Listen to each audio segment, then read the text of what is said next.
You got it? I do. Thank you. Have a seat. Madam Clerk, I'm giving you previously received 54. Right, sir, the first thing I will have you do is to state your first and last names for the record and spell each. First name is Michael, M-I-C-H-A-E-L. Last name is Smith, S-M-I-T-H. Thank you. Go ahead, your witness. Thank you. How are you employed? With the Wisconsin State Patrol. What's your job title? I am a reconstructionist with the Technical Reconstruction Unit. How long have you had that position? I joined the TRU when it was originally formed in 2008. I've been doing full-time recon since 2002. We had a unit formed based on the need for a reconstructionist that did this type of crash investigation all the time. That's all we do. A normal trooper has traffic enforcement duties. We just have strictly crash recon duties. That's all we do. How long have you worked for State Patrol? I was hired in 2000. Can you describe for us your educational background? Yes, I have a 2-year associate's degree in criminal justice and then multiple training in the crash reconstruction field through the State Patrol. So I'd like to get into that a little bit. Can you tell us what kind of training was required to become a reconstructionist for the State Patrol? Yes, I've had over about 2,000 hours of training. That training has been done at our State Patrol Academy. We bring in schools like Northwestern, Texas A&M, IPTM, which stands for the Institute of Police Technology and Management. They come in, they're college level courses. They teach us obviously over a series of weeks. We also have specialty instructors come in for specialty fields in accident reconstruction, which can be vehicle versus pedestrian, vehicle versus motorcycle, CMV crashes, lighting studies, and a bunch of other ones. How many accident or crash scene reconstruction analyses have you completed as a reconstructionist with the State Patrol? Well, since about probably 2004, I would say till now, I average probably over 100 a year that I respond to. And these are serious crashes. They're not just somebody driving into a mailbox. This is a criminal or possibly injury case involving criminal charges that we respond to. But probably on average over 100 a year for the last, since 2004. Did you conduct a crash reconstruction analysis in downtown Waukesha from an event that took place on November 21st, 2021? I did. When did you begin your work on that analysis? I worked with detectives from the City of Waukesha Police Department. On January 30th of this year, we actually went out to the scene to conduct a time distance analysis. Where did you go at the scene? We went to the Curry Insurance Company, which was the cameras that we decided to use after viewing all the videos. That was the best, as far as what I'm concerned, to use in a time distance analysis. It was the clearest. It provided certain things that made it necessary for me to do an accurate time distance analysis. What are some of those certain things you referenced? What we look for and what we've been trained to do is, first of all, we look for a stationary camera, one that doesn't move. So when we are viewing the video of the incident and we are, again, recording new video with the time distance analysis, that camera is in the same exact spot. That's the first thing we do. Secondly, we want to have at least 2 fixed reference points to actually see where a vehicle in this case is entering the first reference point and where it hits the second reference point. So those need to be really clear for us to get an accurate distance. And from that point, then we want to actually time or make sure the timing on the video software is accurate. And that's simply a stopwatch that we use to verify that that video is timing correctly, not too fast, not too slow. So once we have all that done and we determine those 2 points, we'll bring a vehicle in, and in this case an exemplar vehicle that matched the description, I think, your make and model of the vehicle that was in the parade. We actually will have someone, me in this case, inside watching the video on the screen, seeing when that exemplar vehicle comes into the screen. When it comes into the screen where the vehicle did at the time, we have somebody mark that location out on the roadway. We then do that for a second point further down.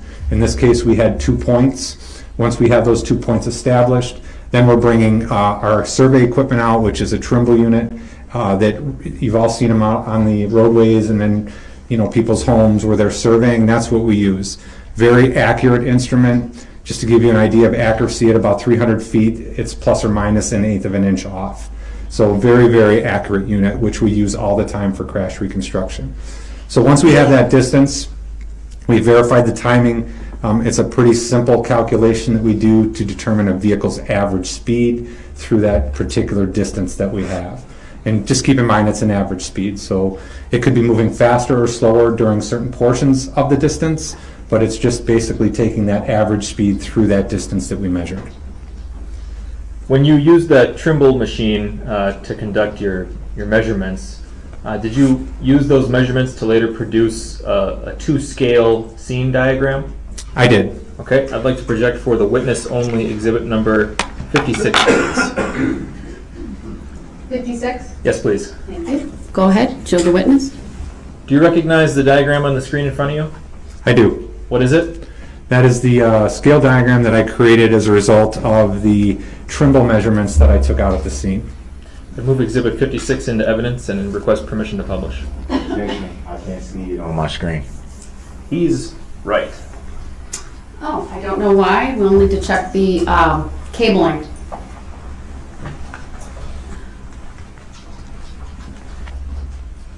I can see it on mine. What exhibit was that? 56. I got the hard copy. We can. Can you get Zach down here, please? Check the.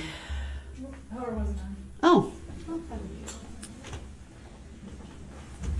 glad it was before I sent a message.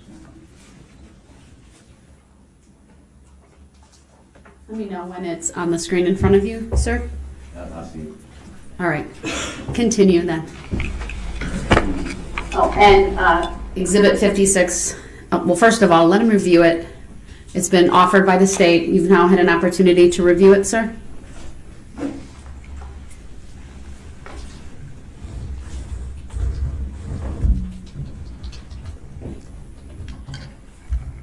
Yeah, I see it. All right, Exhibit 56 is received, permission to publish is granted. Go ahead. Okay, could you please walk us through what we're looking at here? Yes, again, so this would be a diagram, a two-dimensional orthogonal, so basically looking from the top down at the area that I did measure at the time we did the speed analysis. Obviously, it depicts a vehicle at a starting point and a vehicle at an end point. The vehicle at point A represents where that vehicle came into that east camera that was located at the Curry Insurance Company. And as soon as basically that vehicle, you're able to view it inside inside the insurance company with the representative was there, I basically told that vehicle to stop. We marked that location on the roadway, and then we continued down to the secondary point, which I determined was the crosswalk. And we marked at that point once the exemplar vehicle reached that. And that's how we got that distance of 141 feet, roughly 3 inches. Okay. And what do you do with that distance once you have that measurement? So once we have that measurement, that's one part of the equation that we need. The equation that we need, just really explain it briefly, comes from Newton's laws of motion. Force equals mass times acceleration. It's part of Newton's second law. The formula that we use is velocity equals distance divided by time, and then we convert that velocity to speed. So we need two inputs in order to calculate the average speed of that vehicle over that distance. The first, obviously, is distance. The second is time. Now, how we get the time is we take the actual video from the incident, and we have a stopwatch, and we time it when it reaches those fixed points. And we do about 20 iterations, and we average those 20 iterations out to get a time, and that's the second part of the equation that we need in order to get that velocity or speed. Once we have that time, in this case it was 2.7 seconds, we round up and increase that time to the nearest whole number, which was 3. Why do you round up? I'm sorry to interrupt you there. That's fine. We round up always to give the benefit to the vehicle, because obviously the longer it takes to travel that distance, the slower the speed will be. So we always round up to the next number. If it was 2 seconds, we'd round up to 2.5, so it's about every half-second interval that we round up to. So now that we have the distance of 142 feet roughly and the time of 3 seconds, not 2.7, we came up with the speed of the vehicle, or average speed of the vehicle during that segment of 32 miles an hour. 32 miles an hour as an average speed from point A to point B as they're depicted on this diagram? Correct. Witness. Sustained as to the form of the question, please rephrase. The jury will disregard the last answer. Could you please explain for us, again, summarizing what average speed you calculated and over what distance? Yes. So the average speed, very simple.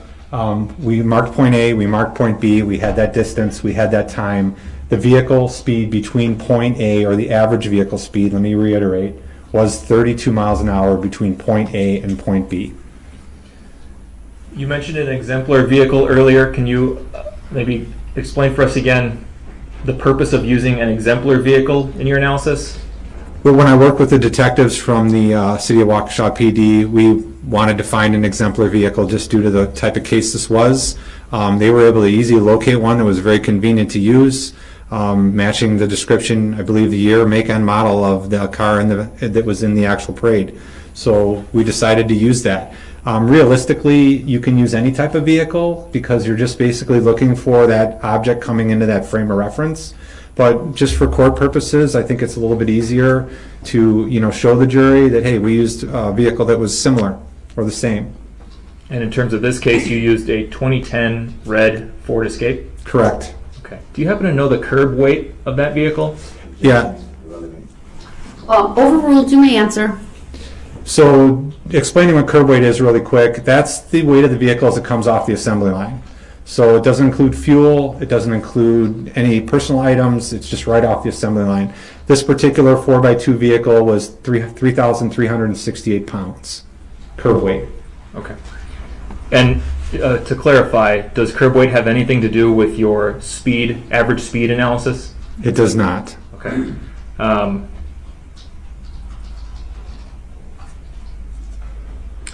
When you get to the end result of your speed analysis and you have that number, the average speed over that distance, does somebody check your work? Yes, absolutely. Part of our protocol in the TRU is we have to have all of our reports peer reviewed. Has to be done. Every single one goes out to a former member of the TRU who is now a consultant for us. He peer reviews it, makes sure everything is correct. Okay, I want to wrap up by just asking you some clarifying questions about the nature of what an average speed means. Can you say definitively that at any point between point A and point B, the vehicle was traveling faster than 32 miles an hour? Objection, hearsay. Overruled, you may answer. Grounds. So average speed is calculated, as we talked about, through that distance. The vehicle can either be going faster than 32 or slower than 32 over that distance. But it's an average. Is it possible the vehicle maintained a constant speed of 32? Yes.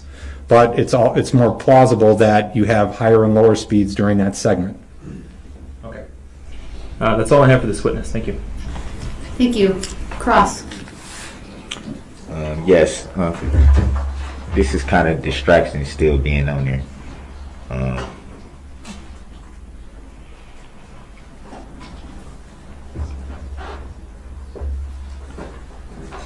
From your testimony, it seems like you've been doing crash reconstructions from quite some time. Is that fair to say? Yes, sir. Around 2004, I believe you said? I was in the program from about 2002, but really started getting into full recons about 2004. You need a little bit of training first before you can actually go out and be on your own. You stated that you worked with detectives in the process. Do you recall who that was? Yeah, that was Detective Casey.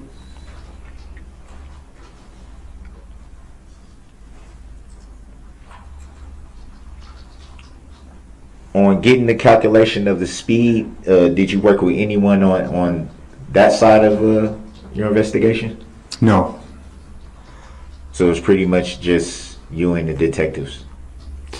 The detective did not assist me with the speed calculation. He just assisted me with obtaining the videos and also assisted me, excuse me, out at the scene where we did the testing.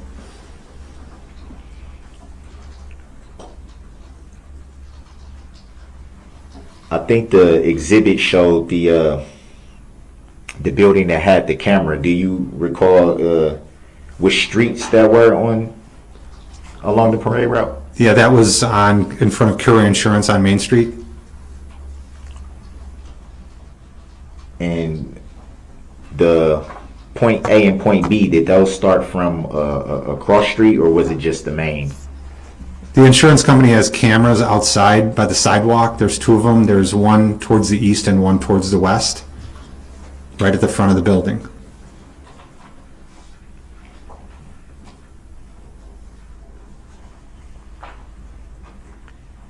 You made reference to the distance traveled in feet. Correct. I think it was 141. Correct. 141 feet 2 inches, a little bit over that. And you made a reference to the average speed. Any reason why the average speed wasn't depicted in the exhibit? That's just a calculation that we do that's included in the report. I don't normally do that in the diagram. So it would be fair to say that you created the diagram? I did create the diagram, yes.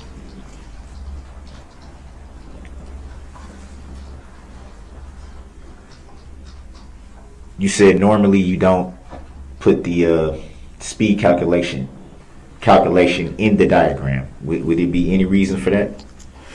It's in the report. It's not necessary to put it in the diagram. Have you ever done that before? Could you rephrase the question? Have you ever not included the speed analysis in any crash reconstructions that you've done before this one? Are you referring to the diagram or are you referring to the report? Referring to the diagrams. No, I don't. I do not put speed calculation results in diagrams. On any of them? On any of them.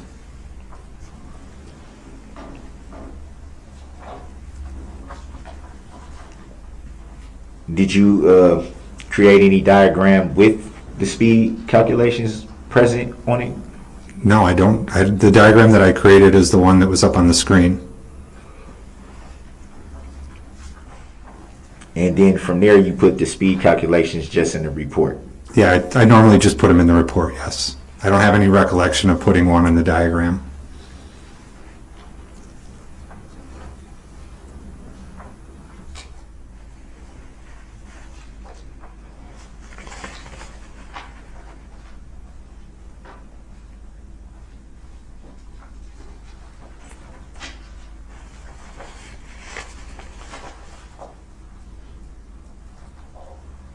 Would it be fair to say that it may be a little bit difficult to locate what you analyze for speed if it's not in the diagram? No.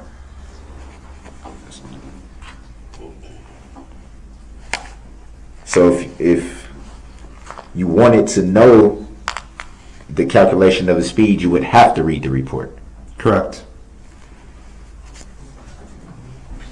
Would it be fair to say that it might be easier to find if it was included in the diagram? My diagram is included with my report, and that's all one unit, so it is in the report.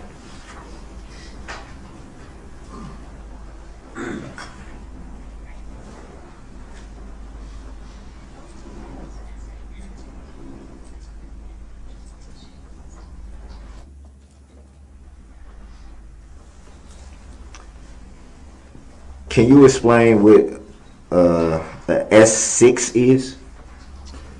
Yes, the S6 is the name of the Trimble robotic total station that we use to actually measure things at crash scenes. So that's like a certain technology or something, would that be fair to say? It's a piece of surveying equipment that if you've been on the road, you've seen them where they're measuring the roadways, or if somebody's building a home. Same type of equipment, we just use it for crash reconstruction.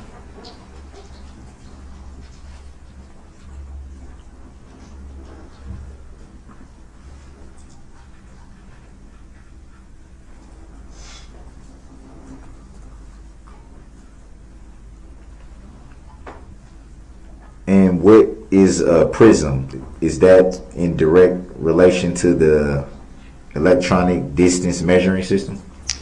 Correct. The total station is one part of the equipment that we use. The prism is the other.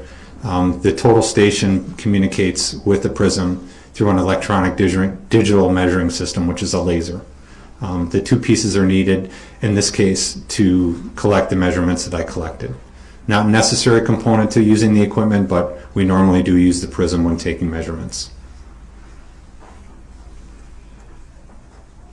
And that prism's pretty accurate, you would say.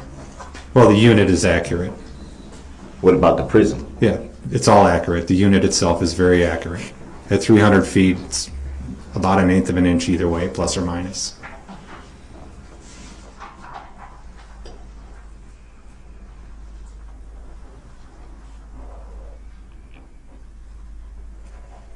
And is the CAD the diagram that you created? Could you rephrase the question, please? Is the CAD is that software related to the diagram that you created? It is. In what way? The computer-aided design software program that we use is a tool that when we transfer the measurements from the Trimble total station, we transfer that into the computer-aided design program, and that's how we create our diagram.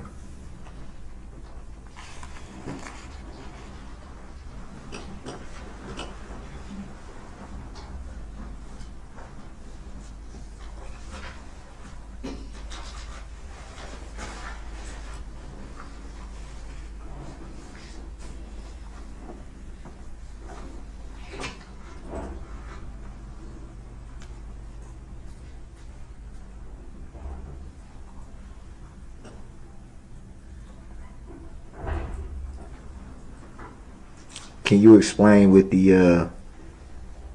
2.4 gigahertz radio technology is? That's just software that's built into the total station, the Trimble unit, as part of its communication. And is that communication radio? Yeah, there's a radio inside the unit, correct?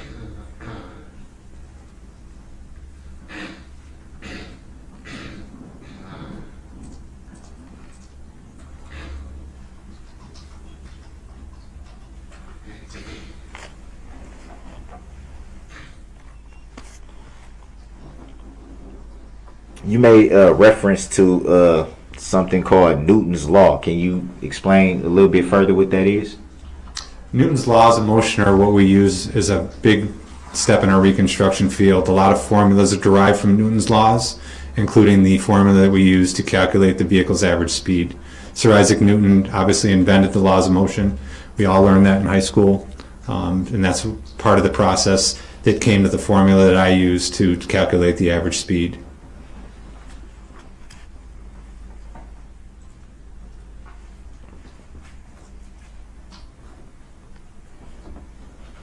I always thought of Newton as gravity, so that was a bit of new information. You made reference to part of the crash reconstruction was finding a similar vehicle. Would that be fair to say? Yes. And you were able to find a similar vehicle pretty easily, you would say? That would have been the City of Waukesha Police Department which found the vehicle.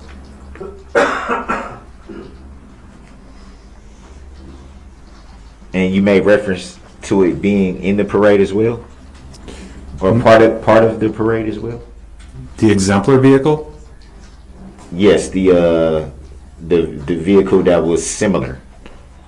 The exemplar vehicle was not in the parade. I may have misinterpreted what you were saying. And you said it was found by the Waukesha Police Department. Yes, sir.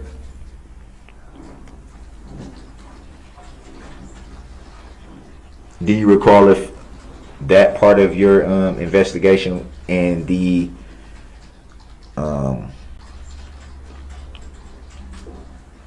creating of the graph and all that technology that goes with that, was that part of the same day, or were they done on at different times?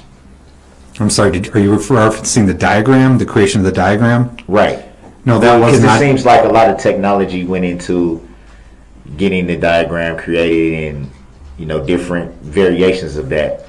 And then also using a similar vehicle to, I guess, simulate would that be fair to say, simulate the incident? We used the exemplar vehicle for our testing. Was that done all the same day, or was it done? Sorry, could you different rephrase time? the question again? I'm not understanding what you're asking. Was the creation of the diagram and the simulation of the vehicle done on the same day? No, it was not. So it'd be fair to say it was a process involved in getting all the information. Correct.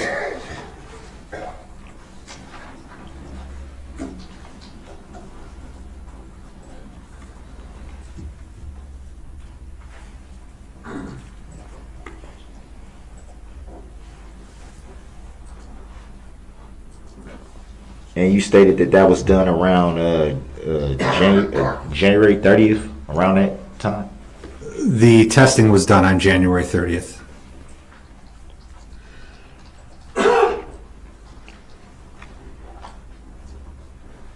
And what about the simulation from the similar vehicle? I'm sorry, could you rephrase the question? Do you recall what date the simulation was performed? Are you asking when I completed my analysis?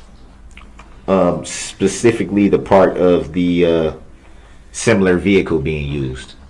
That was January 30th. We did the testing out on Main Street in front of Curry Insurance.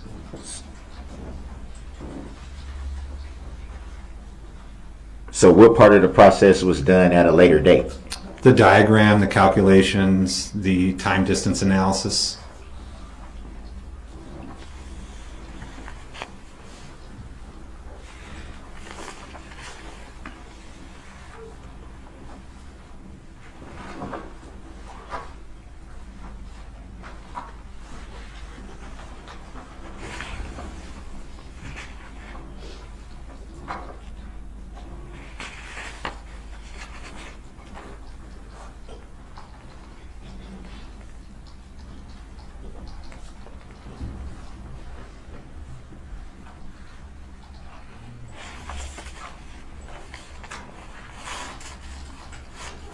Do you recall the date of the second part of the investigation? Are you referring to when I completed my reports? Yes. No, I don't know what day that was. Was it sometime after the January 30th date? Correct.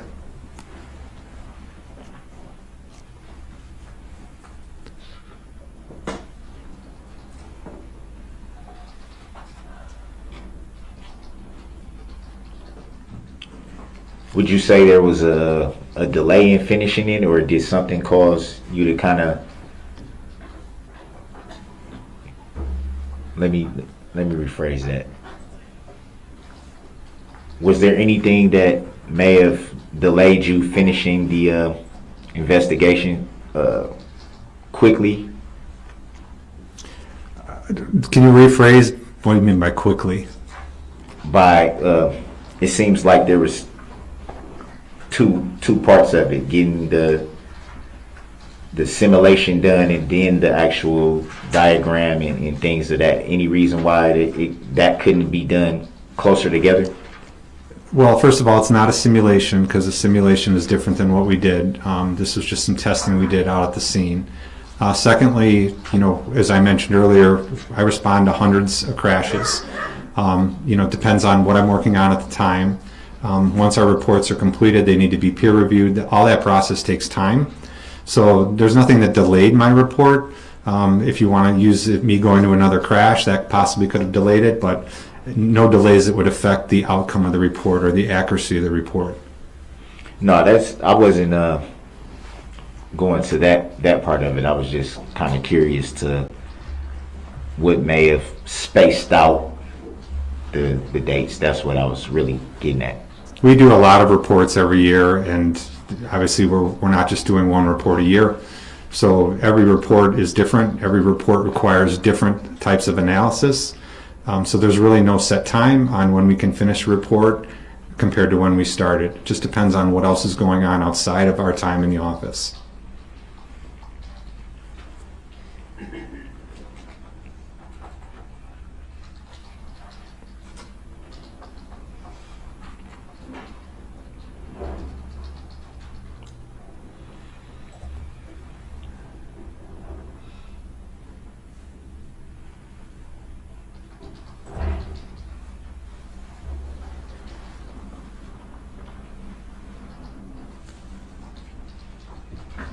No further questions. Any redirect?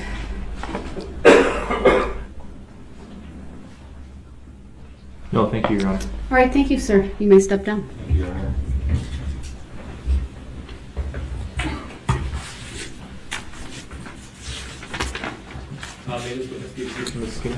You may. Statement called next witness. Just going to call Dr. Amy Shield.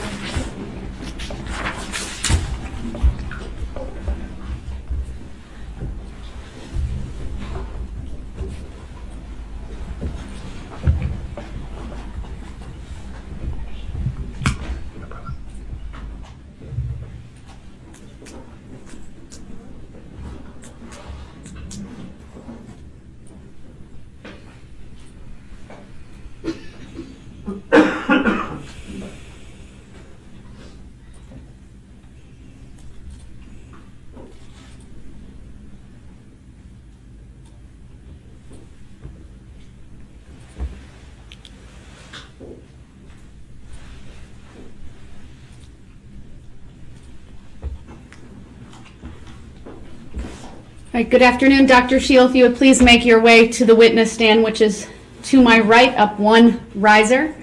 When you get there, please remain standing, raise your right hand, and my clerk, Teresa, who's on my left, will swear you in.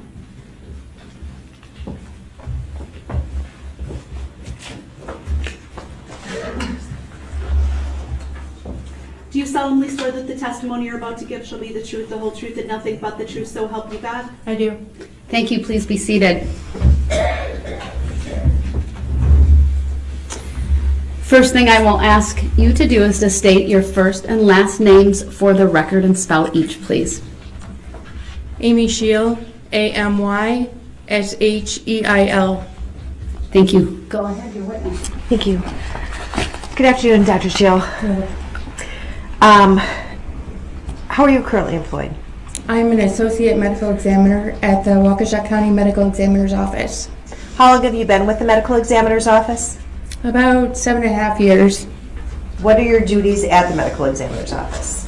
My primary function is to determine cause and manner of death, and in order to do that, I often perform autopsies or external examinations, send out laboratory tests, interpret the results of those tests, compile all this information into a report, and then certify a death certificate. And is that report, what is that report called? An autopsy protocol or autopsy report. Can you briefly describe to the jury the schooling and training you went through to become an associate medical examiner? Yes, I earned my Doctor of Medicine degree from Creighton University in Nebraska in 2003, and then I completed a pathology residency in South Carolina. That is anatomic and clinical pathology. And then I did a 1-year forensic pathology fellowship, which concerns how disease and injury cause death. Then I practiced for about a year as a forensic pathologist in South Carolina. And then I did an additional year of training in pediatric pathology, which is the study of diseases and conditions in infants and children. I worked in pediatric pathology in an academic setting for about 5 years before coming to Waukesha County. I'm going to direct your attention to approximately November 22nd of 2021. Did you perform an external examination of an individual identified as Leanna Owen? Yes, I did give you 3 exhibits when you walked into court, is that correct? Yes. I'm going to direct your attention to exhibit number 62.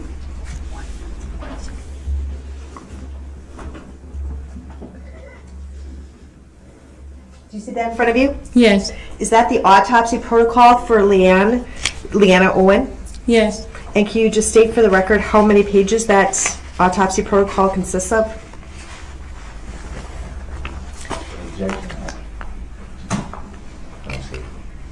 It's not on the screen. And it's not going to be on the screen. Under previously provided to Mr. Brooks. Yes. Do you have any additional copies today? Any chance? I do not.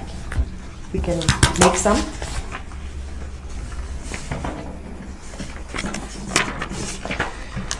You don't have that in your materials, sir? Do you have the autopsy protocol in your materials? No. You can provide that to Madam Clerk and we can make copies as well.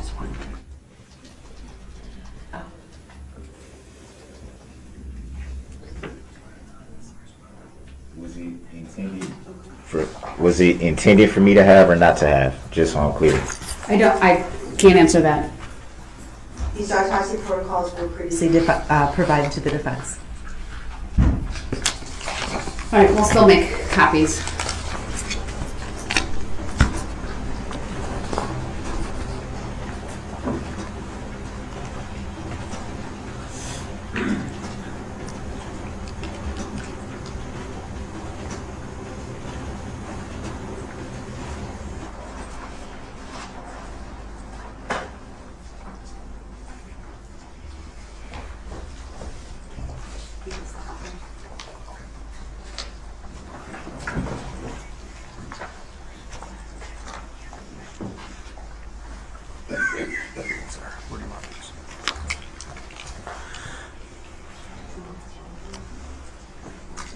Go ahead, yeah. I'm going to run next door and copy them, and you can continue since we're on the first exhibit. Do you have exhibit 62, sir? It would be the autopsy protocol for Leanna Owen. I accept for value and return for value these documents, Your Honor. The record should reflect that the defendant has a copy of exhibit 62. Please continue, Attorney Clazy. Ma'am, what did you do in this case in terms of examinations of Ms. Owen? On November, Generally speaking, I'm sorry. okay, on November 22nd, I performed her external examination, which involves documentation of all her clothing and jewelry, her identifying features such as stature, body weight, hair color, eye color, any scars, tattoos, and then we proceed with documentation of injuries.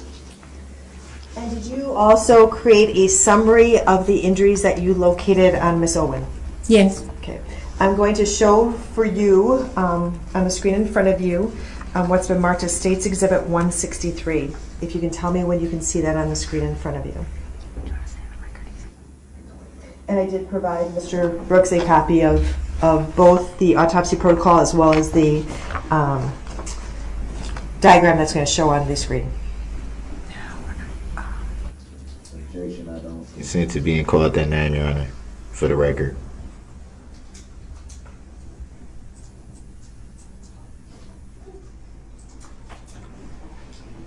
Ma'am, do you see? Is it showing up in front of your screen? And Exhibit 163, is that the diagram that you prepared to summarize your findings in the autopsy protocol for Leanna Owen? Yes. And does it accurately depict the injuries that are notated or described in the autopsy protocol? Yes. I would ask the court to accept Exhibit 62 and 163 into evidence. Objection.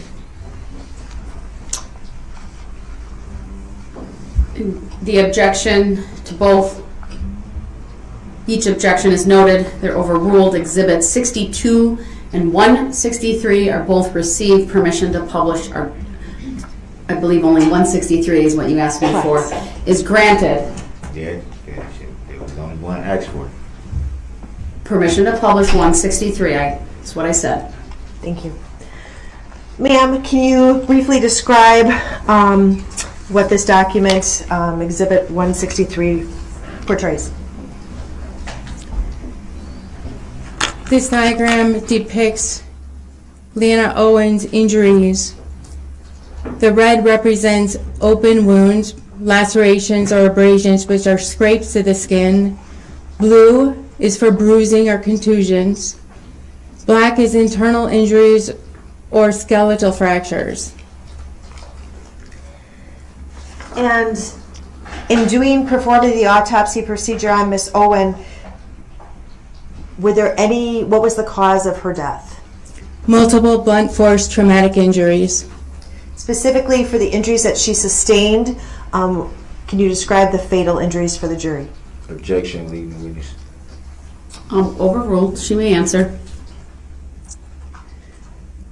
Leanna Owen had injuries to her head, spine, torso, and viscera, or her internal organs.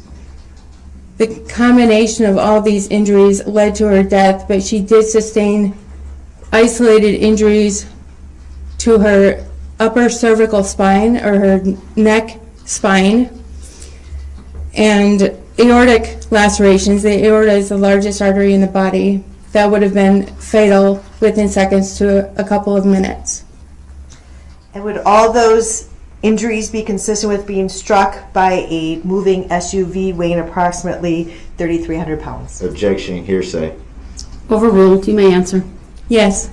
Thank you.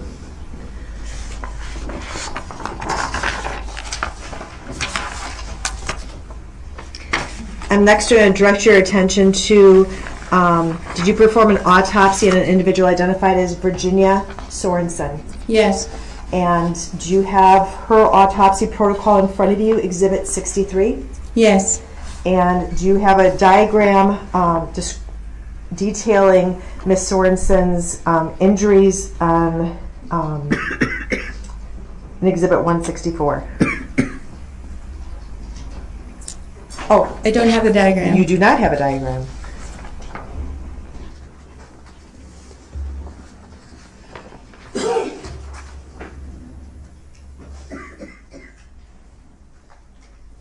And once again, this is 164. That is correct. All right, thank you.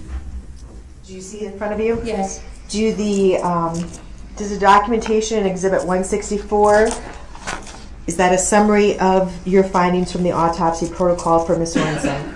Yes. I would ask the court to admit Exhibits 164 and 63 and publish 164. Objection. Obviously, 164 is on the screen. Has Exhibit 63, the copy, been provided to Mr. Brooks? Correct. The autopsy protocol for Virginia Sorenson as well as the diagram contained in 164 have both been provided to Mr. Brooks. Objection, I don't consent to that name, nor do I agree to it. Oh. All right. Exhibits 63 and 164 are both received. Permission to publish 164 is granted. Thank you. Let me know when you see it in the screen in front of you. Yes. Okay. Again, ma'am, the injuries that are detailed in Exhibit 164 that's showing on the screen, was that exhibit created as a result of your findings in the autopsy protocol for Ms. Sorenson? Yes. And can you describe for the jury what injuries you discovered? Well, first of all, strike that. Did you perform an external and an internal examination of Ms. Sorenson? Objection, leading the witness. Overruled. She may answer. Yes. When did you perform those? November 22nd, 2021. And during the autopsy, what injuries did you discover on Ms. Sorenson? Virginia Sorenson had blunt trauma to her head, neck, torso, and right leg. Were you able to determine a cause of death for Ms. Sorenson? Yes, multiple blunt force traumatic injuries. And can you describe for the jury which injuries were fatal injuries? Virginia Objection, leading the Sorenson. witness. Overruled. Virginia Sorenson also had a high cervical spine injury with laceration of her brainstem. She also had lacerations to her heart, either of which would have been fatal. And is that consistent with being struck by a moving SUV weighing approximately 3,300 pounds? Objection. Hearsay. Overruled. Yes.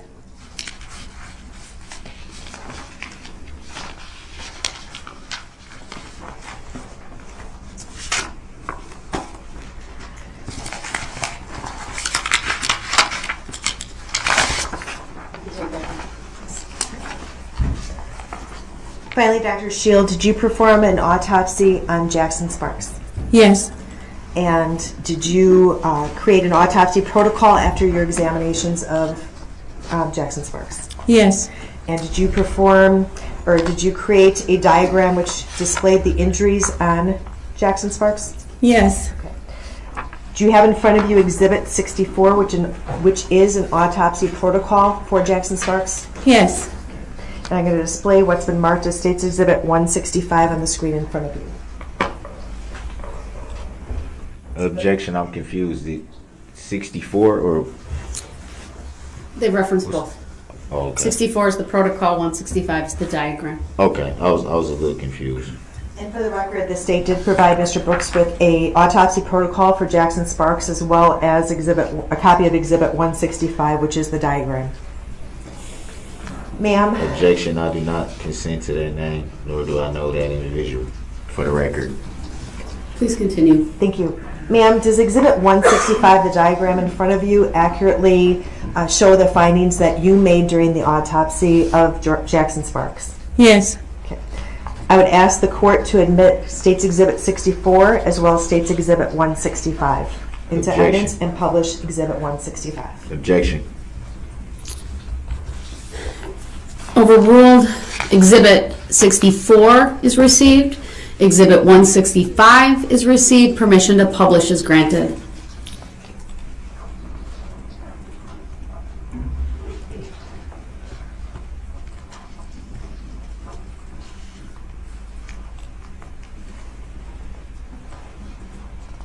Thank you.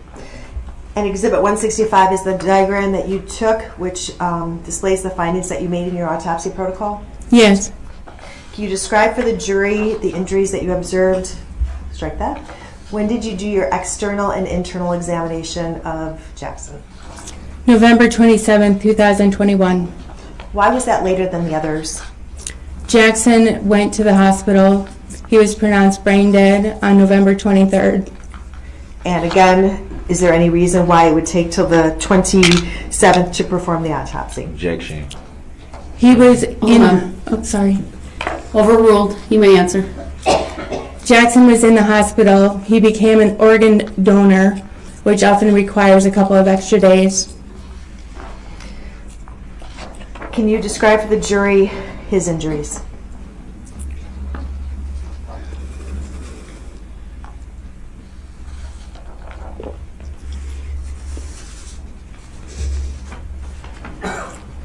Jackson had bruising around both of his eyes.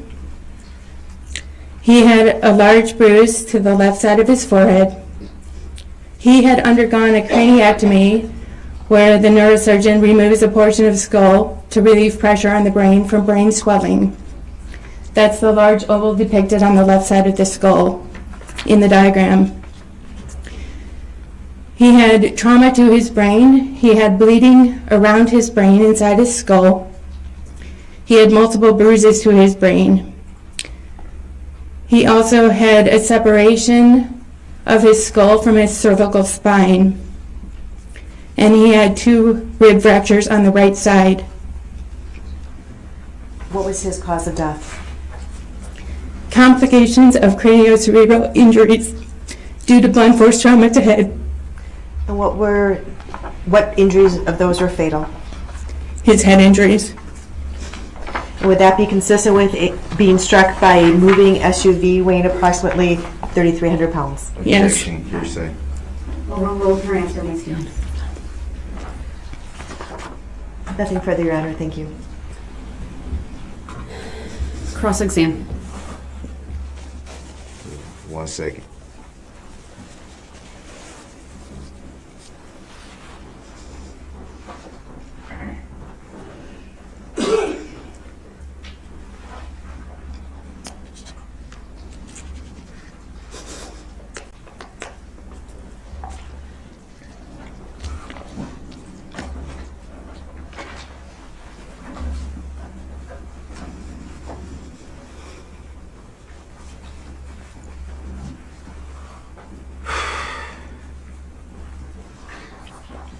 You can take the exhibit down.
Mr. Brooks? Your cross, please. Do you have any questions for this witness? Just 1 second.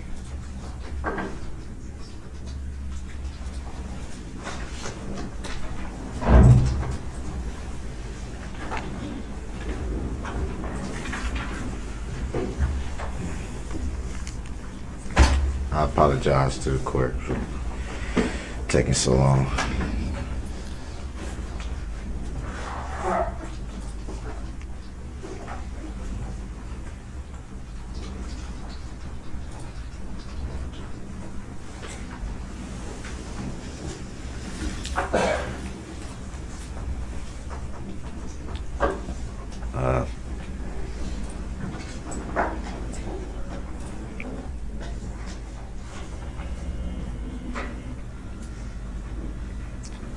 Do you know why the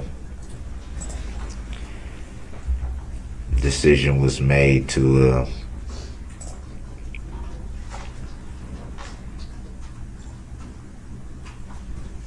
why the decision was made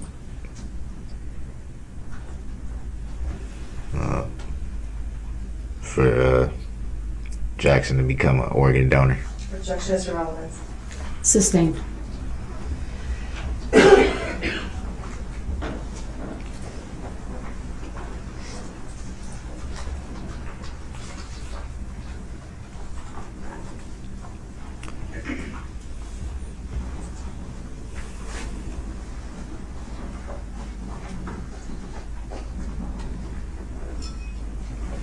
Did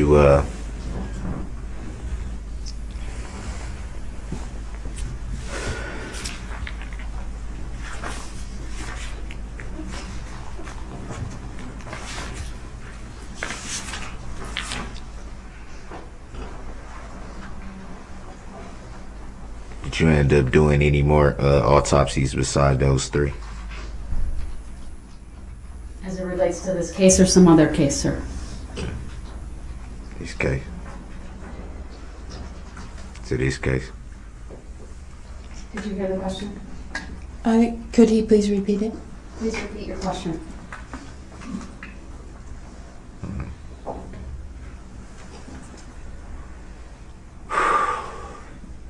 As far as this case,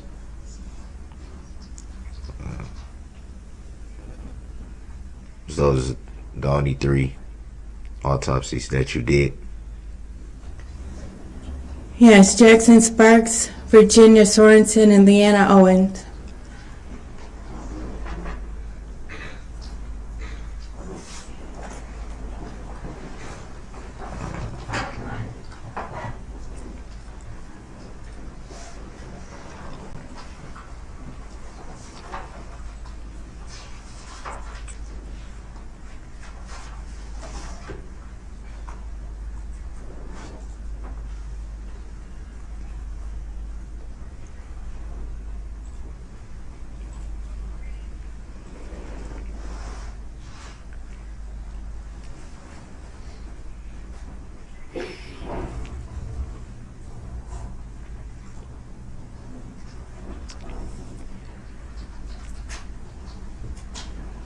Can you recall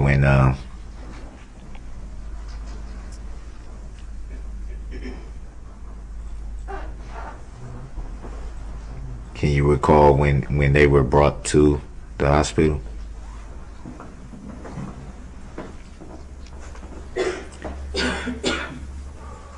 Virginia Sorenson and Leanna Owens were pronounced at the scene. Jackson Sparks was transported to the hospital.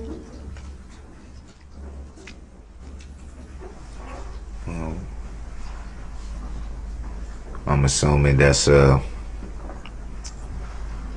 Waukesha Memorial. He was transferred to Children's Hospital of Wisconsin.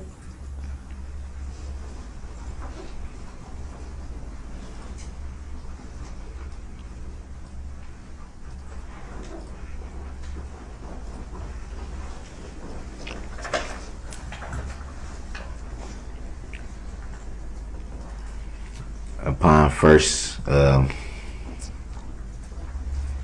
tending to the victims, were you in the knowledge of what happened?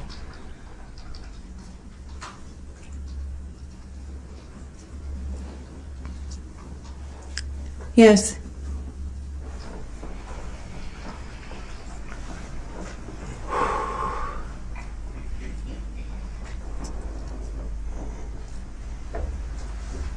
And that knowledge was given to you immediately? Could you please repeat?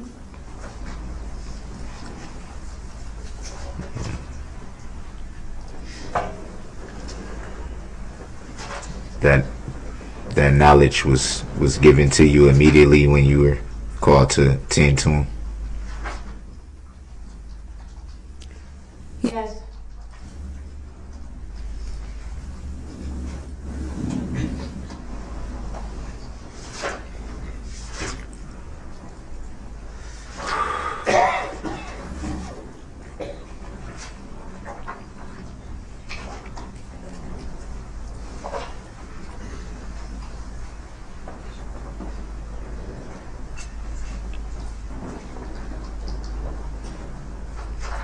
Were you called to attend to any other victims of the incident, or just the three?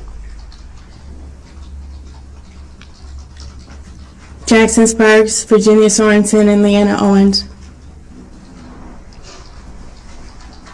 You didn't tend to anyone else? Objection asked and answered. Browns. Overruled. She may answer. No.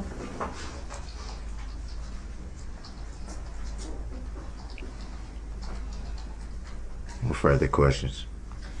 Thank you. Any redirect? No, Your Honor. All right. Thank you, Dr. Shield. You may step down.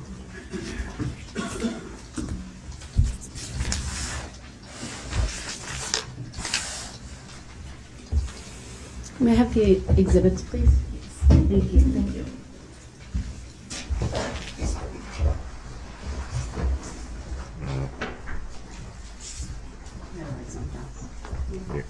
Your Say Honor, I call. I'm sorry. Your Honor, if it pleases the court, may I have a few moments?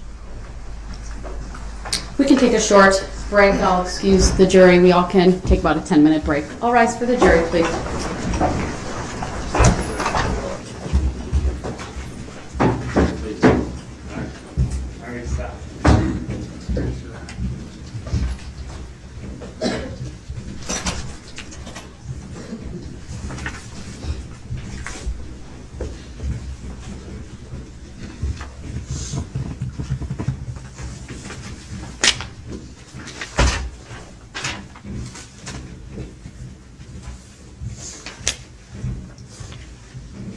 All right, it's 2:13. We'll be in recess for 10 minutes. We'll be back at 2:23. Thank you.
I'm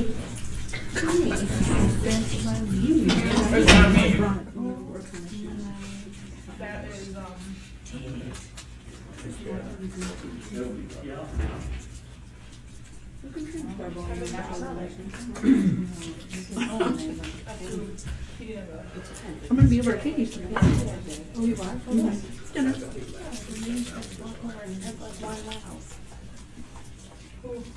It's me and Tonette and Georgia. Well, when I look back at it, Me and Tonette and Georgia. Tom's making us din din. I don't think it did.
Appearances are as they were before.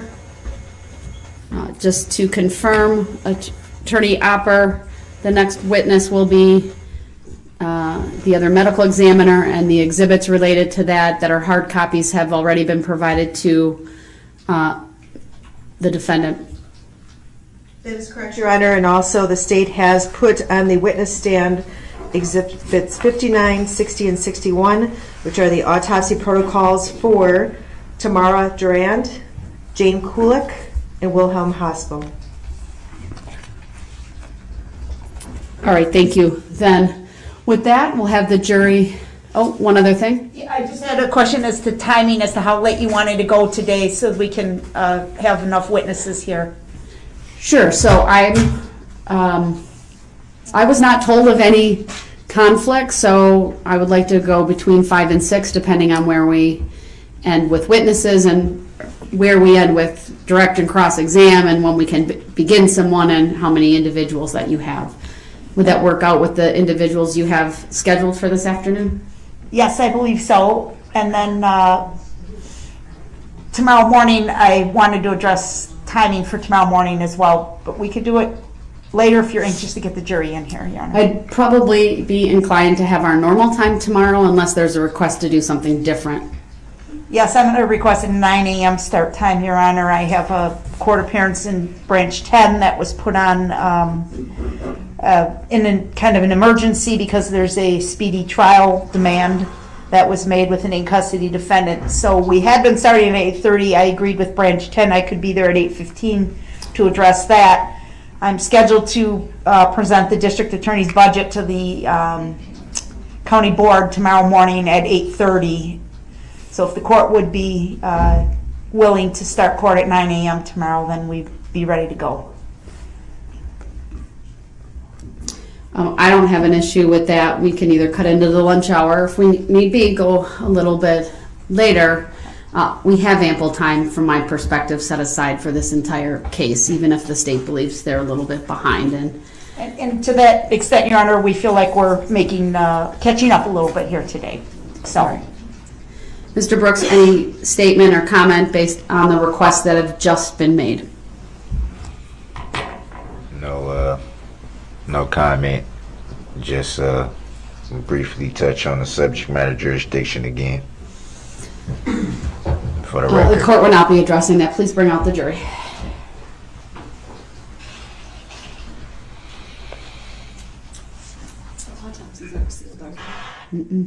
They are not.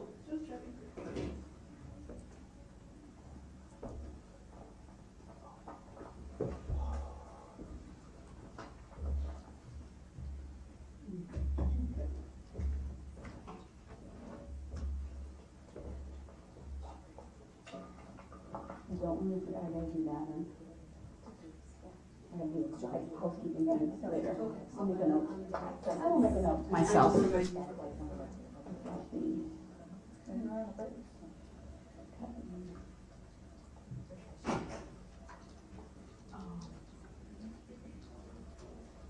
All rise.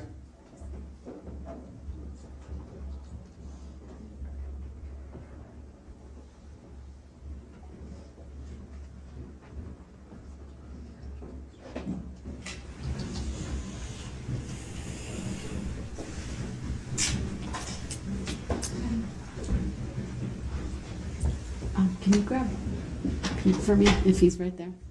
Pete.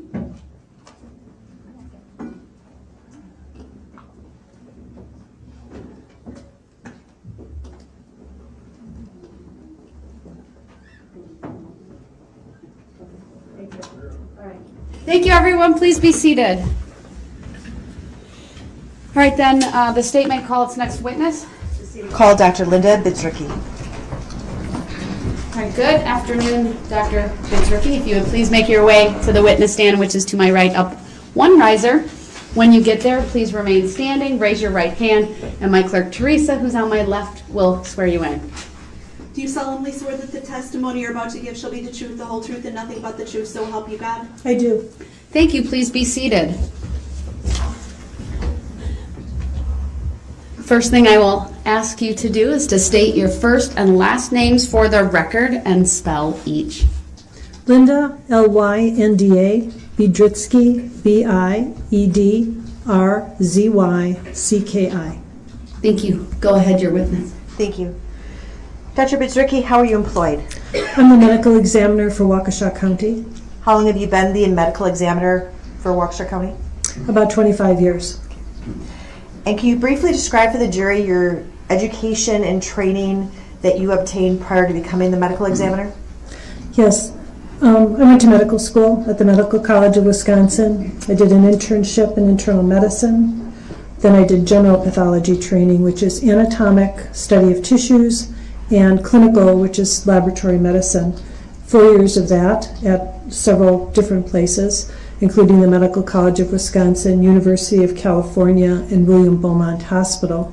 I did a fellowship in forensic pathology, which is the study of trauma and legal medicine in Detroit at Wayne County. And I did a year of cardiac pathology at Brigham and Women's Hospital in Boston. Thank you. Direct your attention to November 22nd, 2021. Did you perform an autopsy on a Tamara Durand? I did. And did you prepare, as a result of the autopsy that you performed, an autopsy protocol? Yes, Did you also prepare a diagram for court in order to summarize your findings from your autopsy protocol? I did. Okay. In front of you, you should have State's Exhibit number 59, which is the autopsy protocol for Tamara Durand. Yes. Do you see that? Okay, and then I'm going to show in front of you Exhibit 166. It will be on the screen in front of you shortly.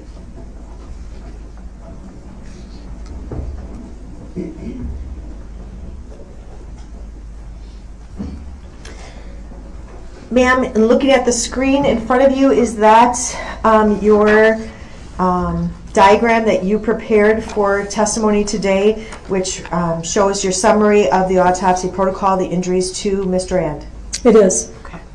Can you describe for the jury, well, first of all, when did you perform the autopsy on Ms. Durand? On November 23rd.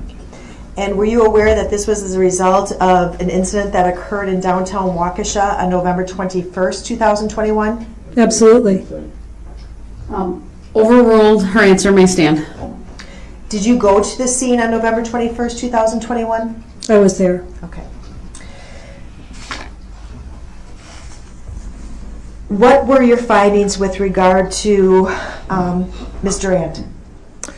She had two groups of injuries, I like to say. One is from the impact of the car with the body, and these injuries include the marks on her hips that you can see on the posterior. And I'm just going to ask the court, I apologize, permission to admit Exhibit 166 and 59 into evidence, and permission to publish 166. Objection. The objection is noted. It is overruled. Exhibits 59 and 166 are both received. Permission to publish 166 is granted. I apologize. If you can start over with that testimony, they didn't have the diagram in front of them. There are two groups of injuries, which is typical in a pedestrian injury.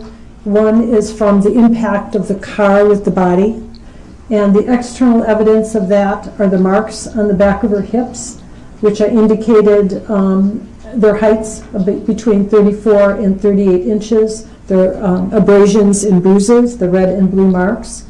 And those points of contact resulted in fractures of the pelvis on the right, which is indicated with green or dark lines across the pelvis on the skeleton picture. So the car struck her hip, broke her pelvis. The other injuries that are characteristic of pedestrian injuries are the small abrasions on her toes on the right. You see little red marks on the toes. She did not have the shoe on the right foot. The impact of the car with the body pulls the foot out of the shoe. This is very characteristic of a pedestrian injury because of the force and velocity of that impact. The second group of injuries is when the person strikes the ground after that impact, and that's reflected by the laceration or red mark on the back of her head, and then reflected by a line on the skeleton diagram across the skull, which is a fracture from ear to ear at the base of the skull, and 2 fractures in the occipital area or back of the head, which you see in the posterior skeleton, which extend basically to the base of the spinal cord. Internally, corresponding to that impact with the ground, there was subarachnoid hemorrhage, or hemorrhage covering the brain, and also a tear at the level of the brainstem from that impact. Also, from the ground contact are multiple rib fractures. On the left, they were the upper ribs. There's little marks near the scapula on the left, and mid-ribs on the right. You can see the little marks there. And as a result of the impact that caused the fractures, there were also contusions of the lung bilaterally on the inside, and hemorrhage we call retroperitoneal hemorrhage, which is the area around the kidney on the right side. So there are 2 groups of blood trauma. And ma'am, I'm going to give you a pointer. I think it's hard maybe for the jury. I'm having a hard time seeing some of the dots on the skeletal diagram. Objection. Relevancy it is. Overruled. Grounds for the overrule. Relevant.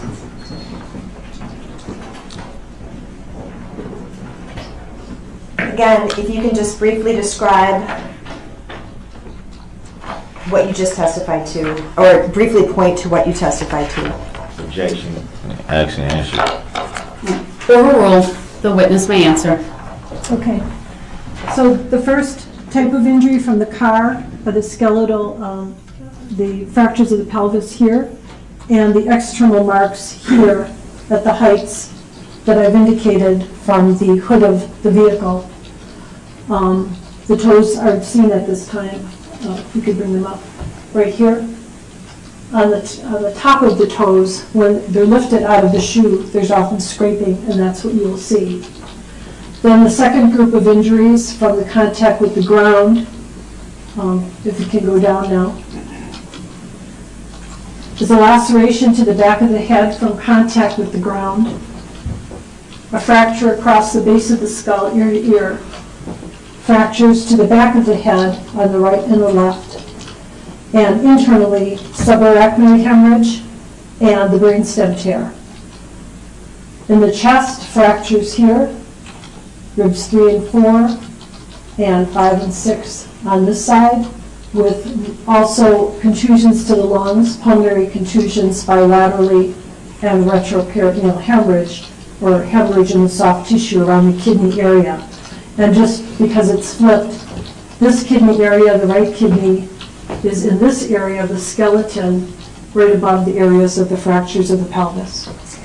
You have measurements on the third diagram from the left-hand side.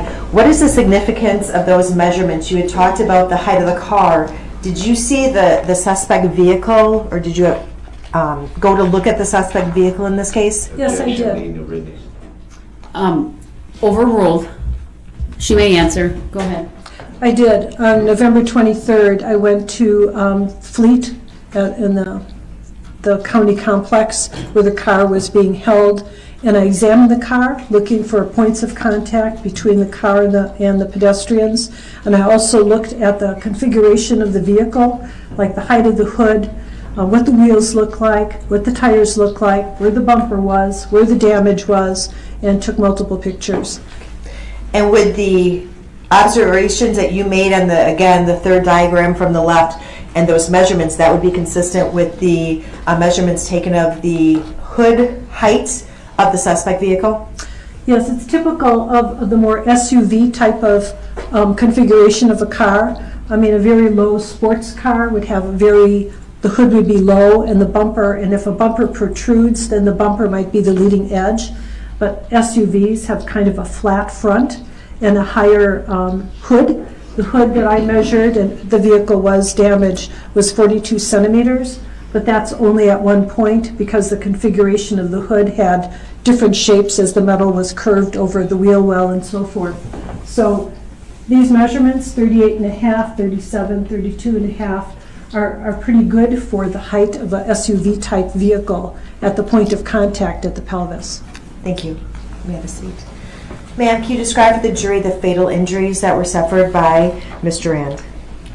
The head injuries, the brainstem injury was quite severe. That would alone be fatal.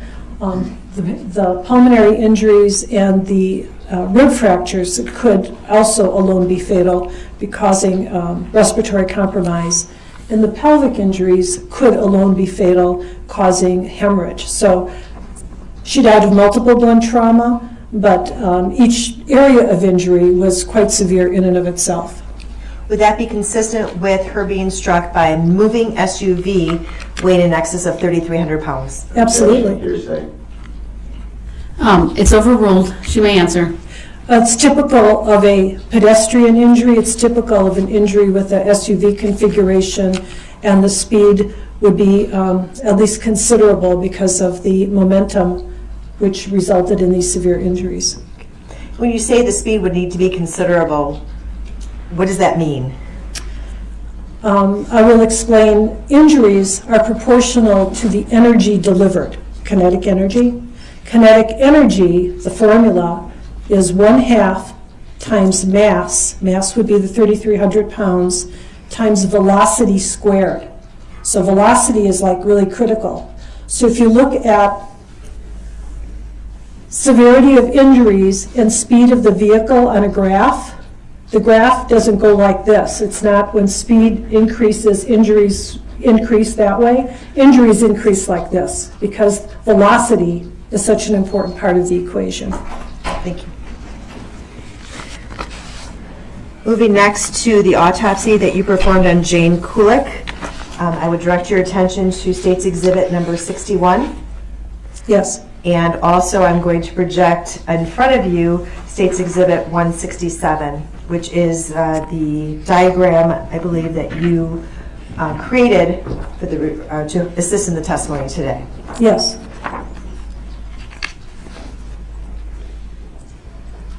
Let me know when you see that diagram. I see it. Okay. And does that accurately depict the findings that you made in your autopsy protocol? Yes. Okay. I would ask the court to admit State's Exhibit 61 and admit and publish 167. Where's 61? Objection, where's 61? You should have that. It's not been on the screen. It was provided to you previously. That'd be the autopsy protocol for Jane Kulik. All right, Exhibit 61 is received. Exhibit 167 is received, and permission to publish is granted. Now, ma'am, directing your attention to November 23rd of last year, did you perform an autopsy on Jane Kulik? I did. And can you describe your findings during that autopsy? And if you can use Exhibit 167 as well as the pointer and the screen to your right. Okay. So Ms. Kulik had 3 types of injuries. She had the first kind we discussed, being struck by the vehicle. We have an impact to the left hip here at 39.5 inches, and we have pelvic fractures on the left here.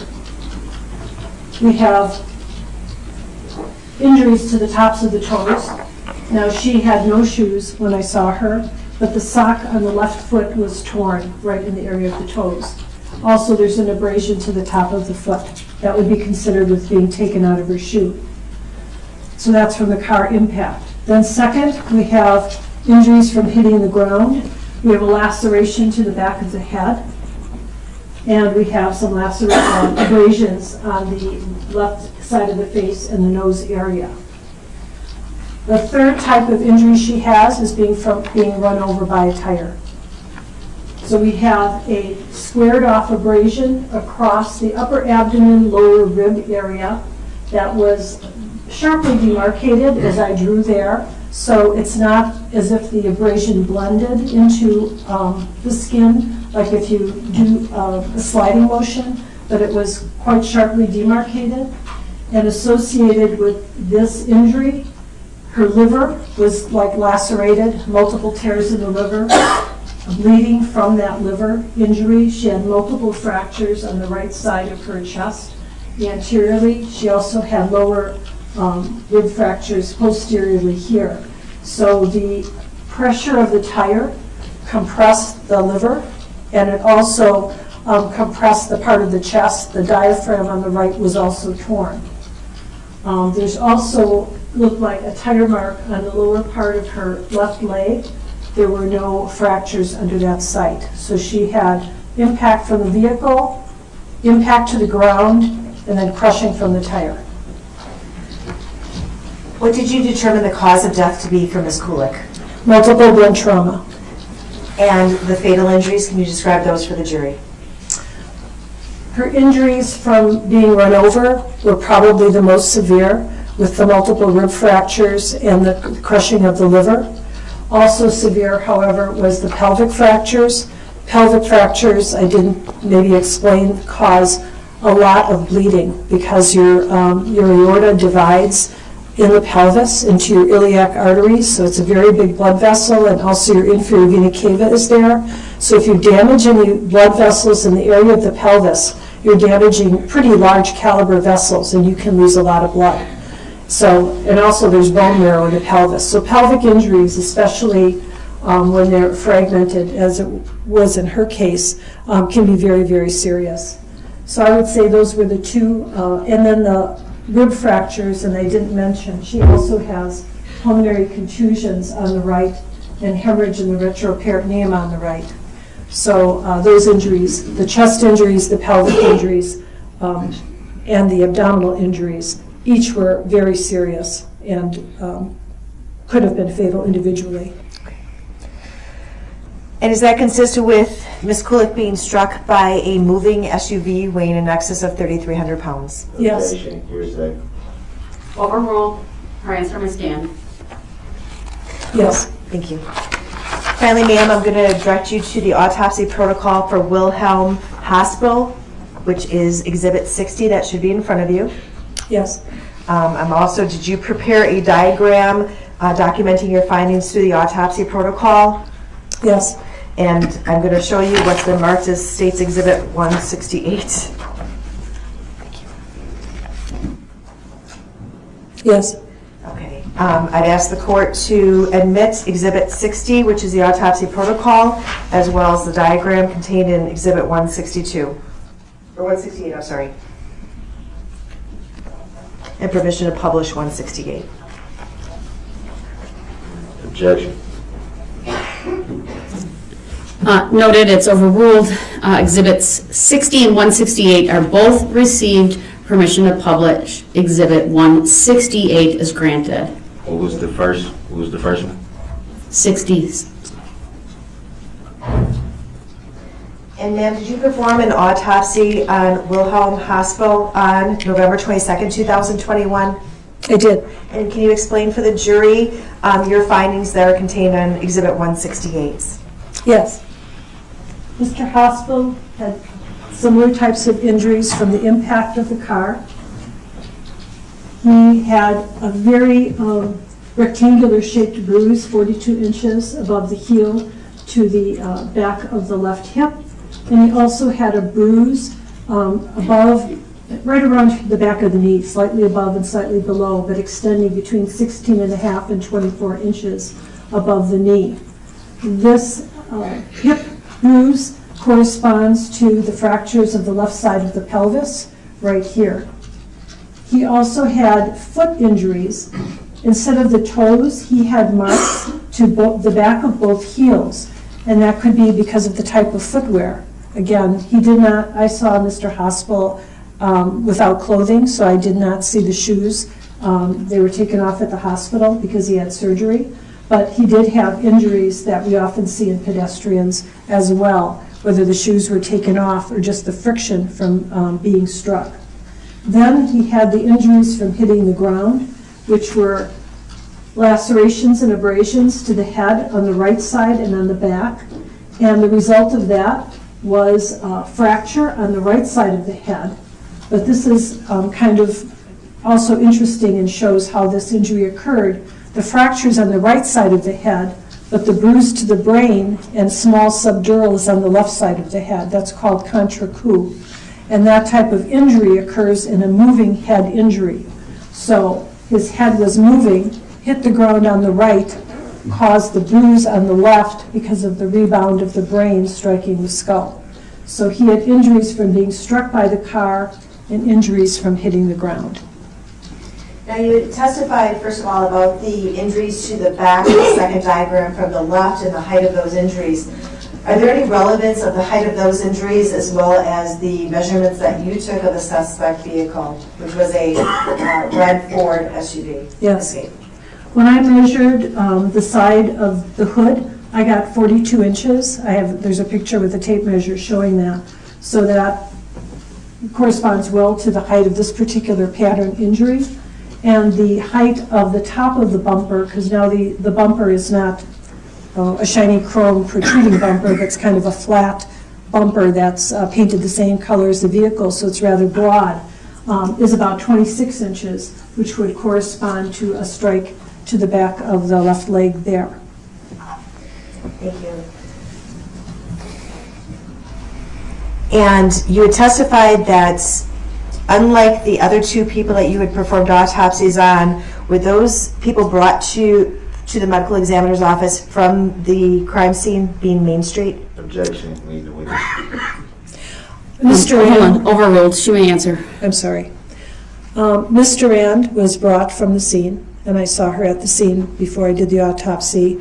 Ms. Kulik was brought from Waukesha Memorial Hospital, where she was pronounced, and Mr. Hospital was brought later because he was treated at the hospital.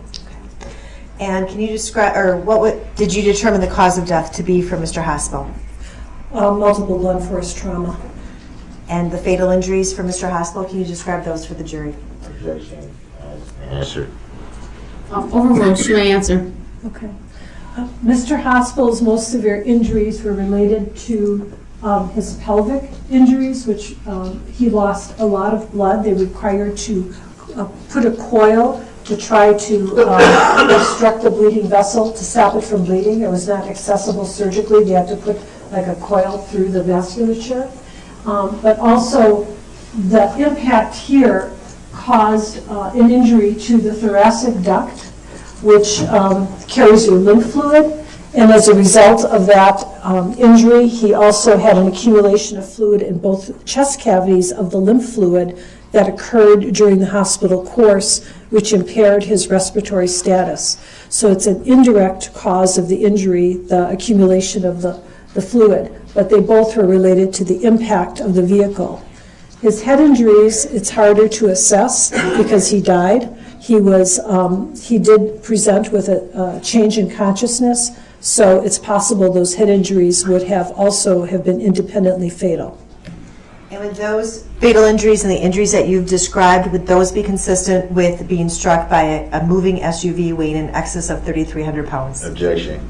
Lead the witness. Overruled. You may answer. Absolutely. Thank you. Nothing further, thank you.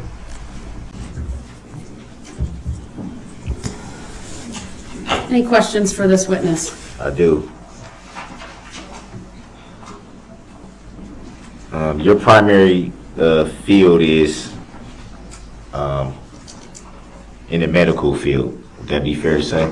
Yes.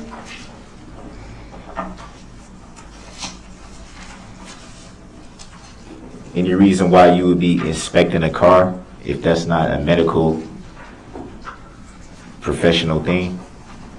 The examination of anything that's related to injuries in the people that I later examine is relevant in my specialty of forensic pathology.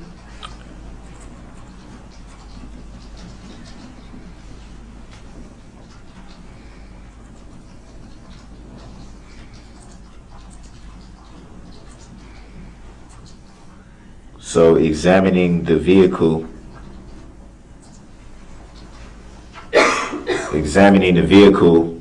would be important to your medical assessments in what way? Because the injuries that people sustain, whether it's a vehicle in this case or anything else, it's important to correspond the nature of the implement being the car. So it's possible I would be shown a car that would be not consistent with the injuries. So it would be fair to say you've done numerous autopsies in your time as a medical professional. Would that be fair to say? That's true. And And as you just said, examining the vehicle would be essential to your medical expertise. Is that fair to say? Examining the vehicle is important to interpret the injuries. I'm not sure that, I don't know if that's the answer to your question. So if you were doing an injury assessment based on if the injury was caused by a different kind of instrument, would the same apply to having to view that? Yes, if in cases of gunshot wounds, I asked to see the gun. In cases of stabbings or blunt trauma, I asked to see the weapons that they think were used, so I can determine if they are consistent or not consistent. I can't make matches, like precise matches, but I can say it looks like a baseball bat or it looks like a pair of scissors, that kind of thing. It would be fair to say if in a case of a gunshot wound, as you brought up, it wouldn't be, it would, let me back up. Would you say it would be hard to assess the gun, being that it wouldn't be the actual gun, but the bullets that caused the injury? Well, actually, I don't examine the bullets, but I would examine the gun, especially, for example, if it's a contact wound. So if the muzzle of the gun touches the skin, then the muzzle could leave a mark. So then I could say the muzzle of the gun shown to me might match the mark. And that, if it was something similar to that, the muzzle type thing, that would be, the mark would be from the heat.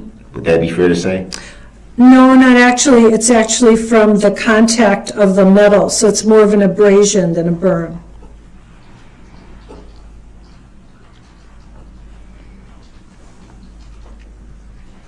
So in a case like in a case like that, what would be the significance of the actual inspection of the gun? I'm going to object to this question. I think it's a little bit afield of where we're at. Grounds. Overruled. She may answer. She brought it up as an example. I'll allow a little bit of leeway, but go ahead. Could you repeat your question? What would be the significance in a case like that, as you stated? You view all types of instruments, gunshot wounds and things of that nature. What would be the significance of inspecting the actual gun in terms of the injury?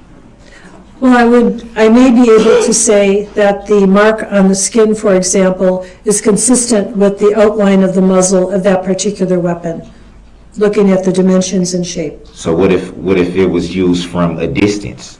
Then what would be the essential reason to inspect the gun?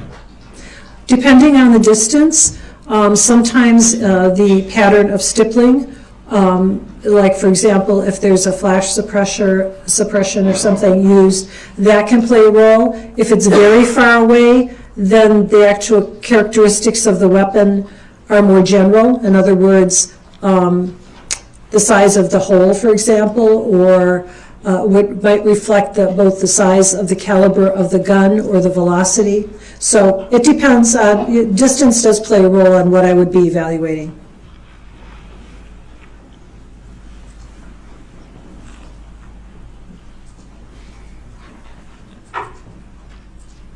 Do you know if at the time you did the autopsies, if any of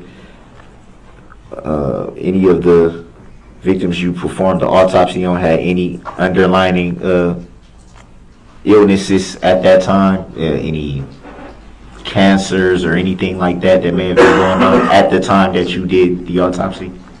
Yes, I would make observations of any natural disease processes that I saw at the time of autopsy. Did you observe any?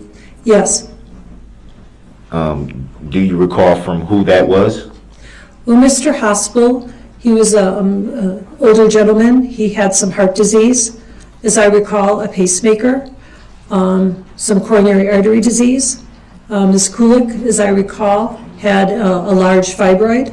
That's what I remember. I could look and clarify my memory further, but those are examples. Can you explain to the jury what is a large thyroid? Is that the word you, thyroid?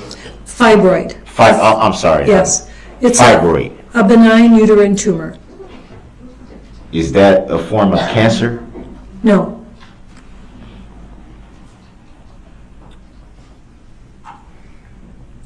And you said the older gentleman had some fluid buildup in the chest. Correct me if I'm wrong. I don't want to misquote you. Some type of fluid around the chest area. Correct. And from your recollection, that wasn't caused by the vehicle? That was. He entered the hospital actually with no evidence of that fluid, but it's lymphatic fluid from a thoracic duct injury. So over the time he was treated, especially with the fluid resuscitation, because of the blood loss, the fluid collected in the hospital as a rupture of that thoracic duct injury and was in the pleural space surrounding the lungs. So that it would be fair to say that came about once he was already at the hospital. That's true. And you said he had a pacemaker. Would that have any effect whatsoever on what might have been going on in his chest at the time? No, and because he was in the hospital, the function of that pacemaker was well documented while he was being monitored. Was it pretty active, still working properly at that time? It was. Even with the loss of blood, as you say, he had a loss of blood. Even then, was it still working pretty good? Yes, the loss of blood had no effect on the electrical function of the pacemaker.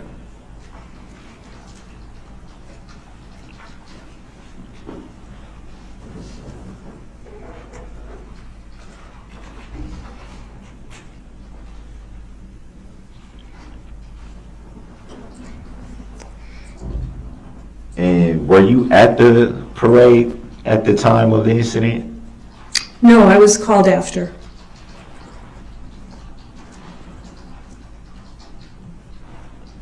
So at the time you were called, did you know any information about the incident?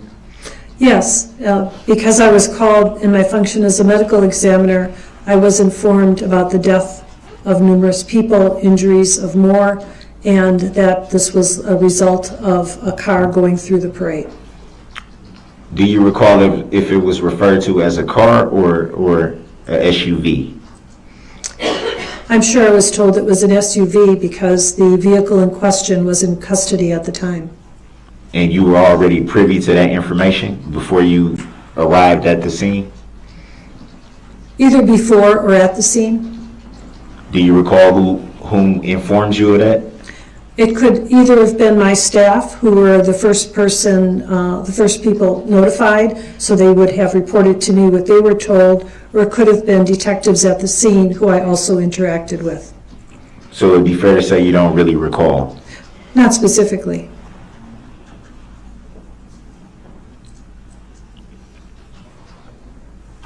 And you said you observed damage to the vehicle when you were able to view it? Yes.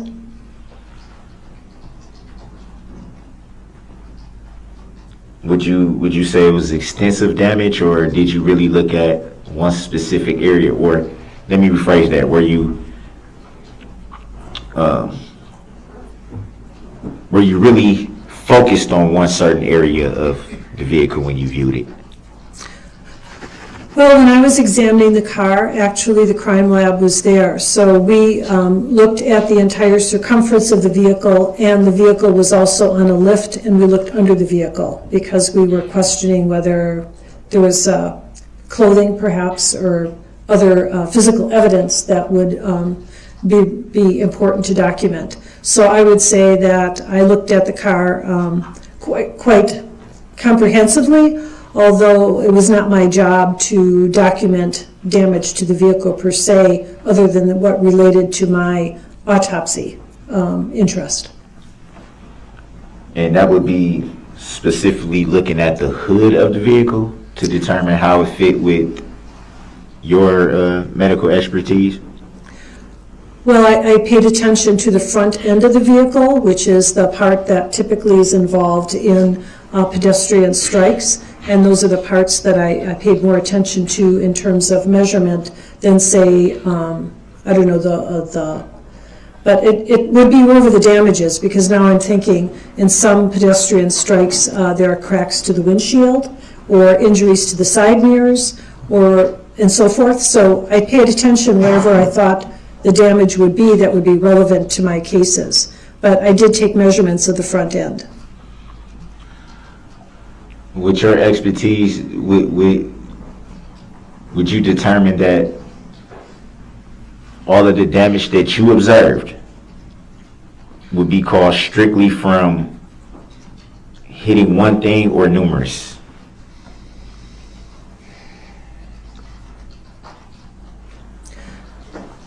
I can say that there were multiple areas of the car that had damage, so it would seem unlikely to be from one impact, because in my experience, it's, you could have a frontal impact, you can have a side impact, you can be rear-ended, but there were dents, if you will, in multiple areas of the car. So from your expertise, that could have came from a number of different things. That's true.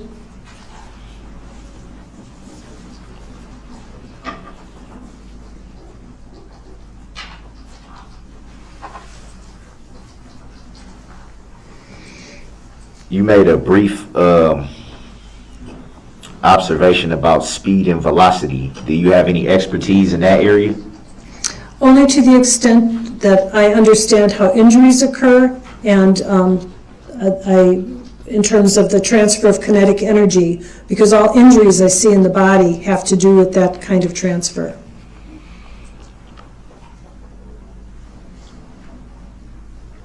Would it be fair to say that everybody is different, though? Everybody is different. So with May, I guess I would phrase the question by saying,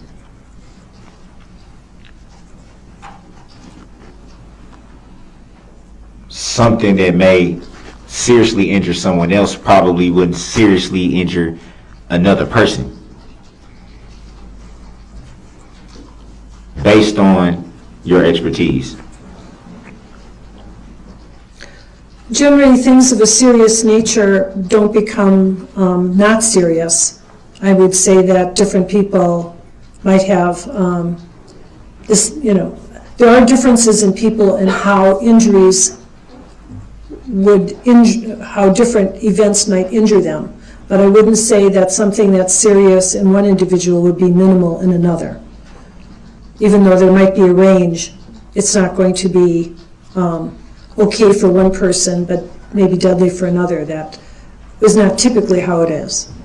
But it can vary. It can vary.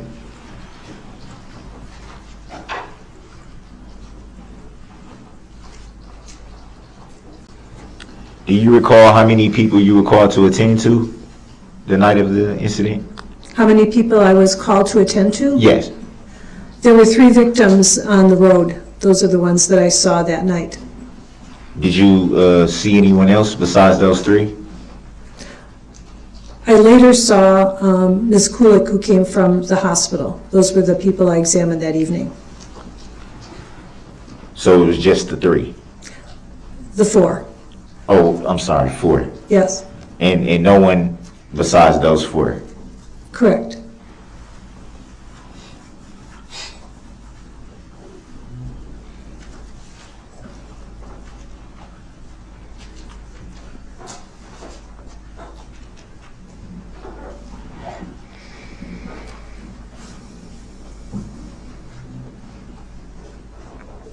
Do you recall being notified possibly to testify in this matter? Yes. Do you know about when? I knew always that this case would end up in trial. I mean, but I don't remember when I actually had a date and time for appearance. And how would you know exactly that the case would end up in trial? And I say that because many factors could play out along, many different things happen over time. You're right, that was probably a misstatement on my part. I thought it might go to trial, given the nature of the case, but I did not know for sure. That makes sense, definitely.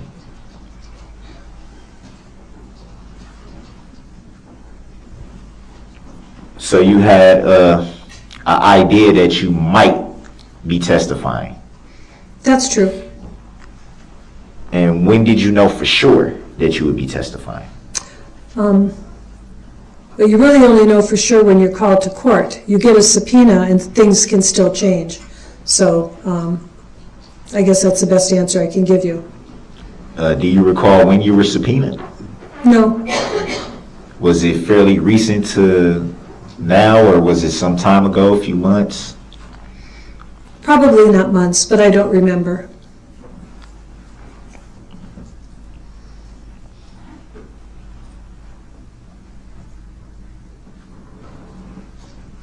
Do you recall whom you were subpoenaed by? The district attorney. Would that be referring to one of the district attorneys here today? Sue Opper.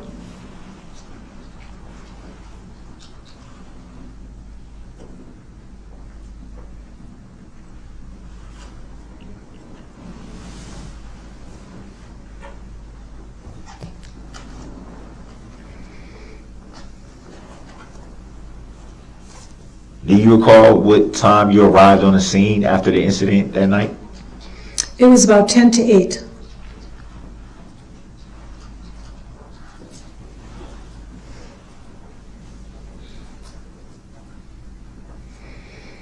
And do you recall what time you finally left the scene? No, I don't recall exactly. Would it be fair to say you were there for quite some time? Probably around an hour or so, and then we continued our work at the medical examiner's office for a couple more hours.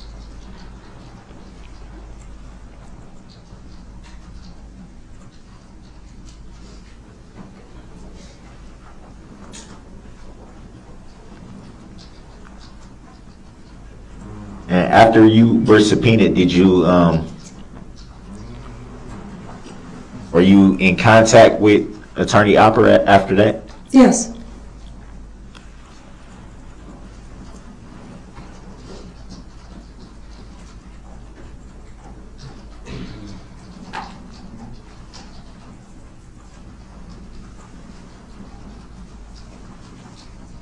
Did Attorney Opper ever state that she was the plaintiff in this matter? Objection, relevance. Sustained. You do not have to answer that question. Grounds for the sustain, Your Honor. You may ask your next question. Were you ever made aware of the plaintiff in this matter? Objection, Grounds. relevance. Sustained. You do not have to answer that. Please ask your next question. Grounds for the sustain, Your Honor, before I continue. Ask your next question.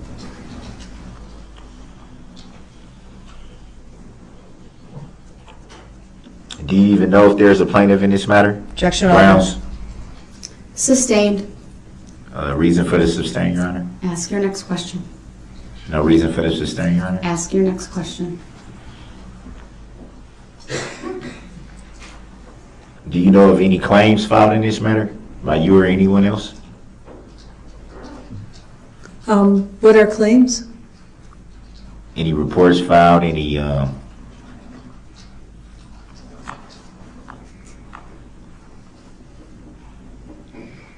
filings made on your behalf or anyone you know? I'm actually not sure I understand that. I would object to it, it's vague. Grounds. Sustained. Sustained is to the form of the question.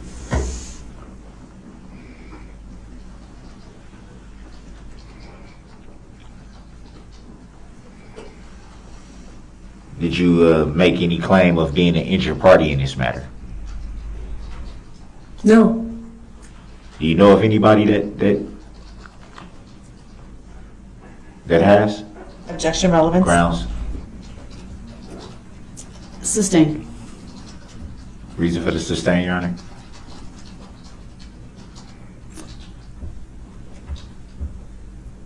Relevance. Speculation. Vague.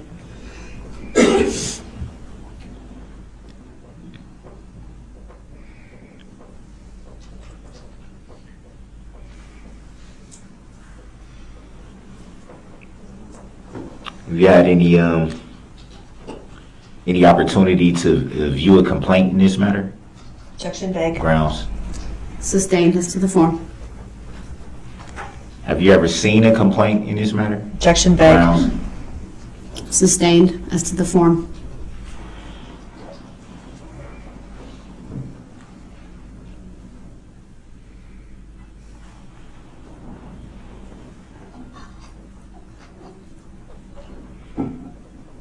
Have you ever at any time had any interaction with the plaintiff in this matter? Objection. Grounds.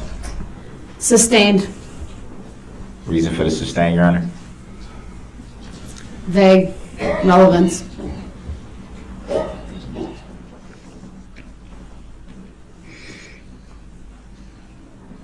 I would object to that sustain. You said vague and relevance, relevant to the Sustained. case. Next question, sir. It's relevant, Your Honor. Jury deserves to know. It's overruled. I respect that. Jury deserves to know, though. Jury will disregard the last statement made by Mr. Brooks. It's not his time to testify. Comments made by the parties or attorneys are not evidence.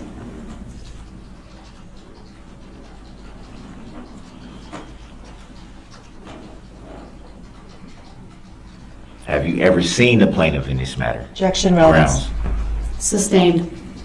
Reason for the sustain, Your Honor? Same as before. So that would be relevancy and vagueness. Ask your next question.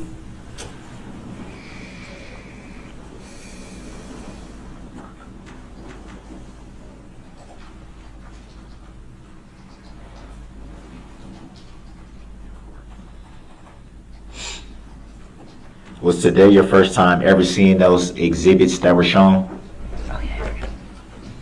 No. You seen those before, those videos?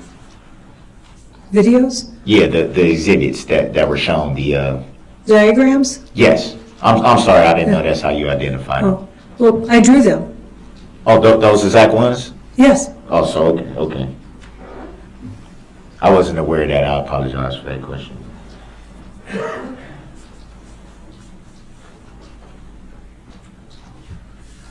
And so I'm assuming at some point you turned those over to the district attorney. Would that be fair to say? Today. Oh, today. Any reason why you didn't previously turn those over before you actually were called to test, or before you knew that you would be testifying today?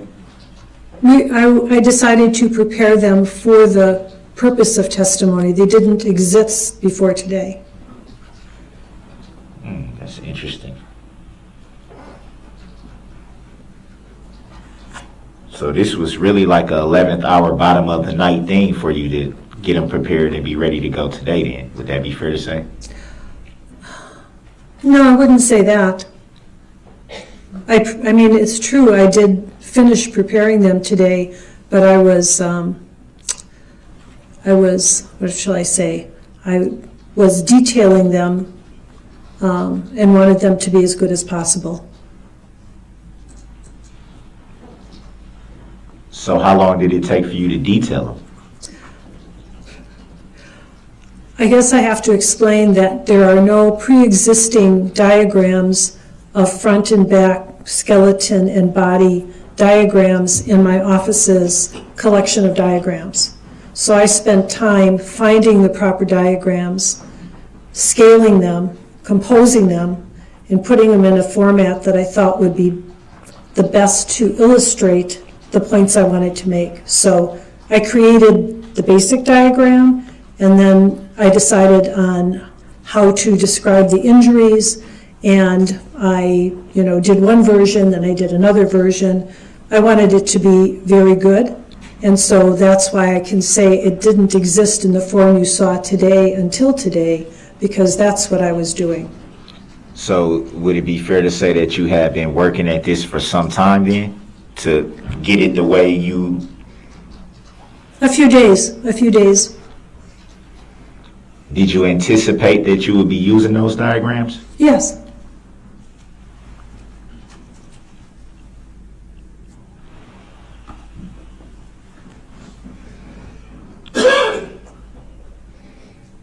So I'm assuming that some type of conversation had to be had in order for you to work that hard on those diagrams. Would that be fair to say? Yes. And you had that conversation with Attorney Opper? Yes.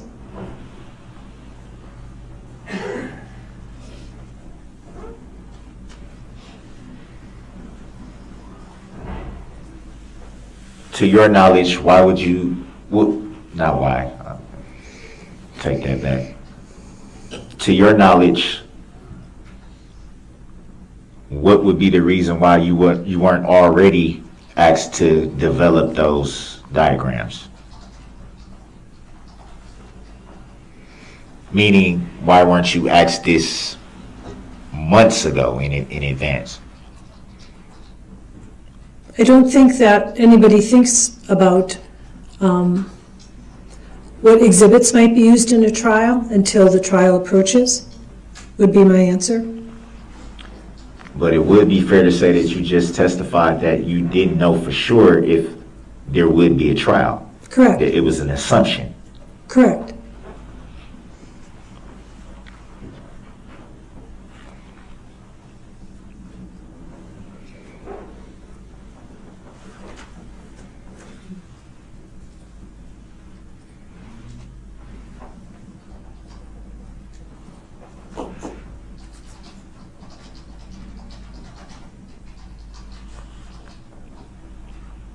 Had you ever created any diagrams like that before this incident? I'm sorry. For these cases, Or at any time before this particular case? are you still you're not referring to these particular cases? These particular, the way that you did these, had you ever done this before this incident? I've used diagrams in many, many trials. I just didn't have a diagram that displayed the body and the skeleton in this manner. You know, I had no pre-existing form, but I use diagrams all the time. So for this particular case, you decided to go a little bit extra. Would that be fair to say? Grounds? Sustained. As to the form of the question. Would it be fair to say then that for this particular case, you decided that you would want a diagram that was a little bit more defined? What I decided was we had 3 decedents, and I thought it would be easiest for the jury to understand the complexity of the injuries when talking about 3 people sequentially if I could compress the information. Otherwise, a typical autopsy might have a skull diagram and then another page a body diagram and then another page a skeleton. You know, it would be multiple pages, and I thought that would be very difficult when we're talking about 3 different people. So had you thought of that before in any other cases that you've done before this one? I don't remember testifying about 3 pedestrians in trial in one sitting ever before. No. I wasn't asking if you've testified at a trial before. I was asking based on the explanation that you just gave about making it easier to read the diagrams. Had you ever thought of that before this particular case? Yes, it's not unusual for me to create my own diagrams specific to a case.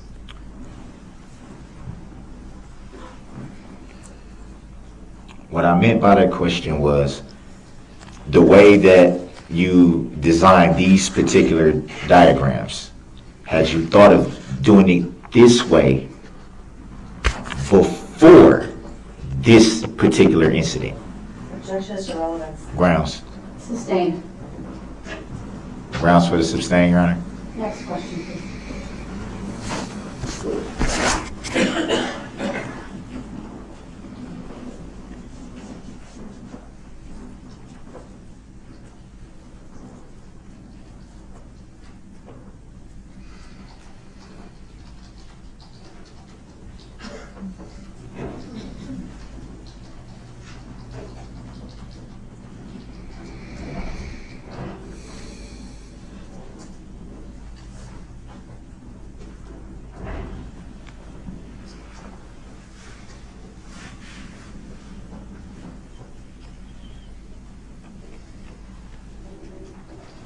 Do you recall when you completed all your medical work for this particular case? The autopsy report was signed in February of 2022. So my medical work, my conclusions were concluded at that time. So about 8 months.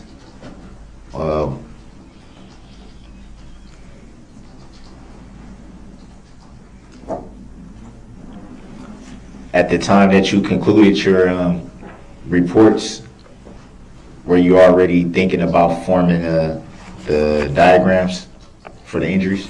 No, So that kind of came about during the process of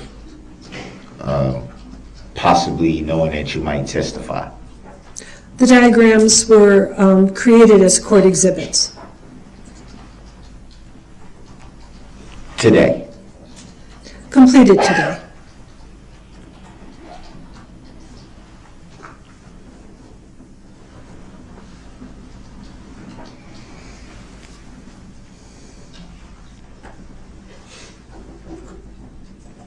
Do you recall what time they were completed today? Was it morning or shortly before you came in, or Objection is irrelevant. grounds? Overruled. She may answer. I think I actually completed them last night, but we got the copies made this morning, and they were not given to Ms. Opper until today. So I think they actually were completed in terms of my sketching last night, but they were not, I had to get color copies made and they had to be submitted. So I would say, I thought of them as being done this morning, but I was working on them last night. No further questions. Please redirect. Briefly. Ma'am, to follow up on these diagrams that have been presented in court today, are all the findings that are contained in those diagrams from the autopsy protocol? Yes, Objection. Overruled. Relevancy. Overruled. And ma'am, could you have brought in a it's Halloween, so we see them all over the place, but could you have brought in a skeleton and described the same injuries? Objection. Relevancy. Overruled. It's Objection. redirect. Hearsay. She may. It's not hearsay. She may answer. I could show you the broken bones on the skeleton. I couldn't show you the injuries to the soft tissues or the organs on the skeleton. And if you had in a doll or a mannequin, that would be something that you could show the jury, just like you did in these diagrams, where the injuries, the external injuries were. Would that be a correct Objection. statement? Relevancy. Overruled. You may answer. That's true. So is there anything on these diagrams that were not contained within the autopsy protocol that were turned over to the state months ago? Objection. Relevancy. Overruled. No, there's nothing on the diagrams that was not, that isn't listed in the autopsy reports. In fact, if I had a blank diagram in reviewing the autopsy protocol today, if I put a blank diagram in front of you, could you have made these same markings right here? And it would have just taken time, obviously, but could you have done it right now? Objection. Leading the witness. Overruled. You may answer. Yes, I could. Thank you. Now, I want to talk briefly about Jane Kulik's autopsy. You had stated that you had discovered a benign uterine fibroid. Is that correct? Correct. Did that in any way, was that a factor in her death? Objection. Hearsay. Overruled. She may answer. No. And with regard to Wilhelm Hospital, was the presence of a pacemaker in any way related to his death? Objection, I asked that in my cross and she answered. Overruled. It's redirect. It's proper. The state may ask it. You may answer. No. The coronary disease that you testified to on cross-examination, did that play a factor in his death? Objection, same reason. Overruled. Already You may answered. answer. No. The thoracic fluid found in Mr. Hospital's lungs that you said did play a factor in his death. Is that correct? Yes. What caused that fluid buildup around his lungs? Objection, answered already. Overruled. You may answer. It was an injury to the thoracic duct that was caused by the impact of the vehicle to his body. Nothing further, thank you. All right, thank you. You may step down.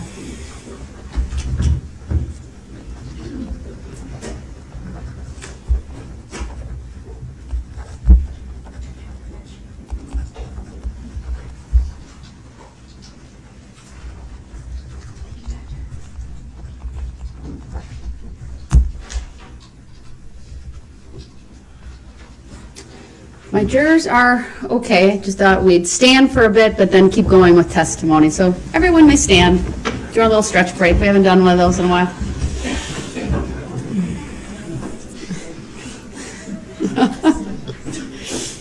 Probably a good thing the camera can't capture you.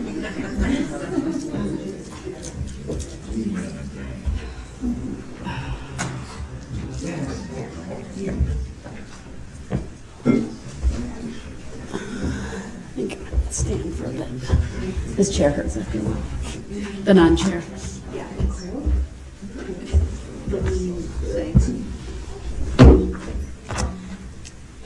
When you're ready, have a seat.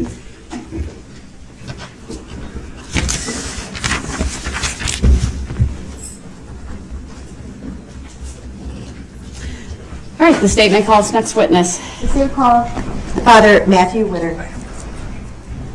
Sir, if you would please make your way to my witness stand, which is all the way up here, upper riser to my right. When you get there, please remain standing, raise your right hand. My clerk, Teresa, will swear you in. Do you solemnly swear that the testimony you're about to give shall be the truth, the whole truth, and nothing but the truth, so help you God? I do. Thank you, sir. Please have a seat. The first thing I will have you do is state your first and last names for the record and spell each. My name is Matthew Witter, M-A-T-T-H-E-W, and then last name Witter, W-I-D-D as in dog, E-R. Thank you. Go ahead, your witness. Sir, how are you employed? I'm the pastor of the Catholic community of Waukesha for 4 Catholic churches in the city of Waukesha. And what are those Catholic churches? So St. William, St. Joseph, St. Mary, and St. John Newman. We're also associated with Waukesha Catholic, the school. Okay, thank you. And when you say the Catholic community of Waukesha, 4 parishes, and you're the pastor at all 4? Exactly, yep. There's 4 of us priests. I'm the pastor. There's 2 other priests and a team, that kind of works together. So you actually do sermons or services at each of the 4 churches? Yep, exactly. So we'd, the 4 of us priests kind of go around and exactly wherever we're called to be. We're kind of on a bit of a rotation, but we're at all those 4 churches. Okay. Direct your attention to November 21st of last year. Were you at the City of Waukesha Christmas Parade? Exactly. I was the Catholic community of Waukesha Catholic. We're walking in the parade. Okay. And when you say, were there just one group of people, or when you said the school and the church? We were one group. Okay. One group. Did you have a float or anything? We did not have a float. There was a banner, and the banner was kind of being carried at different times by a different amount of people, but otherwise we were walking different proximity to the front and back. We were spread out a little bit. Approximately how many people were in that group that day? Probably between 40 and 50. Was there any type of formation? There wasn't like I think at different times we were probably closer together, at different times we were more spread out. As the parade went on, I think, some people walk faster, some slower. And no uniform, or did everyone wear the same type of shirt or sweatshirt? We didn't have, no, it was somewhat cold, so we had different kind of trying to stay, generally speaking, warm. We had some little, very small kind of lights that were kind of carrying, very small, just kind of that sense of, not everyone had them, I didn't have one, but that sense of kind of bringing the light of Christ into Christmas. And Thank you. I'm going to show you a variety of exhibits. First, I'm going to publish them or put them on the screen in front of you, and I'll direct your attention there. I'll ask you some questions about them, okay? So first I'm going to start with Exhibit 129. And let me know when you see that exhibit in front of you. okay, yep, I see it. Okay. And have you seen that picture before? Yep, I have. And do you know who that was taken by? I believe it was taken by Jason Peckloff. He's at least the person that I saw the picture from, so it was probably circulated, but yeah. Okay. Do you know when it was taken? That was taken before the parade started with some of the group. Okay. So this wasn't all the people in your group? Not everyone, but a chunk of people. Okay. Are you familiar with pretty much everyone within this picture? Yep. And there are names that are associated with certain people who we are considering injured parties in this matter. Do you see those names? I do. Do you see the arrows that are associated between the people and the name? I do. Can you briefly look at that and let me know if those names are correctly associated with the correct people?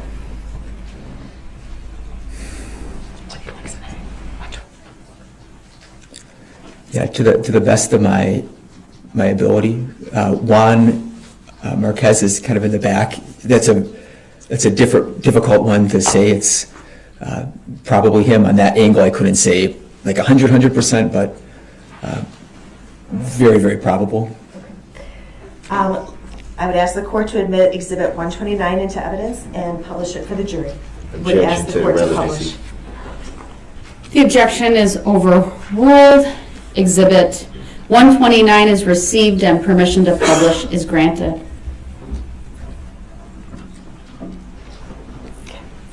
Can you briefly kind of go over the people who are named and their relationship with the other people in this picture? For example, I see some kids with the last name Perales-Alvarez. Exactly.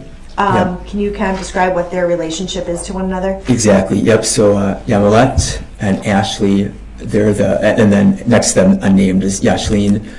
They're the daughters of Maria Alvarez Dominguez, as his name.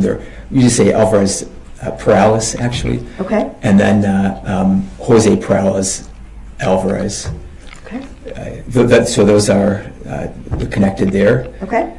And then Benjamin and Elliot Hallmark are siblings. Some of their other siblings are there too. Okay. Gregoria Romelia, she usually goes by Romy Perez, and Camila on the far left, that's mother and daughter. Okay. And then Juan in the back, his son David is up front. His head is kind of ducked to the side. Okay. So those would be the relationship connections. How about Adair Lopez Revelar? Objection, leading the witness. Adair is... Hold on, there's been an objection. I need to rule on it. The objection is noted. It's overruled. And you may answer. So Adair is... his mother, Marisol, was also in the parade. She's not in the picture, though. And how about Maria Alvarez Dominguez? I don't know if you addressed her yet. Oh, yeah. Maria is she's the mother, and I forgot Eileen. I knew I was missing someone. Eileen is on the far right. So Eileen with the A, Yamilet, Ashley are and then Yashleen, who's doesn't have a name box by her. They're the kids of Maria and Jose, who's got just barely see the red hood. And does this accurately reflect kind of the clothing that they were wearing while they were marching in the parade on November 21st of last year? I believe so. Okay. I'm now going to direct you to Exhibit 128 because I thought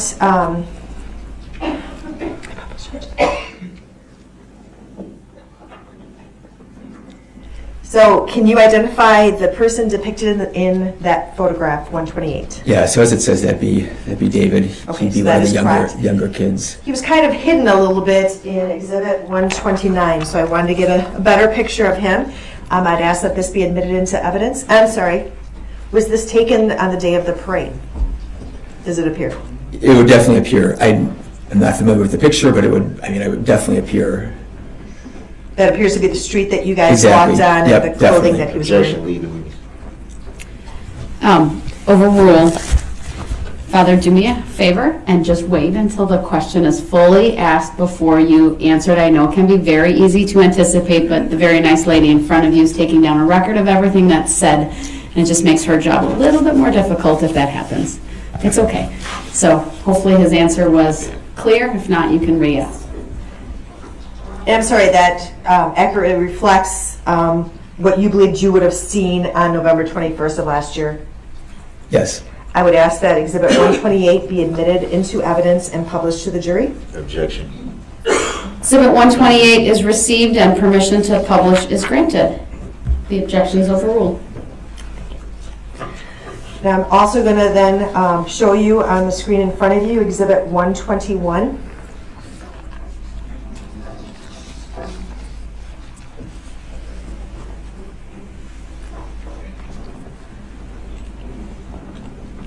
Let me know when that's showing in front of you.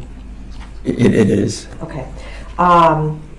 You had indicated that in front of the group was a banner. Is this consistent with what you're seeing, or can you describe generally what you're seeing in Exhibit 121? That would be our group, somewhat close to the beginning of the parade route. So that's the banner.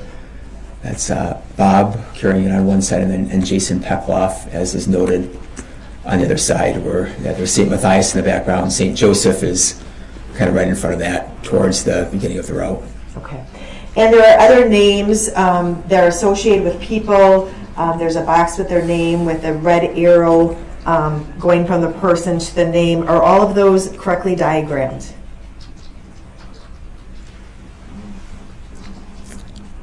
Camila certainly is. Jason certainly is. Adair certainly is. Maria certainly is.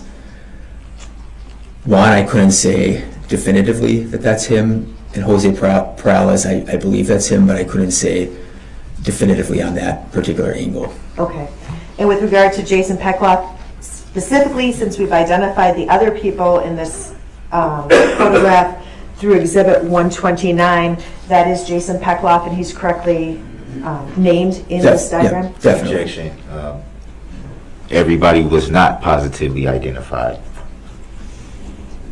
I would note that the witness identified most with certainty, others without. So the jury should just keep that in mind at this point. I don't believe there's been an offer, though, or a request to receive it just yet. So I'll withhold any of that. And Your Honor, I'm going to move Exhibit 121 into evidence, ask that it be published with the understanding that Father Witter indicated that Jose Perales Alvarez and Juan Marquez, it would be consistent, but he cannot say with 100% positivity that those are those two individuals. Objection. It was not said with certainty whatsoever. The answer was he's not sure. Exhibit 121 is received as noted by the state. Permission to publish is granted. Sir, again, in looking at this exhibit, which is 121, other than Jose Perales Alvarez and Juan Marquez, which you indicated you weren't positive about, the other people whose names are and arrows are on that picture, you can positively identify them? 100%. Okay, thank you. Now I'm going to show you what's been marked as State's Exhibit 122.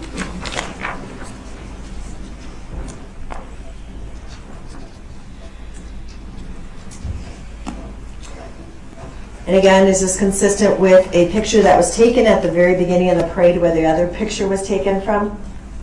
That's correct. Okay.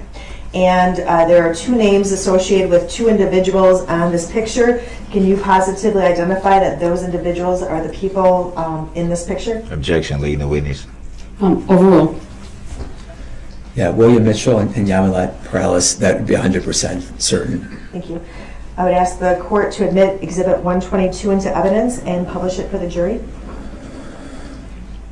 Exhibit 122 has received permission to publish. Granted.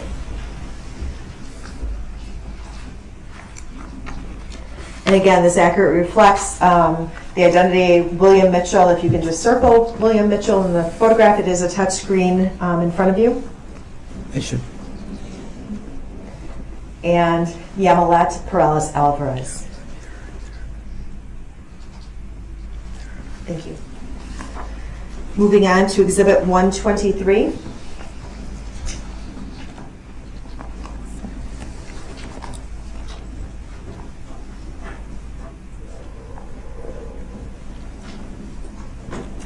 Can you identify the individuals who are named in this exhibit? Objection. The names are on there. Question was whether he could identify the individuals who are named. So That's a big arrow pointing to there. your objection's noted. It's overruled. You may answer the question. So each of the people, Benjamin Hallmark, that arrow is correct. Maria Perez, that is correct. That is Luke Hallmark.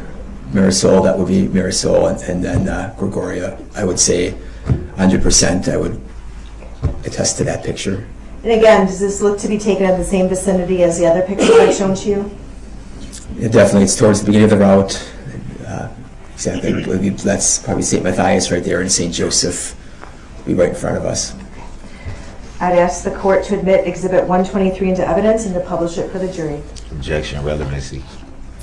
Overruled. Exhibit 123 has received permission to publish is granted. Again, sir, I'm just going to ask you to circle the people associated with the names as I call them out. Benjamin Hallmark, I think you had previously identified in Exhibit 129, but where is he? And if you can circle him. Okay. And Maria Perez. Maria. Luke Hallmark. Marisol Lopez Gutierrez. And Gregorio Romelia Perez, I think you said you know her as Romy. Yeah, she also goes by Romy. Thank you. I'm now going to show you State's Exhibit 124.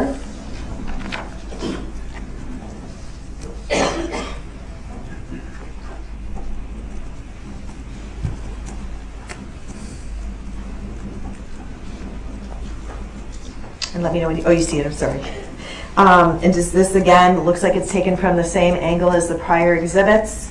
Do you see the name of Elliot Hallmark and Father Pat Heppy? I do. And are the arrows associated with the people that you know as Elliot Hallmark and Father Pat Heppy? Objection, leading the witness. Overruled. You may answer. Yep, 100%. Thank Those you. those would be correct. Thank you. I would ask the court to admit Exhibit 124 and publish it for the jury. Objection, relevancy. Overruled. Exhibit 124 is received and permission to publish is granted. And again, just to clarify for the jury, Elliot Hallmark, can you circle him? And Father Pat Heppy, can you circle him? Now, was he one of the other three pastors? Exactly. Yep, Father Pat is the pastor emeritus in the Catholic community of Waukesha, so he's one of the four of us priests. Okay, thank you. And finally, I'm going to show you what's been marked as Exhibit 125. Let me know when it's on your screen.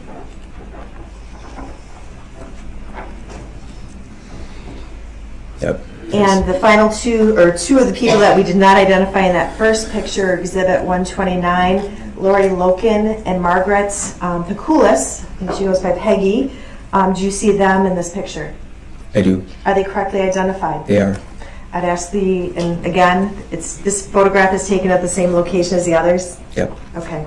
I'd ask the court to admit Exhibit 125 and allow it to be published for the jury. Objection, relevancy. Overruled. Exhibit 125 is received and permission to publish is granted. Thank you. If you can circle Lori Loken and Margaret Pekulis. Thank you. We can take this exhibit down. Do you recall as you were marching or walking in the parade, what group was in front of you? The group, in terms of, we were, the Catholic Memorial Group was the group in front of us. Behind us were the dancing grannies. Okay, thank you. That's what I was looking for.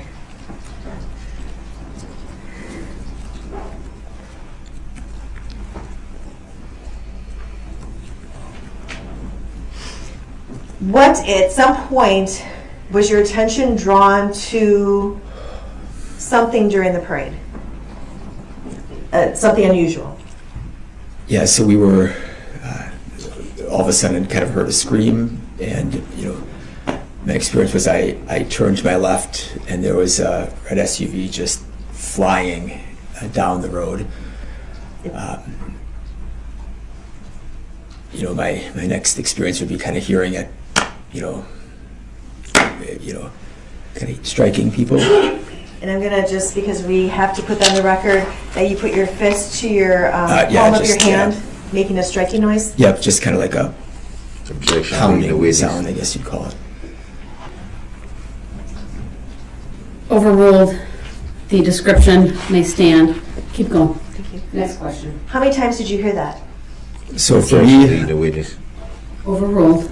You may answer. I heard 2 times. Where were you when you were marching in this group? Were you on, as you're walking down Main Street, were you on the right-hand side of the group, which would be, I don't know why I can't get this right. The right side would be, I believe, the north. Or were you on the left-hand side of the street, which would be the south? Or were you in the middle? I was more towards the right-hand side of the street. And did you look back? And you said you looked back and saw the red SUV, correct? Yeah, the way I would describe it is if the car would have hit me, it would have hit me. I kind of saw it as it was entering into our group. And the 2 impacts that you heard, did you see those impacts? My mind blocks that part out of it, so I couldn't say who was hit in those impacts. What I could say is that my next encounter was that there were 3 people from our group that I don't believe would have been the ones with impact that were lying more or less right in my immediate path. So 2 right in front of you on the right-hand side of the street, Yep. as you testified? On the right-hand side. Those are the first, the 3 people that I was right by then. And before that car went through, were those 3 people on the ground? Definitely not. Where did this impact take place? Do you know approximately where on the parade route?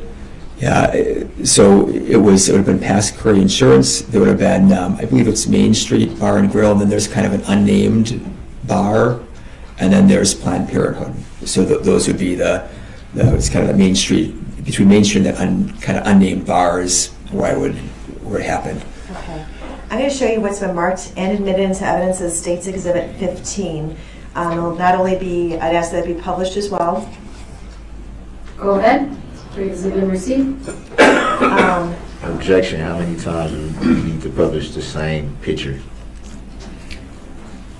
Your objection's noted. It's overruled. Of course. On this picture, there are different groups that appear to be on this picture. Can you describe, what does this appear to be a map of? Yeah, that would be Main Street. That'd be our groups, the groups of the parade. And do you see your group on this map? I do. Would it be in the left-hand side of Exhibit 15? Objection. Leading the witness. Sustained. Hold on. Sustained. Please rephrase. Where would you see, you said you saw your group. Where do you see your group on this map? On this map, our group is furthest to my left. Can you circle it?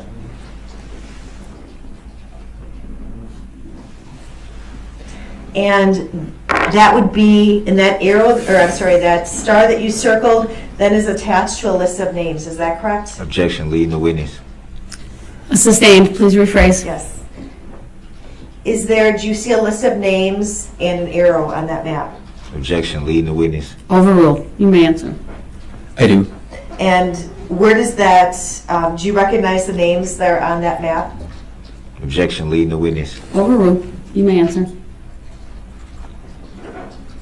Yep, I recognize all those names. And it appears that approximately how many names are on that list? Objection, leading the witness. Overruled. 19.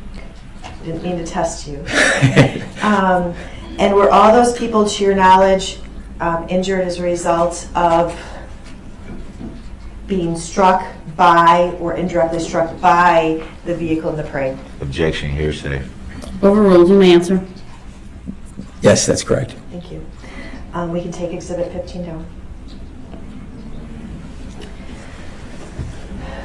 So when you looked around and saw the red SUV, did you hear the impacts first, or did you see the red SUV first? I saw the red SUV just flying on the left side. I mean, flying is a relative word, but it was, going fast. It was going faster than anyone in their right mind would be driving in that scenario.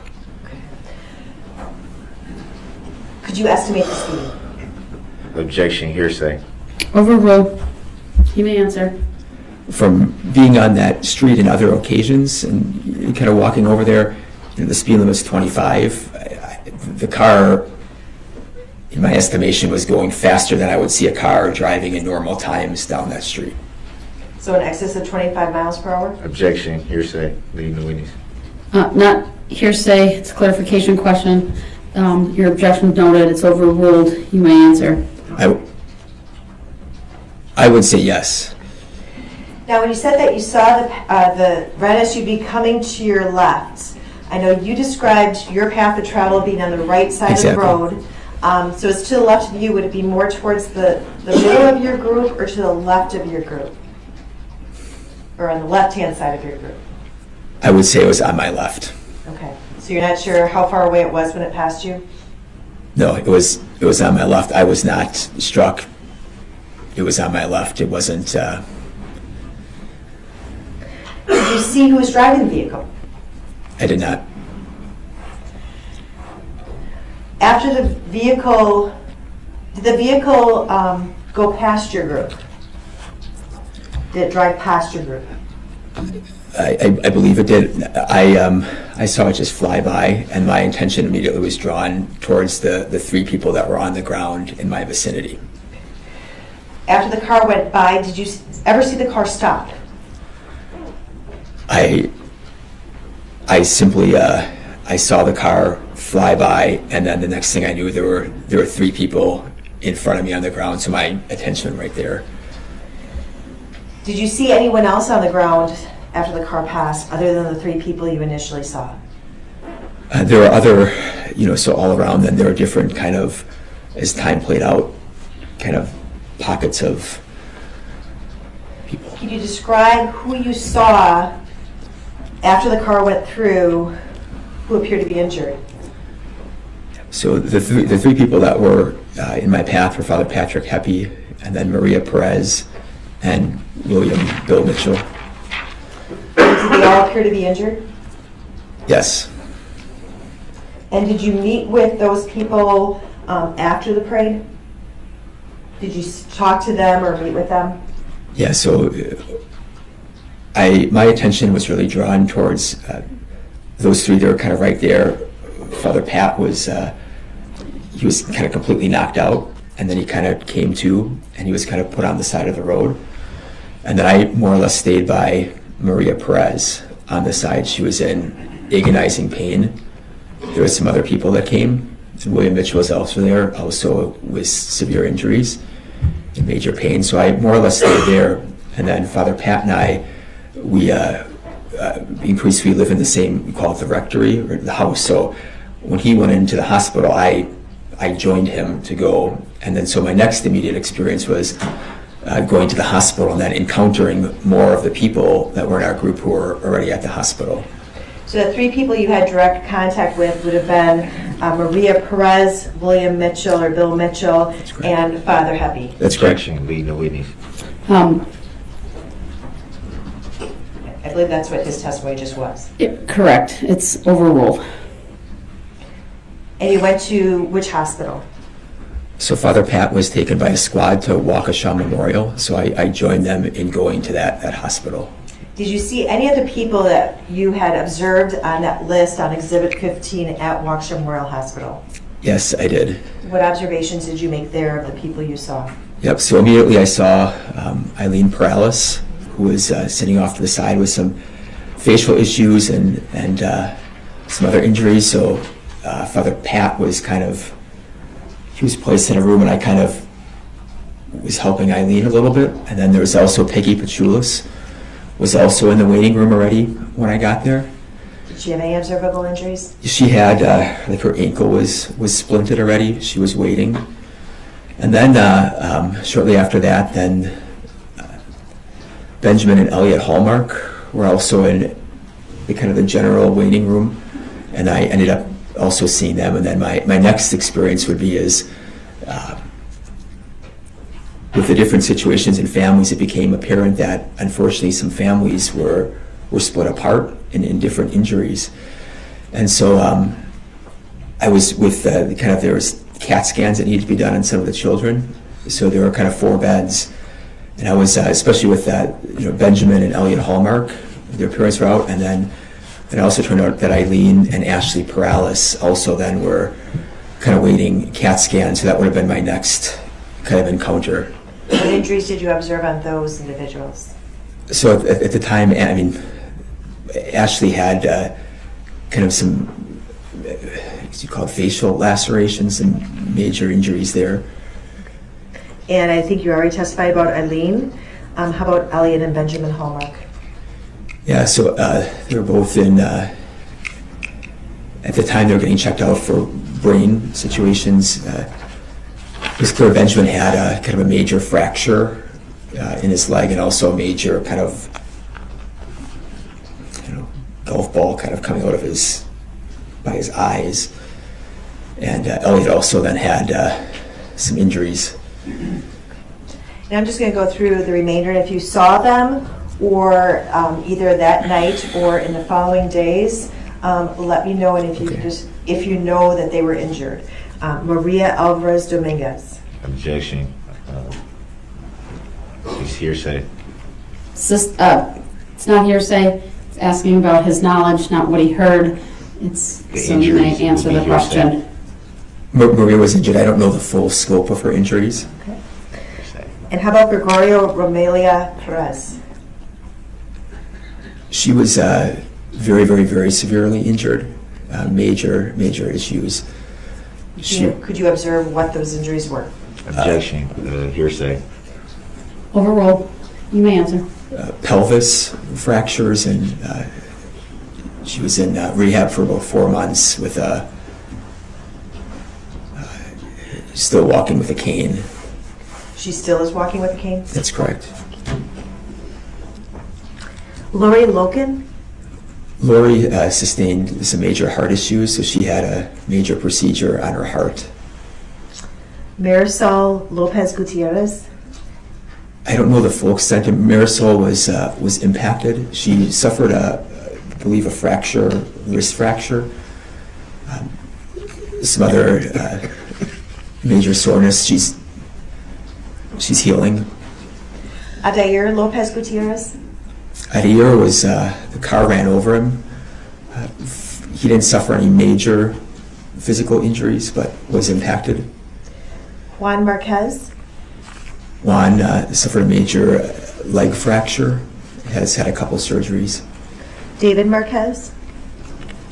David was struck, took on some bruising, but no major injuries.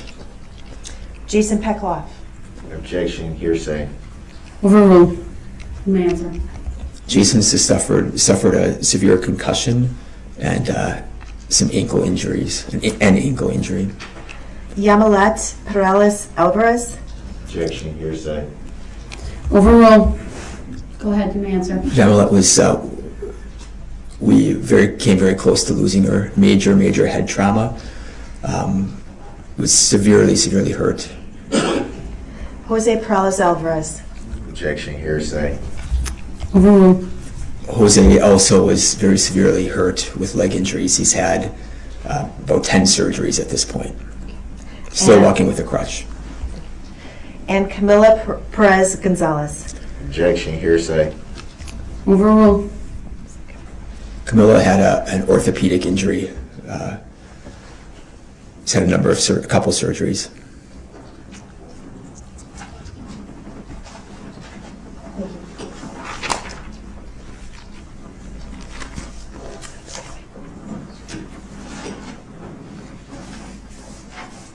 Nothing further. Thank you, Father. Any cross-exam questions for this witness, sir? I do. Please proceed. Just a second.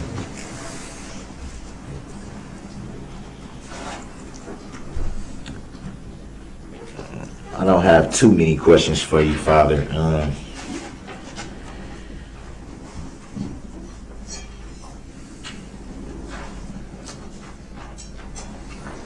Do you recall when you knew for sure that you would be testifying in this matter?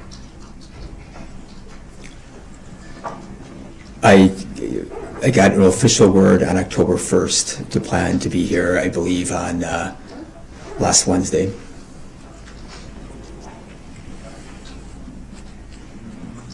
And to the best of your knowledge, do you have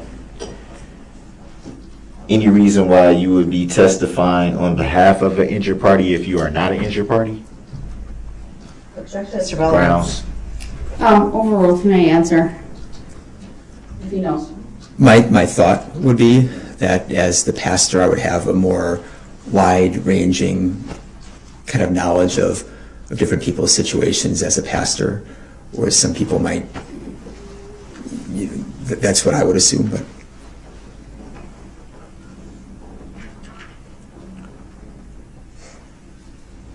You testified to observing quite a few injuries.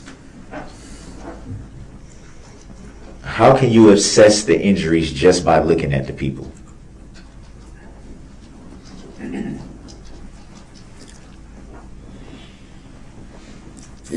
can you clarify what you mean by that? Like, what are you getting at? For example, if I was to see someone injured laying on the ground, I could essentially say, "Oh, it looks like this," but how can I be certain that that's what it is? So my question is, being that you observed a lot of injuries, how are you able to assess what they were just by looking? Well, the question mischaracterizes his testimony, so I'm going to ask that you rephrase. How did you know the injuries just by looking? It still mischaracterizes his testimony. That's not what he said. He was asked about whether he was aware. Yeah, that he observed injuries. So how could he know He observed some, so you need to be specific as what point in the time. injuries that you saw at the hospital? How were you able to say for sure what those injuries were just by observation? Yeah, so some of it is seeing people at the hospital, and then part of it then is, so there's the immediate seeing people in the hospital, and then there's the later times of seeing people in the hospital or seeing people in other contexts. So would it be fair to say that you were told those injuries either by medical professionals or by the people? Exactly. So if people would say, "This is my injury," I would believe them. If they'd be in the hospital, if I see people with crutches, wheelchairs, then I would say that's probably accurate. But you didn't know for sure yourself until you were told. Yeah, I'm not a doctor, so I'm not the one diagnosing an injury. I can observe what they say, I can observe what I see, and then if I see people with crutches, wheelchairs, that's then what I'm I was like, getting at. there's probably truth there. Do you know, because you testified to seeing those, some of those people after the incident, would that be fair to say? Yes. Do you know if any of the people you saw after the incident filed any claims in the matter? Could you clarify by what you mean by claims? Did they file for to be an injured party in the matter, or did they file for any medical bill support or anything of that nature? To your knowledge, do you recall any of that? We certainly told as many people as possible to get involved in the Waukesha parade support and other means of help. I can't speak specifically for each person what they did or did not do. Can you explain to the jury what you mean by the support that you are referring to? Was that like a group formed, or was that sort of like an event of a GoFundMe account or something like that? Can you give some clarity on that? Yeah, there was the Waukesha parade fund that was, I think, an international type of thing. There was, our parish had a fund. There were GoFundMes. There were any number of different things. There were different encounters to allow people to come together and talk about what had happened and seek start healing from the emotional part of it. And by international, that would be assuming worldwide. That'd be fair to say? Yes. So it would be fair to say that there were financial interests attached to this incident. Objection is how it relates to this witness's testimony. Grounds. Sustained.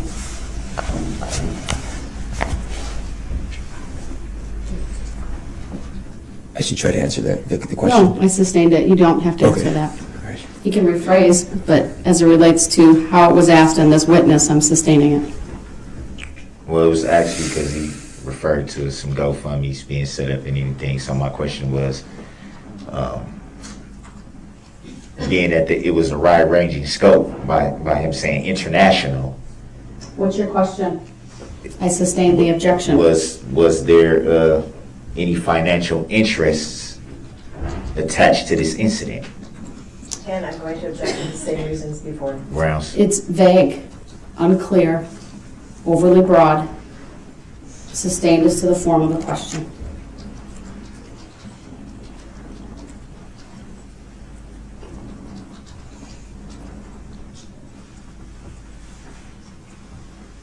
Any idea how much money was raised for the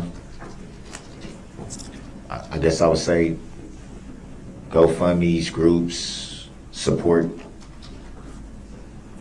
Objection as it relates to this witness's Grounds. testimony. I'll allow it a little bit of leeway as it potentially could relate to bias, not of this witness. He made no claim, but go ahead if he knows. Subject to you following it up with other, I guess, witnesses later on. I know, so the Catholic community of Waukesha had an opportunity because people wanted to give, and so there were $73,000 that came into the fund that I'm aware of, the Catholic community of Waukesha, that we dispersed in different ways. There's still, I think, $3,000 left. That's for kind of community healing events. What the end of what GoFundMe's reached, what the Waukesha Foundation Fund reached, I don't know. But I know the Catholic community of Waukesha was $73,000. Yeah, the specific, I couldn't say 73 what, but 73,000, I think. And did that go straight towards the victims to help them in any way?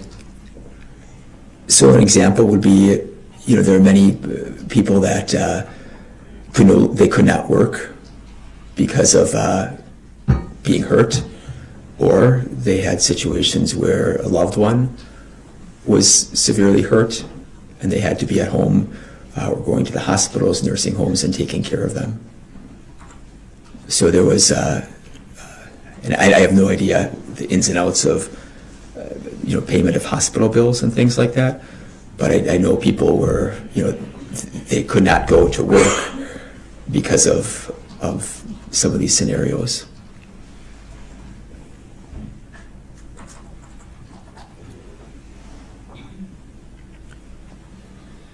And you stated you didn't see the vehicle approaching at the time when it got to where you were. Would that be fair to say? That's correct. It was very close to me when I saw it. About how close to you did the vehicle come? The vehicle was on my left side. I saw it probably, very close to when it was on me, I would say, to my left. So you were on the right side of the street at that It was on point? the right side of the road. So it'd be fair to say it was on the opposite side of the road from you. It was on my left. Where on the left? If you show me a picture of the road, like point to where it was on my left, I could not say that it was on my left. Did it come pretty close to you at any time when it was passing you? The car did not hit me. It was on my left. You referred to it as a car, as you just said. Was it a car? Was it an SUV? What was the vehicle? I would describe it as an SUV, to be specific. Any reason why you would say car? Objection, argument. Grounds? Overruled, you may answer. For me, people that know me, I'm not a car person, so car is a wide-ranging descriptor to me. Would it be fair to say you wouldn't call a bus a car, though, right? Objection, argumentative. That's argumentative, sustained, you don't need to answer that one.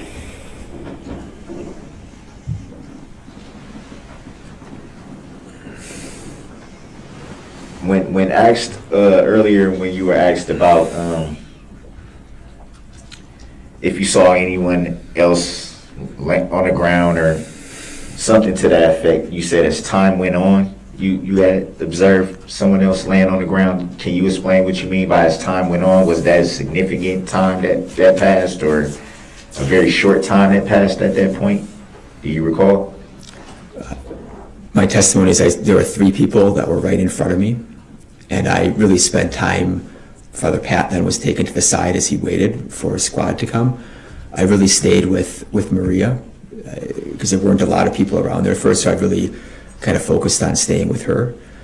From looking up and waiting, there'd be officers or different medical personnel, whether they were, I can't say what type of personnel there were. People would come and check and kind of evaluate, but I could see other kind of pockets of people. Did you observe the other pockets of people that weren't with your group being struck at any point in time? The only experience that I saw was our particular group. At the time of the incident, I had no idea what had taken place behind us. And would it be fair to say you had no idea what had taken place in front of your group? As I stated, I only saw what I saw. At any time when the vehicle was passing you, were you able to see into the vehicle? The vehicle was going very fast. So I would not have had a picture of who was driving the vehicle. But you can't estimate a good speed that the vehicle may have been traveling.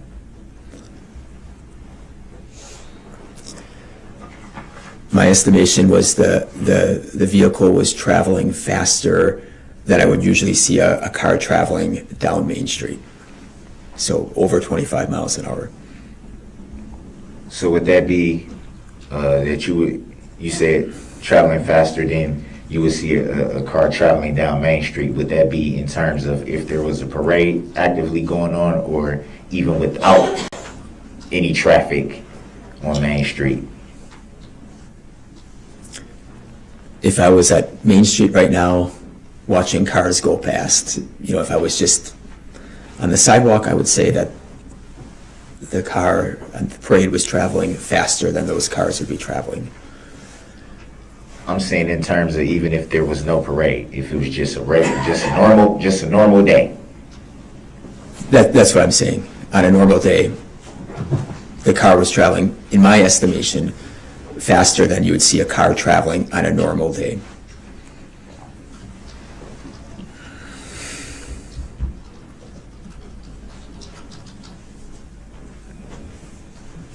And you weren't able to get any description of the driver of the vehicle? Not at all, no.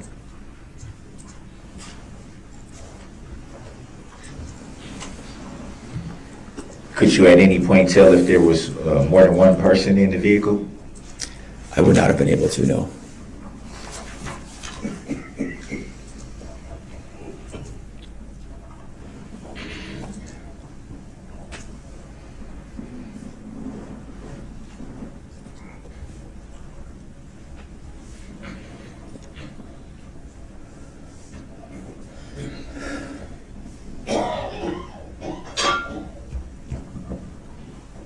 Do you recall being interviewed by any law enforcement at that time?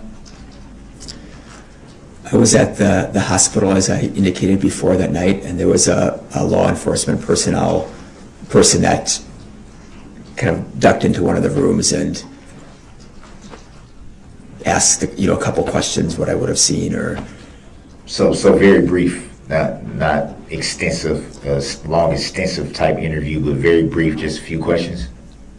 In the hospital that evening, yes, there was a law enforcement that was a brief interview. Did you give any, or were you interviewed by any law enforcement after that night?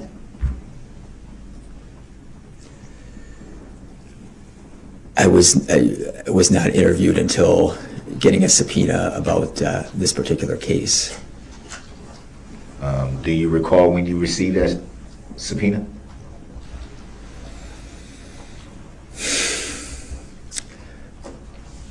I can't say a specific date. I can say it, after that first one, October 1st was when I got the official, to report, to testify to the case.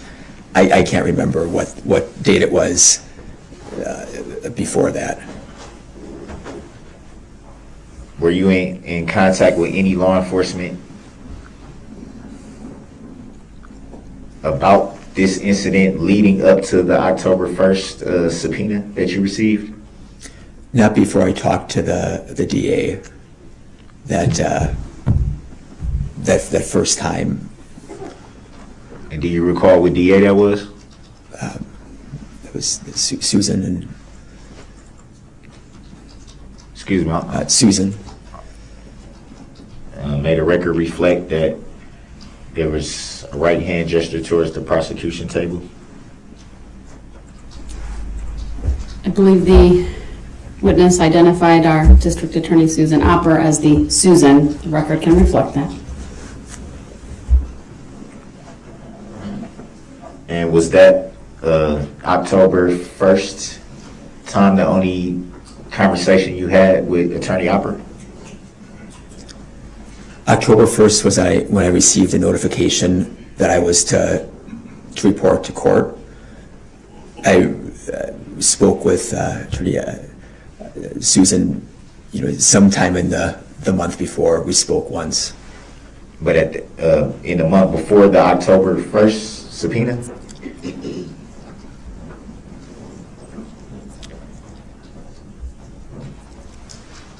So October 1st is when I formally got the subpoena that I was to come in. It would have been sometime in September where I was, notified to come in and talk to the DA. So I talked to the DA once. And at that time in September, you weren't yet subpoenaed?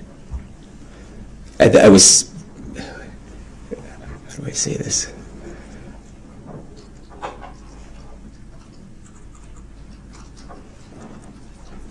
This would be a point of clarification in the sense of, I believe that I was subpoenaed to come in and talk to the DA. I'm not sure if that's a subpoena or that's, what the correct wording is. I was, told to come in and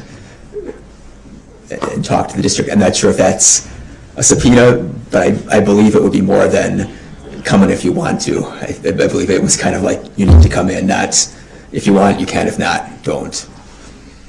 I'm not sure what the terminology for that is, but that's how I would take it. If that's a subpoena, No, that's not a subpoena. The subpoena is when you actually get the subpoena paperwork by mail, or I don't. Mr. Brooks, you need to ask a question. Can I get to it, Your Honor? No, because you're trying to define something, which would be testifying, which you cannot do at this time. So the jury will disregard his last comment, but go ahead and ask a question of this witness. You get something else. Wow. Mr. Brooks, that was inappropriate. Do you have any other questions for Yes, this I do. witness? Yes, Please I ask do. them.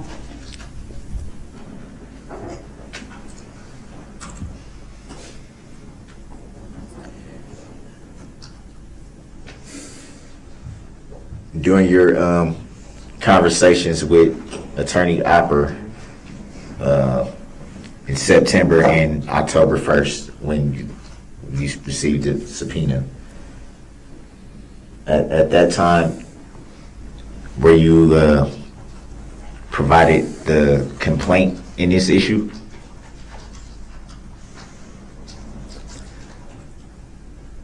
what do you mean by complaint? The complaint would be a reference to the charges in this matter. Paperwork that would state the charges. Objection, Meg. Grounds. Oh, overruled. He may answer if he's able.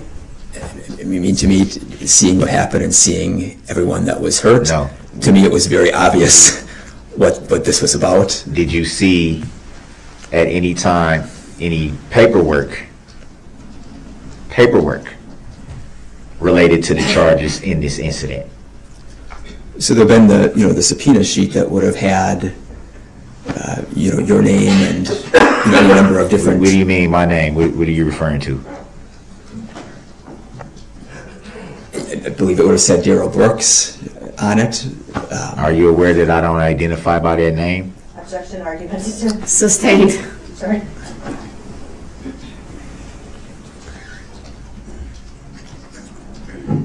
So is that what your subpoena said? Was that the language of your subpoena? The logistics? We've been down this road under 906.11, Mr. Brooks. You're not, I need you to ask a relevant question to this witness. That was relevant. He said what was on his No, subpoena. you've talked at length about the subpoena, so under 906.11, move on to a new topic, please.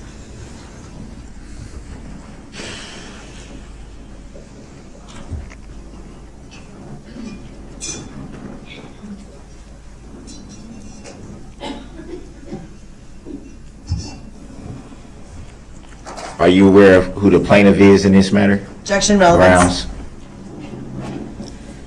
Overruled. He may answer. I believe that you would be, or excuse me, you're the defendant. I would be the plaintiff? Excuse me, at my mind, you're the defendant, I believe. The plaintiff would be. If you know, do you know who the plaintiff is? All those who were hurt under the title of the state of Wisconsin. That's how I would identify it. That's how you would identify it. So, do you know if anybody who was hurt that identified as the plaintiff? Objection, relevance. Grounds. I think this witness has testified he's really not sure what the plaintiff is. He kind of guessed. He gave an assumption. Sustained. He did. Foundation. He did answer the question though. Sustained. Next question.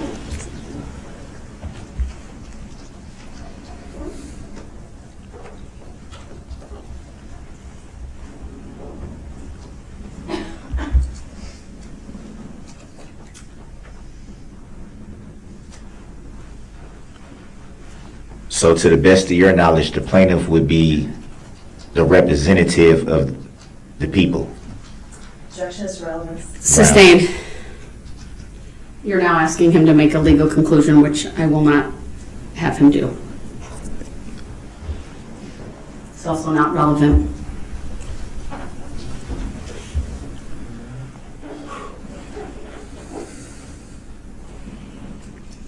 Do you know of any injured party who claims to be the plaintiff in this matter? Objection, relevance. Grounds. Sustained. Mr. Brooks, under 90611, please move on to a new topic.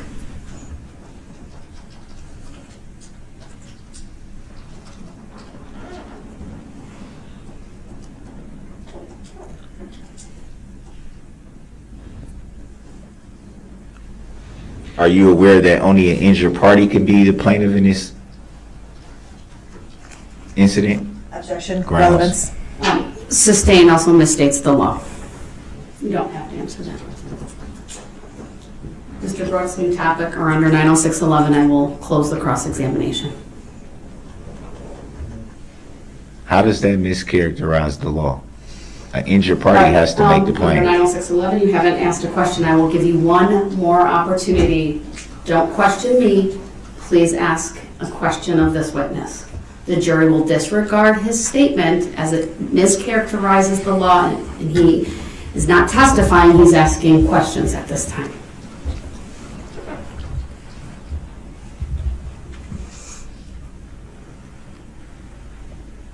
Are you aware that the state of Wisconsin is an entity and cannot claim to be an injured party in this matter? Objection. Grounds. Sustained. All right, your cross-exam is now closed under 90611. Does the state have any redirect for this witness? Go ahead. Sir, prior to the red SUV coming through your group, did you ever hear a horn honking? Objection. Overruled. You may answer, sir. Objection. Hearsay. It's not hearsay.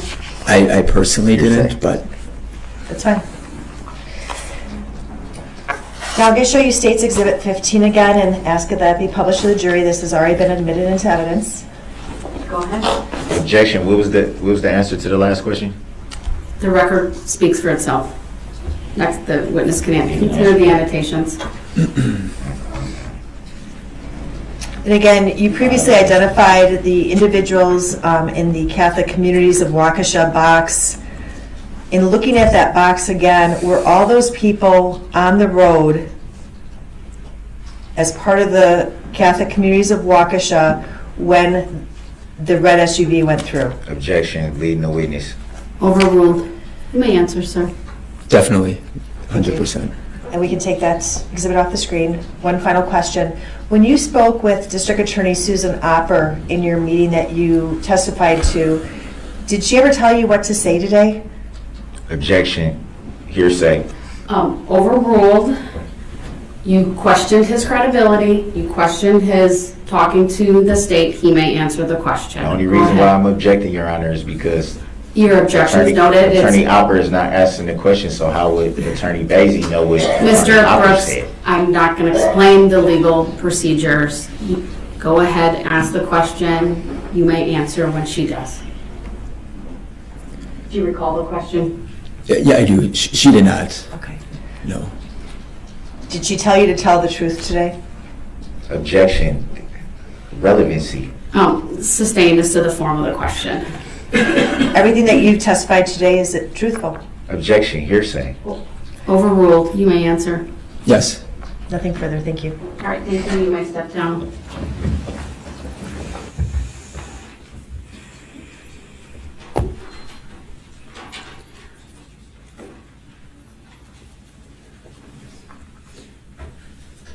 I would like to get through one more witness, but I want to take a short comfort break for everyone, so I'll rise for the jury. Thank you.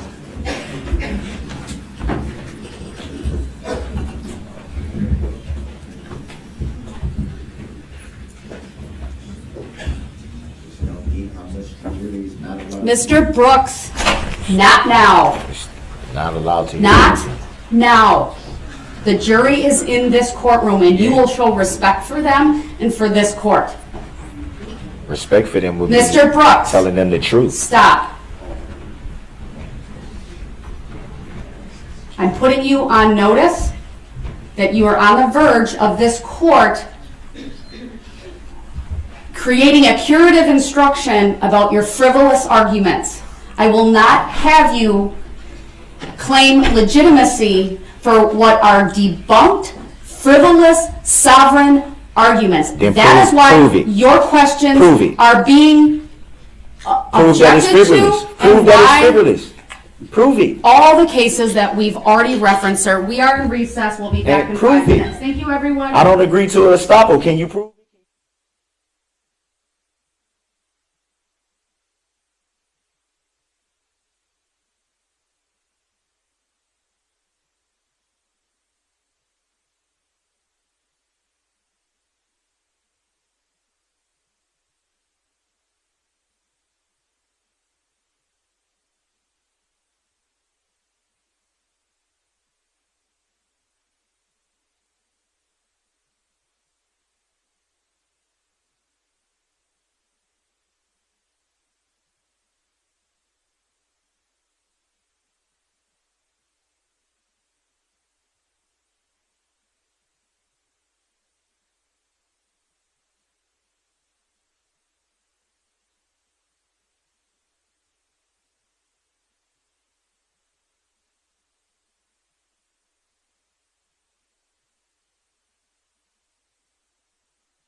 Attorney Opper, you just wanted to address timing.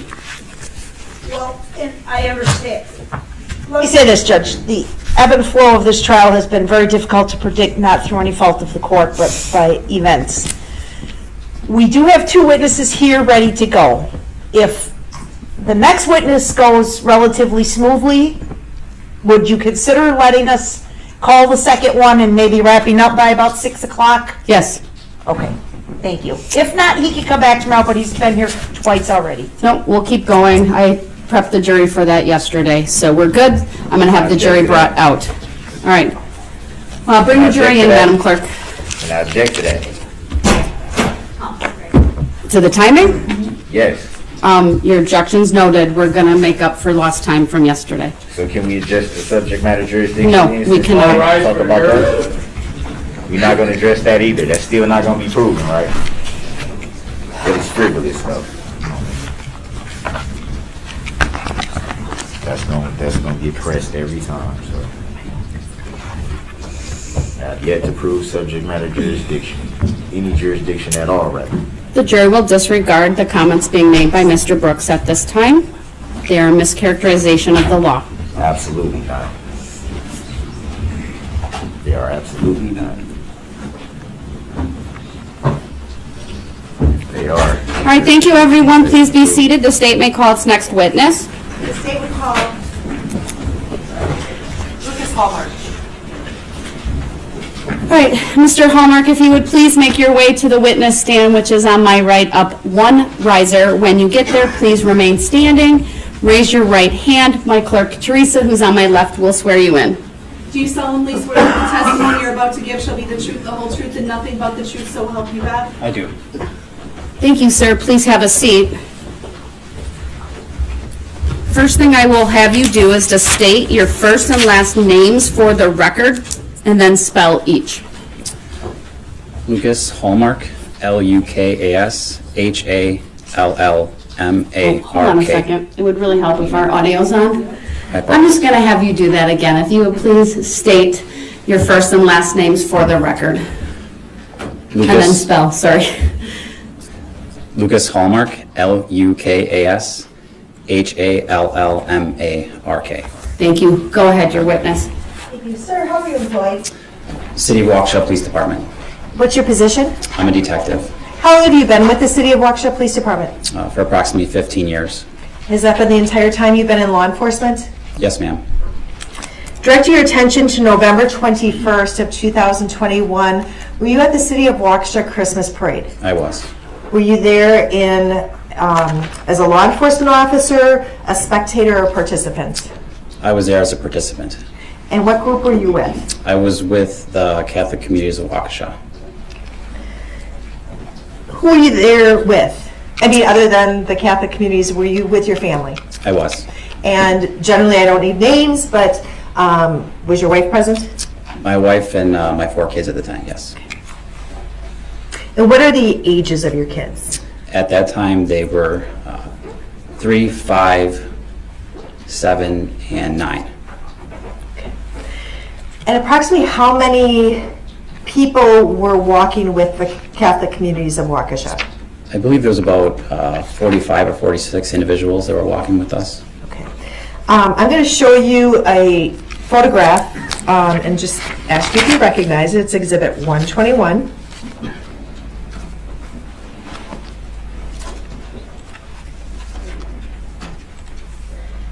As a reminder, the monitors in the jury box have about a 20-second delay, so we need to be mindful of that as we show exhibits to them. They do come on the screen, I think, a little bit more quickly, but there's rapid succession previously, so.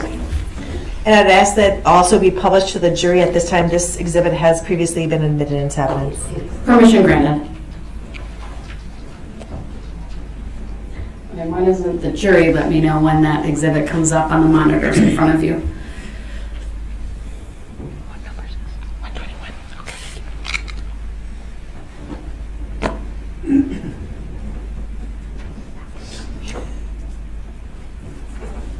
All right, thank you.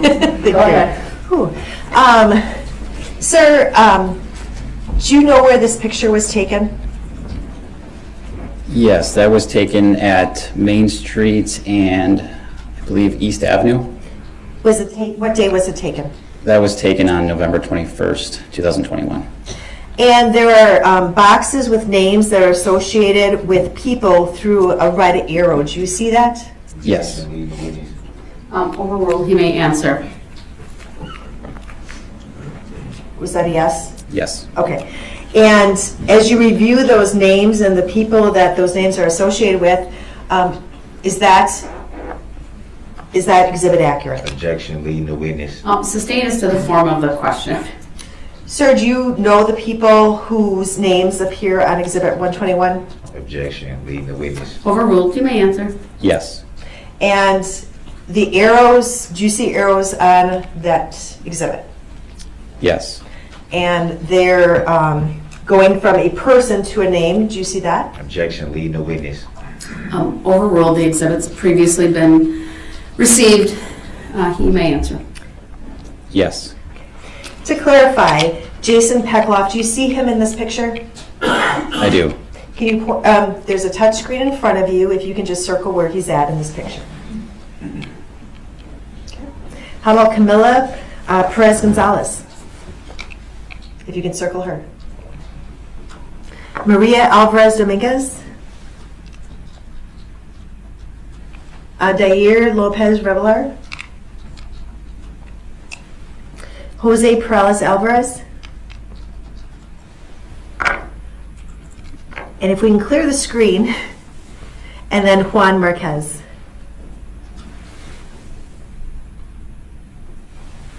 Thank you. We can clear the screen.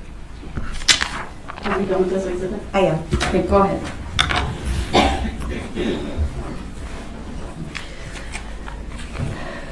Did you know the names of most, if not all, of the participants who were marching with the Catholic communities of Waukesha that day? Most of them, yes. At some point, did you hear some type of commotion behind you? I did. Can you describe for the jury what you heard? We were walking westbound on Main Street, and near the area of about 400 to 409 West Main Street, my attention was directed towards large amounts of screaming coming from behind us, so to our east. At that point, I looked over my left shoulder. At that point, there was still some folks from our group that were behind us, so it wasn't clear, but over the tops of them I could see like a roof of a red vehicle traveling also to the east, coming towards us. I'm sorry, to the west, coming towards us. What were your initial thoughts? Objection, hearsay. Overruled. You may answer. My initial thought that came into my mind at that time when the screaming occurred was that there was probably a lost motorist and there was a vehicle traveling in the parade that shouldn't have been there. Have you ever worked a Christmas parade in Waukesha? I have. Relevancy. Overruled. He may answer. You said you have? I don't recall specifically the Christmas parade. I worked other events in downtown Waukesha. Have you ever worked a 4th of July parade? Objection, relevancy to this incident. Let me strike the question. Okay, go ahead. Have you ever worked a parade in the city of Waukesha? I don't recall a specific parade, but I've worked Friday Night Live, which is an event where they usually close down the downtown area for vehicular traffic and it's pedestrians only. So that was where I was drawing my recollection to that incident. Are there some times when there are barricades set up and a vehicle will come into the area that they're not supposed to come in? That does occur, yes. What would law enforcement do in that case? Usually stop the vehicle and direct them to either stop or remove them when it's safe to do so. Have you ever been present where the vehicle doesn't stop? Objection, hearsay. Overruled. You may answer. No.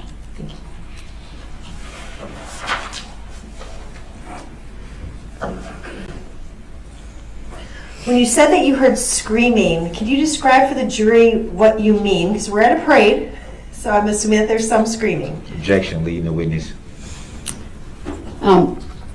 sustains to the form of the question. Can you describe for the jury if the screaming stood out to you? Yes, it was. Objection, leading the witness. Overruled. You may answer. Yes, it was something different than was actually occurring at the parade. And just to give you perspective, at this point, we were actually almost done marching in the parade, which was actually a very big relief to me because I didn't want to be in the parade in the first place. So I was actually very relieved at that point. So yes, at that point, this had caused some sort of commotion that was not particularly used to that we've already incurred through the entire parade. And did you notice anything different about your surroundings as you heard the screaming? Objection. I asked the form of that question and it was answered. Overruled. He may answer. Can you just repeat the question, please? Sure. Do you notice anything other than the screaming that seemed unusual when that happened? Objection, different question. Overruled. I'm not sure what the objection is, but you may answer. Clear with the objection. So after my initial thought of that vehicle was just a lost motorist, or they didn't know actually what was going on, that thought faded very quickly, and I realized that something was drastically wrong based on the fact that that vehicle was traveling at a significant rate of speed towards our direction. When you first saw the vehicle or the top of the red vehicle, approximately how far was it away from you? When I first looked back and saw it, I would estimate it to be about, I would say approximately 200 feet. My recollection is that it was near Curry Insurance. You testified already as to where your position was at that time, correct? Yes. Where were you in relationship to the group that you were walking with? Where were you within that group? Sure. So our group, we were just kind of walking together behind a white banner. There was no set, I guess, method of us walking. We actually, as we were continuing down the parade route, some of us moved forward, some of us moved back, depending on how the kids were doing. But at that particular time, I was near towards the back, so I would say the middle of the back of the group, and more towards the center of the road. And which shoulder did you look back over when you heard the screaming? I turned to my left. And that's when the vehicle was approximately 200 feet away? Objection, hearsay.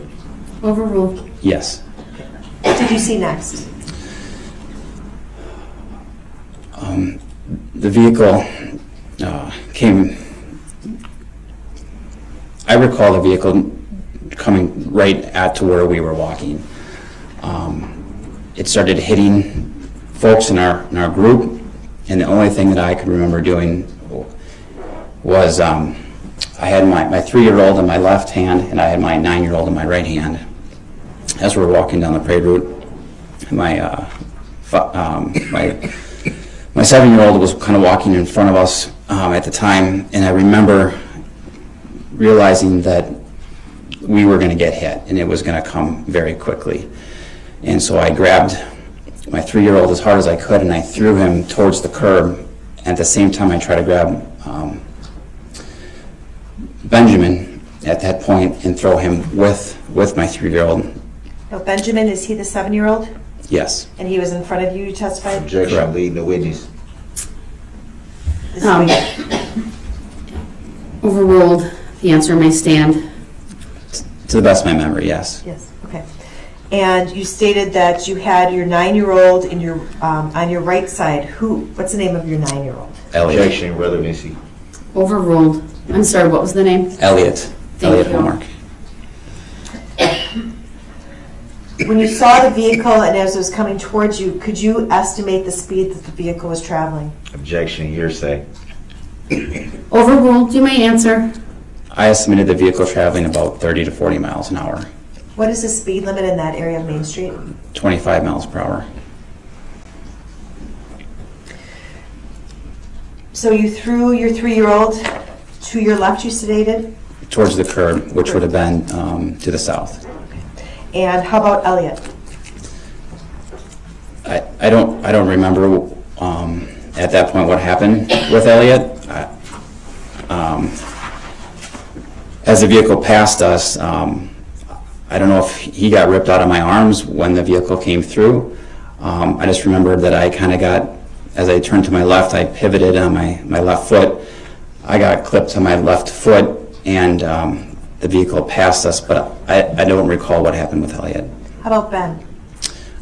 Ben, I saw him stumble and kind of roll from where the vehicle came towards the curb to the south. Now, when you said you got clipped, what clipped you? Ejection. Overruled.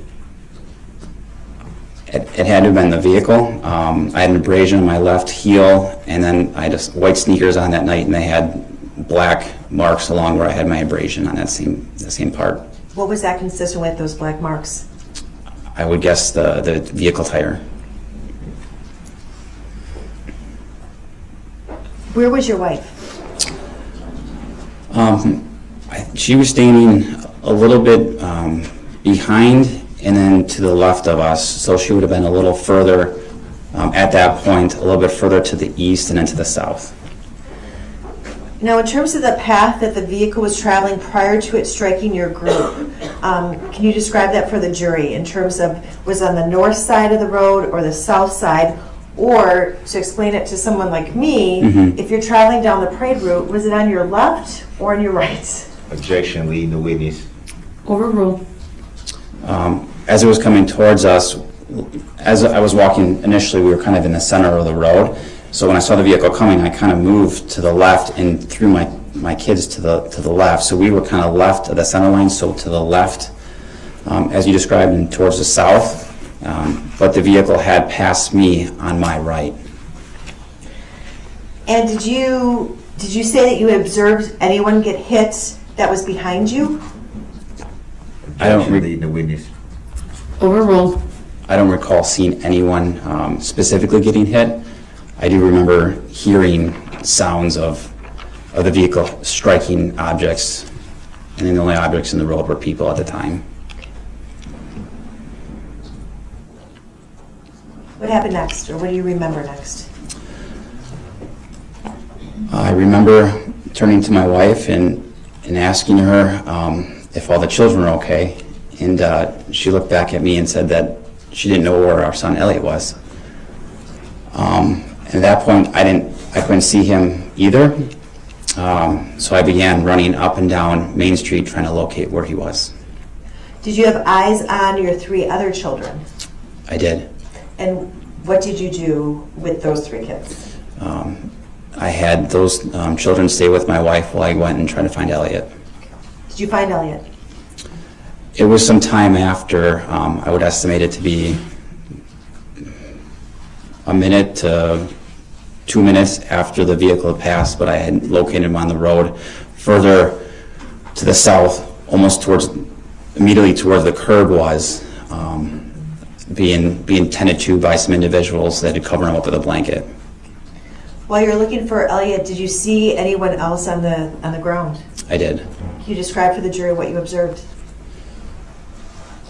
There was a lot of individuals laying on the road as you look back, and I remember specifically seeing Father Pat Heppy laying on the ground. I remember he was, at that point when I had saw him, I thought he was deceased because he wasn't moving at all, so I would assume that he was knocked unconscious. I continued past, and then I remember specifically seeing a younger female who I recall to be as Yamilet Perales laying in the roadway. And 2, I thought she was also deceased because there was blood coming from like her ears, and she wasn't moving either. Did you see anyone else before you found your son Elliot? There was other people, but I don't specifically recalling at that particular time, no. Once you found Elliot, what observations did you make of him? At this point, he was awake. The person that was tending to him indicated that he was knocked unconscious. So when I had found him, he actually regained consciousness, but he was crying and complaining of injuries to his back and to his hip and to his leg. What did you do then? Pretty much just, I was told by the individuals that were caring for him that that we needed to keep them there for safety purposes, for like C-spine, making sure they didn't have any significant neck injuries or back injuries, and that we needed to wait there until paramedics arrived. Did they eventually come and assess Elliot? Yes, during this time I had spoken with my wife, and the decision was made that she was going to go get the car, because it was, at this point, it was chaos in downtown Waukesha. And I'd actually made contact with a couple of different officers that I knew from the police department, and one of the comments was we didn't know how we were going to get a lot of these injured folks from the street to the hospital that needed care. So the decision was made that I was going to send my wife to go get the vehicle so she can remove our 3 kids that were mobile and remove them from the scene. At that time, I didn't know the extent of the injuries to Benjamin. And that's what I was just going to ask you about. Were there any observable injuries to Benjamin at the time immediately following the car going through the group? Objection, leading the witness. Overruled. You may answer. I knew that he had been injured because when I had looked over to where he was over on the curb, I had seen that he had some facial injuries, swollen eyes, some lacerations. But he was calm and he was collected, so at that point I didn't know that there was any other injuries to him. After the paramedics had put Elliot on a removable stretcher, I indicated that Benjamin was hurt and I needed to go bring him with us when we went to the hospital. After I went over to him to pick him up, I had looked down and I had realized that he had an open fracture to his left leg. So what did you do? I picked him up, and then we ran with the paramedics down to, they called it the casualty collection point, or the point where all the ambulances were caring for individual folks. And did you ride in the ambulance with Elliot and Ben, or did they go separately? We went together. Okay. Where did you go? We went to Waukesha Memorial Hospital. And what happened once you were at Waukesha Memorial Hospital? What did you see in general? Yeah, I mean, as working in the city, we go to Waukesha Memorial Hospital quite a bit, and I have never seen anything like this in my entire life. It was pretty much chaos. When we first got to the hospital, there was some sort of physician or EMT that was actually triaging individuals with, I believe it was permanent marker, and they were triaging individuals on their forehead of what level of injury they needed. And based on that, it's kind of directed word to they had gone inside the hospital. So when we had gone into the hospital, we were directed into the waiting room. And at that point, we were still on kind of like stretchers or backboards. We were placed in the waiting room, and we were just waiting until we could be attended to by some of the staff.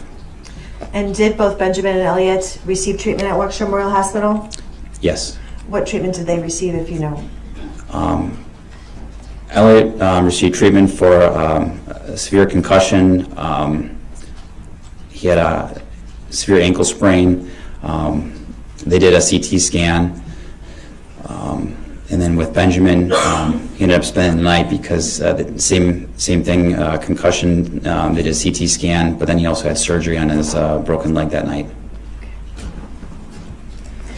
Now you stated initially when the car was coming towards the back of your group, you thought it may have been someone that just accidentally got on the Christmas parade route, correct? Objection. That was not the form of the question. Or answer, rather. Asked and answered, sustained. So after having your initial thought, did your thought change at some point that this isn't a misguided vehicle? Yes. And what did it change to? Objection, leading the witness. Overruled. You may answer. After the vehicle had come through and struck our group, and then as I looked back at all the carnage behind us, it was pretty, my thought then that we were involved in some sort of terrorist act. It was overwhelming fear, overwhelming panic amongst everyone in the downtown Waukesha. After the vehicle went through your group, did you ever observe it stop? I did not. I'm going to show you on the screen in front of you Exhibit 140.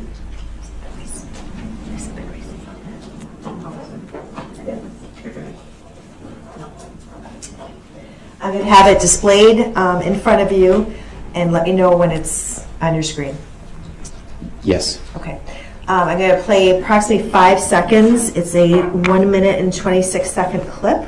I'm going to play the first 5 seconds and see if you recognize this video.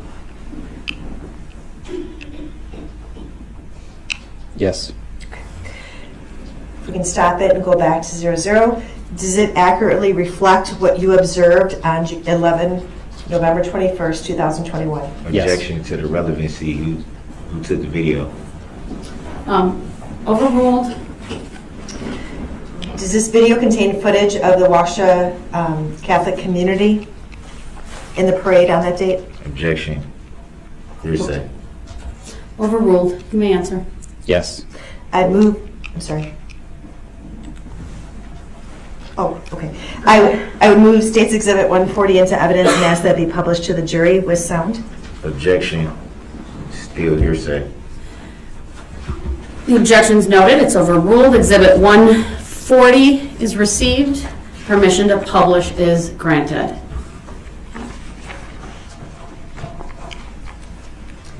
And I'd ask that it start playing now. Maybe, we'll see. I mean, it's actually at the Elks Club Lodge. It's like, see, it's really cool.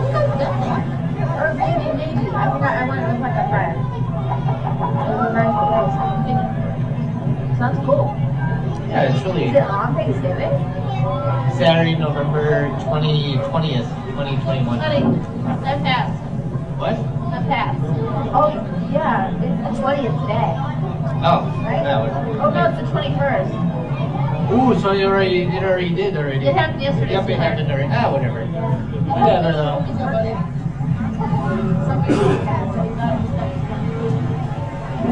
That's okay, whatever.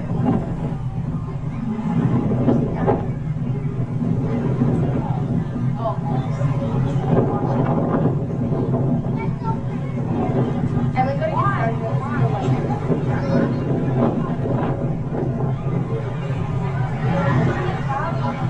oh, those outfits are so cute! Young lady, where is your winter jacket?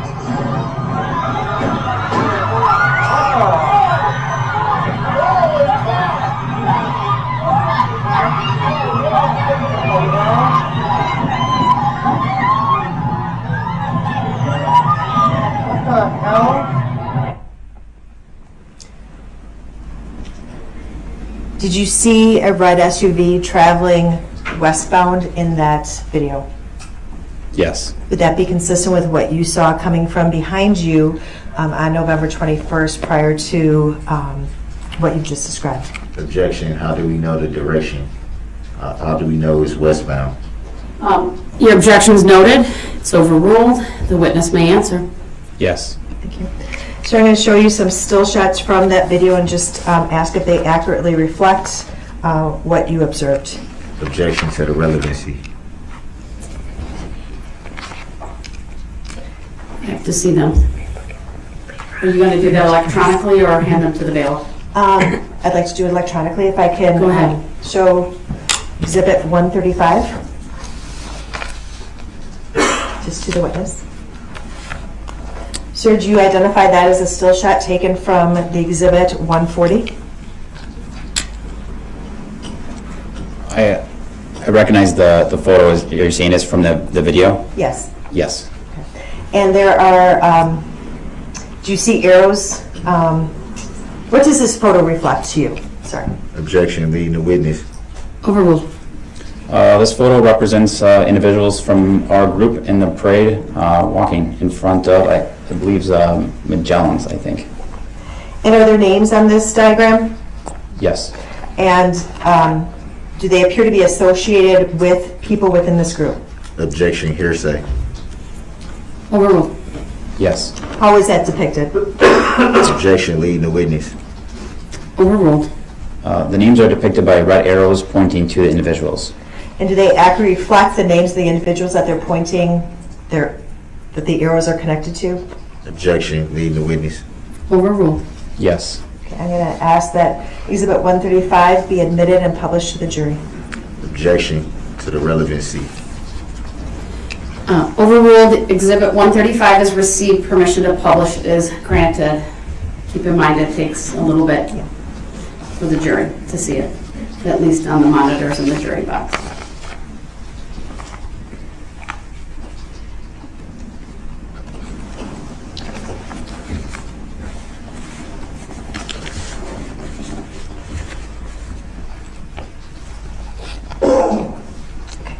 It appears that the jury now can see it in front of them. So with regard to this one, if you can just circle Jose Perales Alvarez. Objection of leading the witness. Overruled. Juan Marquez, if you see him. Marisol Lopez Gutierrez. Gregorio Romelia Perez. And Maria Perez. Well, when I circled Gregoria, I believe I kind of got rid of Maria there. But Is that helpful? Yeah, Maria's right next to Gregoria. Okay, thank you. This can be taken off. Next, I'm going to do the exact same thing with a couple more pictures. The next one would be Exhibit 136. I'll have it shown in front of you. Let me know when it's on your screen. I see it. Okay. If you can describe for the jury what you're seeing in Exhibit 136. Something very similar to the last exhibit. I'm sorry, is there an objection? Leading the witness. That's not leading, it's overruled. You may answer. This photograph appears to be a still photo from a video, similar to the last, with names with arrows corresponding to those individuals. And do the arrows corresponding to the individuals and the names, are they accurate? In my screen, there's like a... Yeah, there's a box that appears to be from the user. There you go. Okay. It needs to be removed. Yes, it's accurate. Okay. And do you see yourself in this photograph? I do. Okay. I would ask that this 136 be admitted and published to the jury. Exhibit 136 is received, permission to publish is granted. Objection. Why? Where's his name if he's in the video? That's not an objection, that's a question. You can certainly ask that during cross-examination, but it's just, I'm sustaining it. Go ahead, ask your next question. I guess I'm waiting for it to be published. I will do that. Okay. And then a confirmation from the jury that they can see it.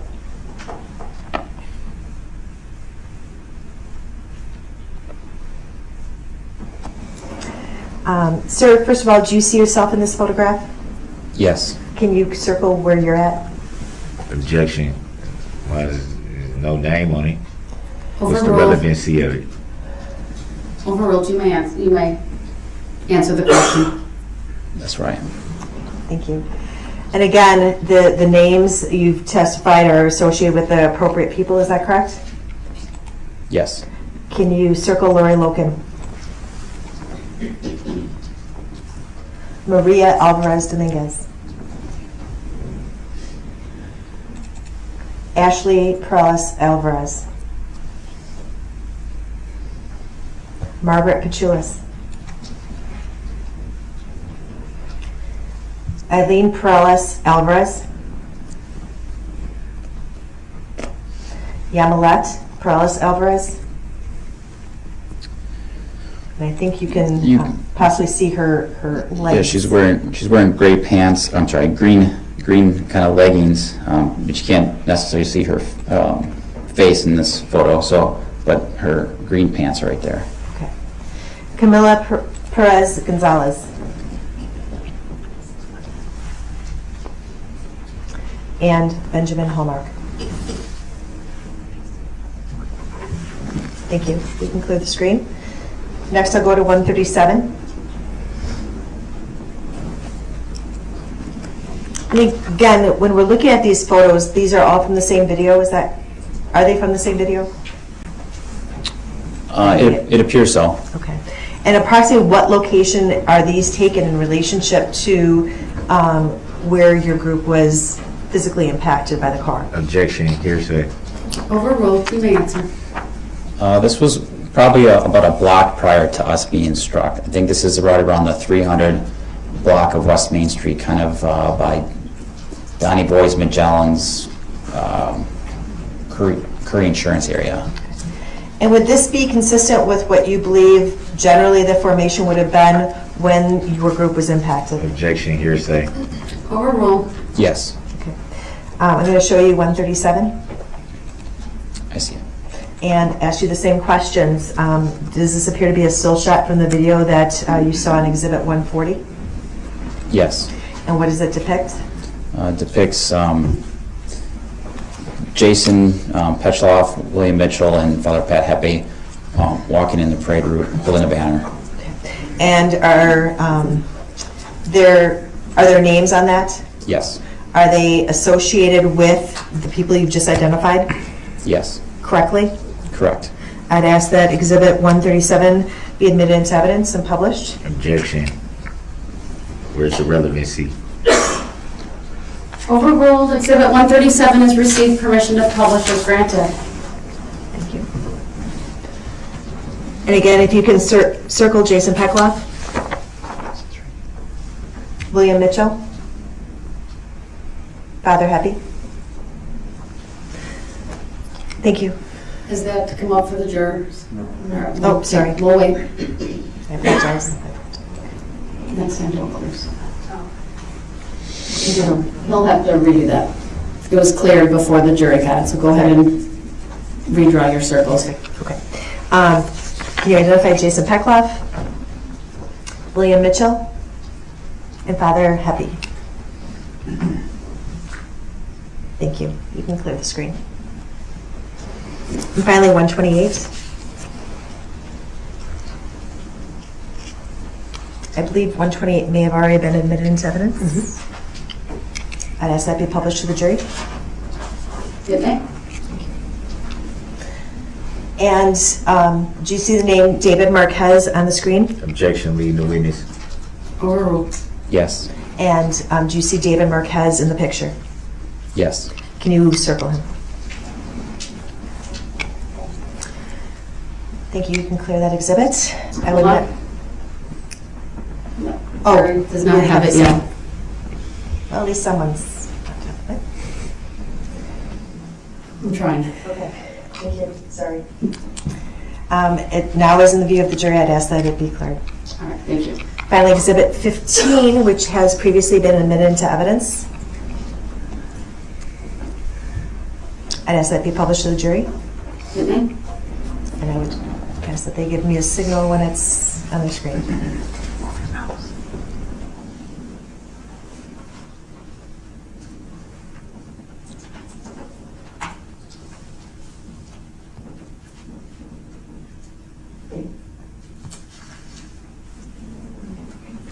Sir, have you seen this map before? Yes. And what is this a map of?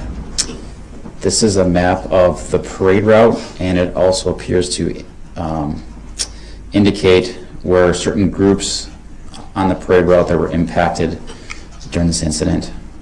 And is there any type of delineation as to exactly where the parade route, where it started and where it went to? Objection, leading the witness. Overruled. I don't see any clear delineation in regards to an arrow, but the parade started up towards Maine and White Rock and ends towards Maine and Wisconsin. Do you see a purple line on that exhibit? Yes. What does that reflect? Objection, Overruled. leading the witness. The parade route. Hold on, I'm sorry, what was your Leading the objection? witness. Leading, did you say?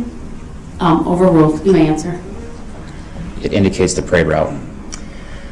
Sir, directing your attention to the area where the Catholic communities of Waukesha, where there's a list of names. Do you see that? Yes. And are all those people that are listed in that box, were they in the roadway at the time that the red SUV went through your group? Objection, hearsay. Overruled. Yes. Thank you. And again, it's there's a line with that box that's associated with this a yellow star. What's the significance of that, if you know? Objection, leading the witness. Overruled. That would be the general area where we were when we were struck. Thank you.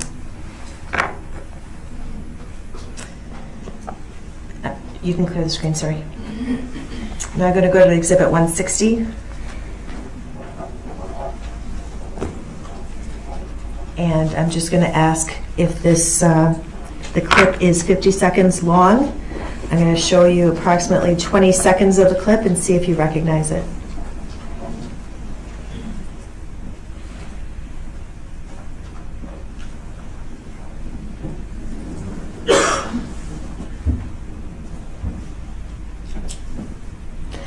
Do you recognize that clip? We stopped the clip, I'm sorry. We stopped it at 12 seconds. Do you recognize that clip? Yes. Does that accurately depict what occurred near your group, the Catholic community, on November 21st of last year? Objection, hearsay. Overruled. Yes. Thank you.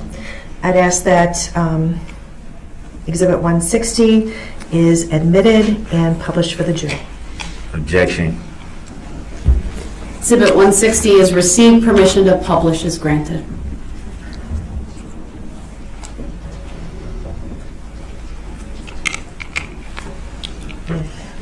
Okay.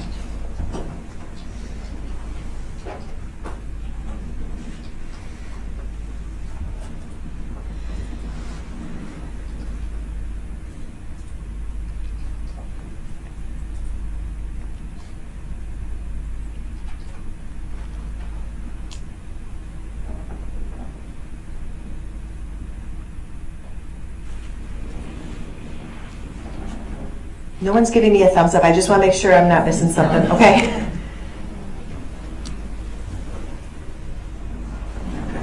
Okay, perfect. Thank you. If we can play this clip from 0 to 50 seconds, which is the length of the clip.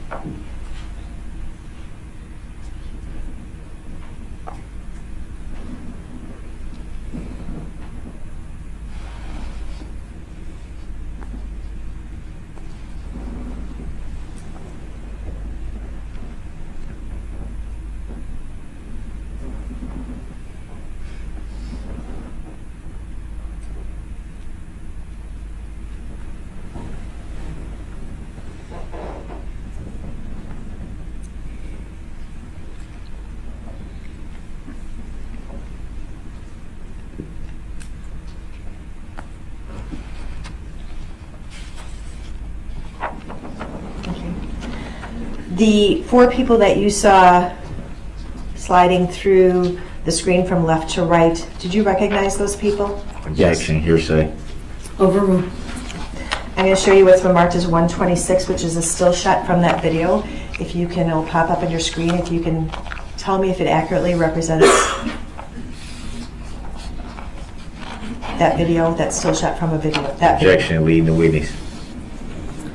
Overruled. The witness may answer. Yes. And ask that it be admitted into evidence and published to the jury. Exhibit 126 is received. Permission to publish is granted.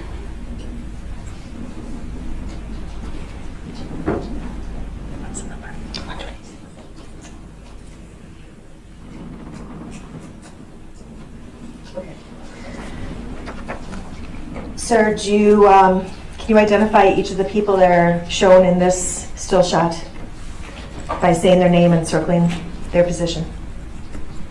Yeah. Objection, leading. Overruled. This is, I'm going to do it by circling. Yes. Okay. So this is Jason Petchloff on his back in the roadway towards the south side of the road. This is Marisol Lopez, kind of in the middle of the roadway. This is Jose Perales, just in front of Jason, a little further to the west, but on the south side of the roadway. And then Gregoria Perez, kind of further to the west in the roadway, and then in the middle. Thank you. One last video. Sorry, I'm going to show you State's Exhibit 154.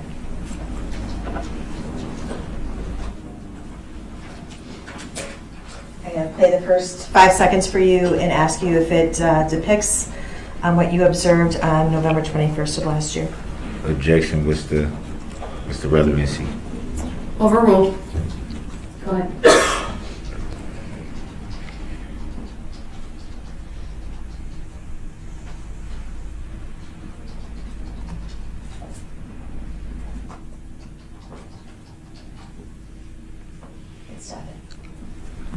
Yeah, this is a video taken, it appears to be from an individual walking, but this is like the aftermath of right after the vehicle had come through our group. Have you seen this video clip before? I have. Are you able to identify many of the people in this video clip? Objection. Hearsay. There's Overruled. a lot of people in here. It's not hearsay. I'd ask that, Go ahead. be admitted into evidence and published to the jury. Exhibit 154 is received. Permission to publish is granted.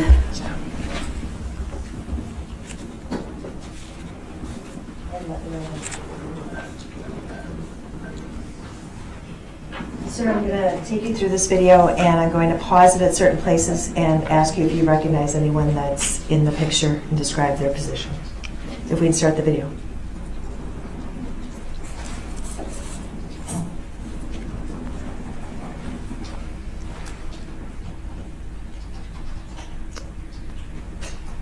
If we can pause it. Oh, if you can go back 2 seconds. There we go. It stopped at 11 seconds. Do you recognize that person on the ground? Yeah, right here, that's Margaret Petrulius. If we can continue on from 11 seconds. And stop. Do you recognize the person depicted at 13 seconds? Objection. Hearsay. Overruled. Screen, I'm sorry. You may answer. My last screenshot is up there from the last time. I don't know if you want that clear. Okay, clear that. Thank you. Laying on the ground right here in the blue, that's Lori Locken. Okay.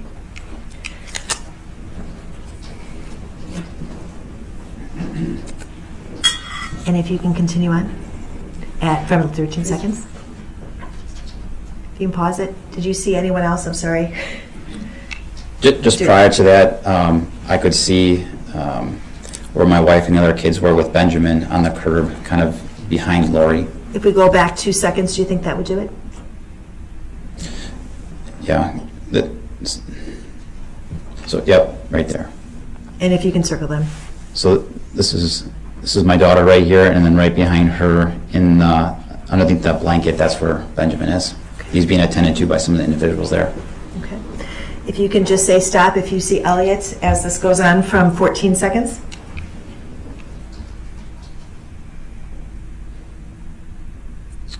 Stop. Where's Elliot? So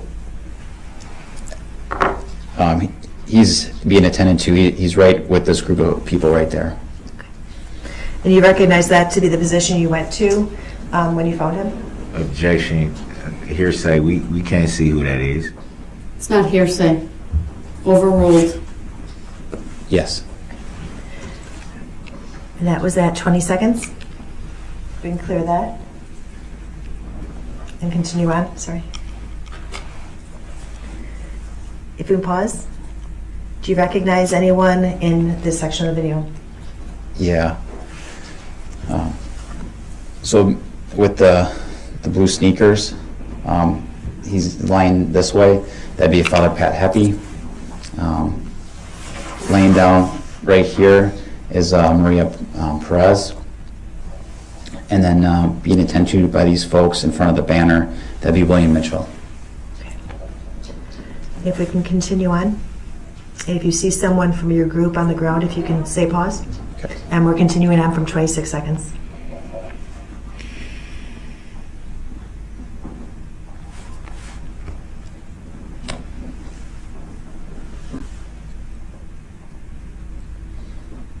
If we can pause here.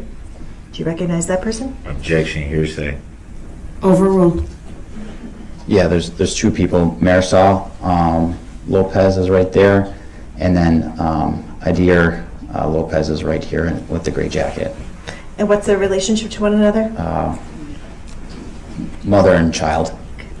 We can continue on from 41 seconds.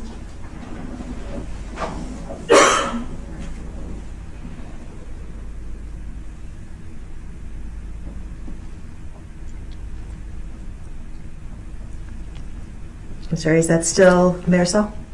Objection. We can pause here. Pause. Who is that, if you know? So this is still Marisol. Said objection. Overruled. So this last yellow line I just drew, that's still Marisol. Right here where I circled is being covered by a red blanket. That would be Gregoria Perez. And then over here, that would be Jason Pechloff.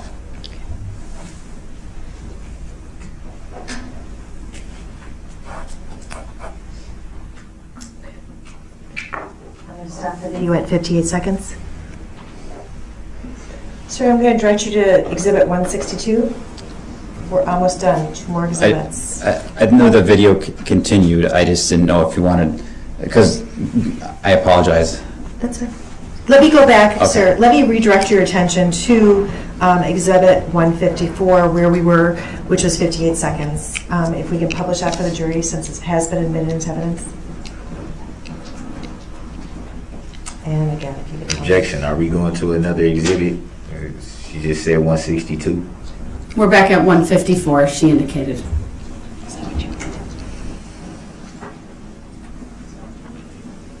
It's up, okay. Do you see anyone else, or should I continue playing? I think you should continue playing. Let's continue.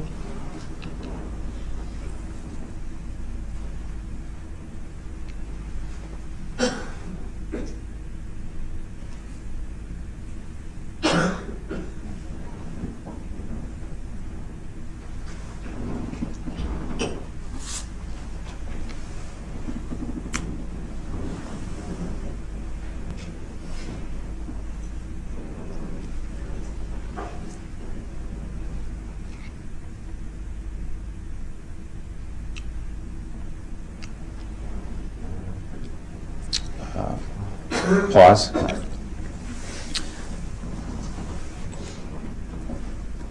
So at 136, this would be Jose Perales. Thank you, and that was at 136. Okay. Thank you. Did you viewed this video before? Yes. And do you know, are there any other victims depicted from Catholic communities? Yes. Okay, then let's keep playing it from 136. 136.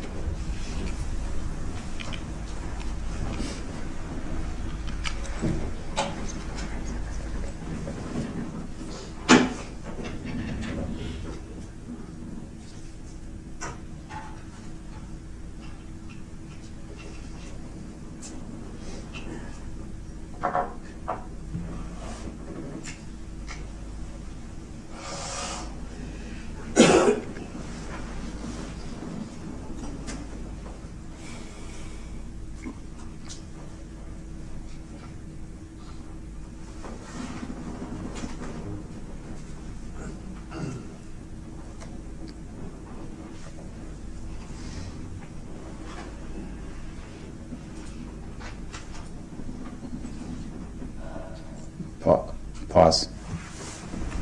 And we paused at 2 minutes and 30 seconds. Who do you identify in this clip? This would be Yamilet Perales.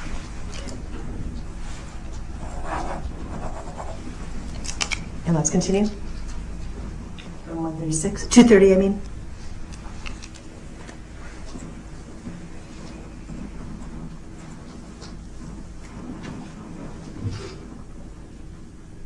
Can we pause? Yep. So this would be me right here, and then Elliot's lying down on the blanket. And that's at 2 minutes and 41 seconds. Is that correct? Yes. Okay. I think we're good.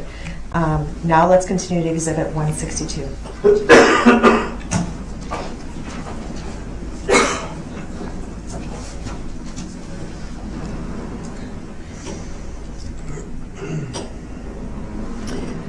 sit in front of you? Yes. Do you recognize the person depicted in, actually, do you recognize this person? Yes, that's Eileen Perales. Okay. And is that how she appeared on November 21st of last year? Yes. Objection, hearsay. Overruled. And is this a picture taken from a video from the parade? Objection, hearsay. Overruled. Yes. I'd ask that the court admit Exhibit 162 into evidence and publish it to the jury. Objection, hearsay, and relevancy. The objections are overruled. Exhibit 152 has received permission to publish is granted. 162. I'm sorry, 162. No, publish it.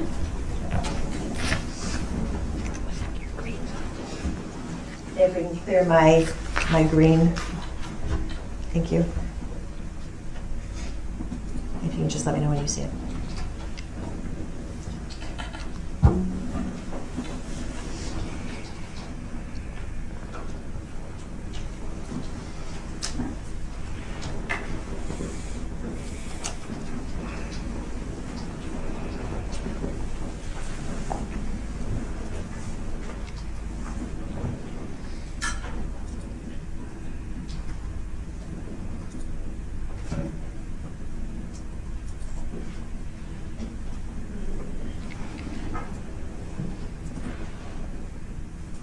Okay. You stated that you could see Eileen Perales in this video, or this clip? Yes. And can you point her out, specifically her and the hat that she's wearing on her head? Yeah. Eileen Perales is wearing kind of like a black coat, some sort of pink leggings, and then she's wearing some sort of like maroon colored hat with white on it, like white stripes. If we can save this screen capture, and this would be 162A. Objection, relevancy. Overruled. If I can then, So 162A has been captured. and we can clear it then.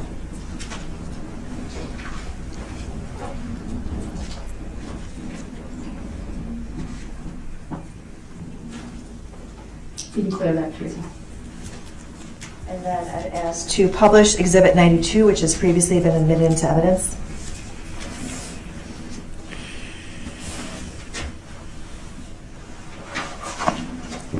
Sir, do you see the hat that's in, oh, hold on.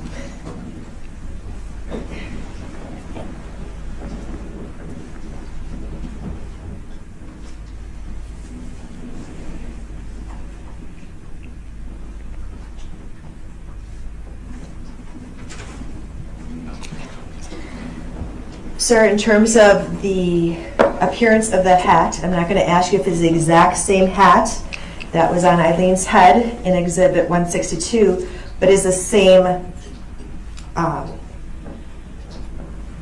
is that the same type of hat in terms of, has the same wording on it, same color, same palm color as the hat that Eileen was wearing in Exhibit 162? Objection, hearsay. Overruled. You may answer. It looks remarkably close, same color, same patterns of the lines, the writing, and then with the top on it. Yes. Thank you. I have nothing else.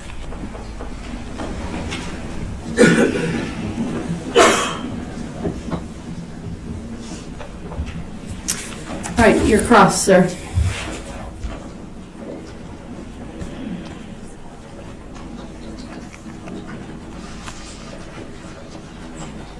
So you saw all those videos that were shown, all exhibits rather, all 12, 13 of them. You saw all those before today?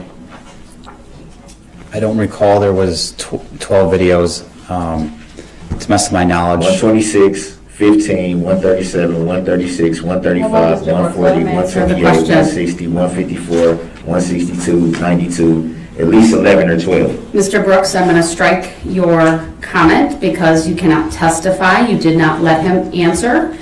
Let him answer first, and then you can ask follow-up. The jury will disregard the statement made by Mr. Brooks. Go ahead. I believe there was only 3 or 4 videos, but there was numerous screenshots or photos taken from those videos. That's why I said exhibits. Have you seen all exhibits before today? I had seen those exhibits, yes.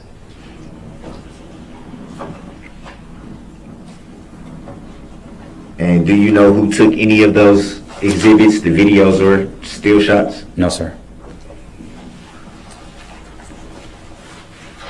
So how were you able to see them? Can you rephrase the question, please? How were you able to see them if you don't know who took them? I saw them on the screen. I'm not sure I'm following your question. Before today, you said you saw them before today. That's what you just said. So I'm asking, I asked after that, do you know who took them? You said no. So how could you,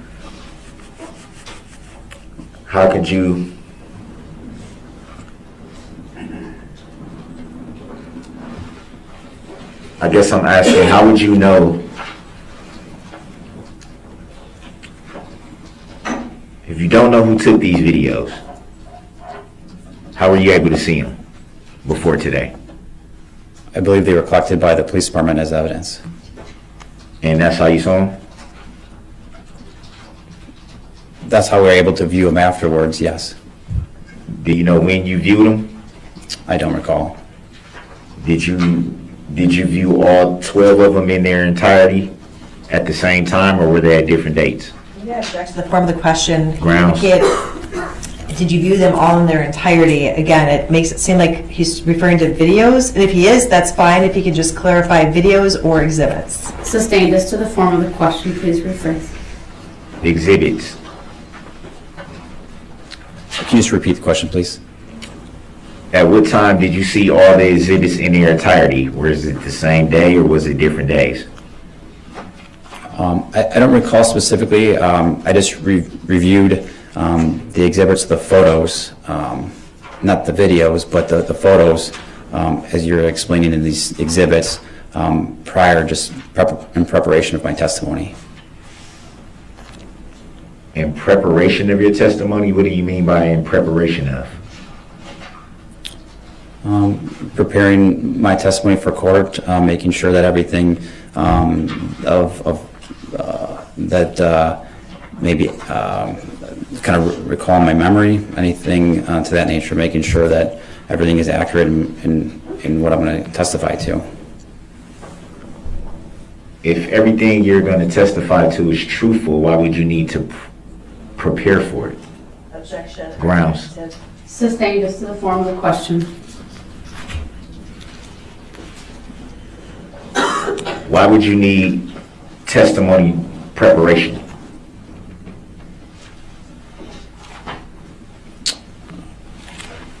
This is a pretty significant incident. I wanted to make sure that I was prepared fully for being here and testifying. Wouldn't it be easy to just come in and recount what you saw? Objection. Argumentative. Grounds. Sustained. Please rephrase. Is it fair to say that it would be fairly easy to state what you saw that evening? Yes.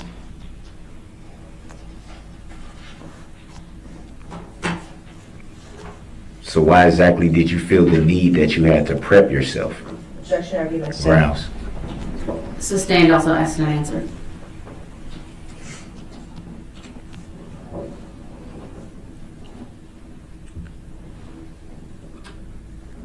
I'm going to direct your attention to Exhibit 154, which is a video. So that's clear for the record, not a still frame. It's a video. You want to put up for him? I want to put up for him. All right, it's been received before. Put it up, please. Can we go to 41 seconds? Sure. Thank you to the state for assisting. 41 seconds, you said? 41 seconds. Is it fair to Hold say on, that? do you want to wait till the jury has it in front of them? Okay. Okay, Sorry. it's okay, there's a delay, sometimes it's long, sometimes it's short, seems to be long right now.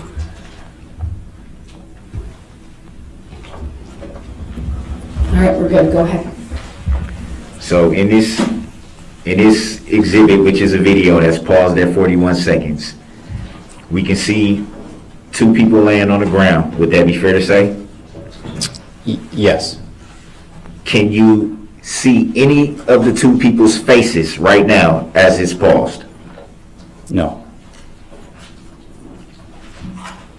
So it would be fair to say that you can't positively say who that is from this part of the video that's paused right now. Well, based on my experience, based on clothing descriptions, obviously Idea and Marisol are mother and child, and body structures, that's how I'm able to identify who they are. What do you mean by body structure? Well, Idea is a little bit smaller and Marisol's a little bit larger, and that's how I have memory of who she is. Would you agree that they're kind of like bunched up, like kind of balled up? I would agree that Idea is, yes. Can you see faces? No, sir.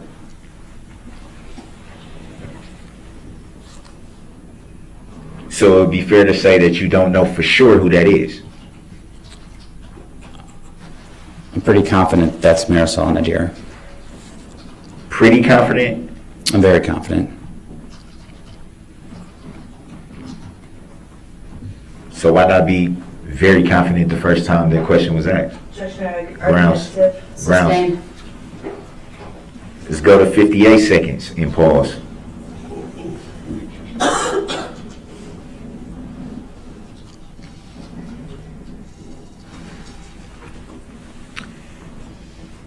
Right here in front of us, we see 3 people kneel down. We see someone with a pinkish blanket covering them, and we see a lady with a black coat with a white kind of like top to it. Is that fair to say? Yes, sir. Can you see the face of the person laying on the ground under the pink blanket? No, sir. Would it be fair to say that you don't know for sure who that is? As I described before, I'm very confident that that's Marisol that's laying on the ground. And how can you tell that from the picture that we're looking at now? Well, not specifically just from this picture, but like I stated before, as the video was moving, we could see clothing descriptions, body structure, who she's laying next to. Is it fair to say that the exhibit is not moving right now, it's paused?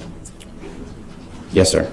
And it's paused with not being able to see who's under the pink blanket. Would that be fair to say?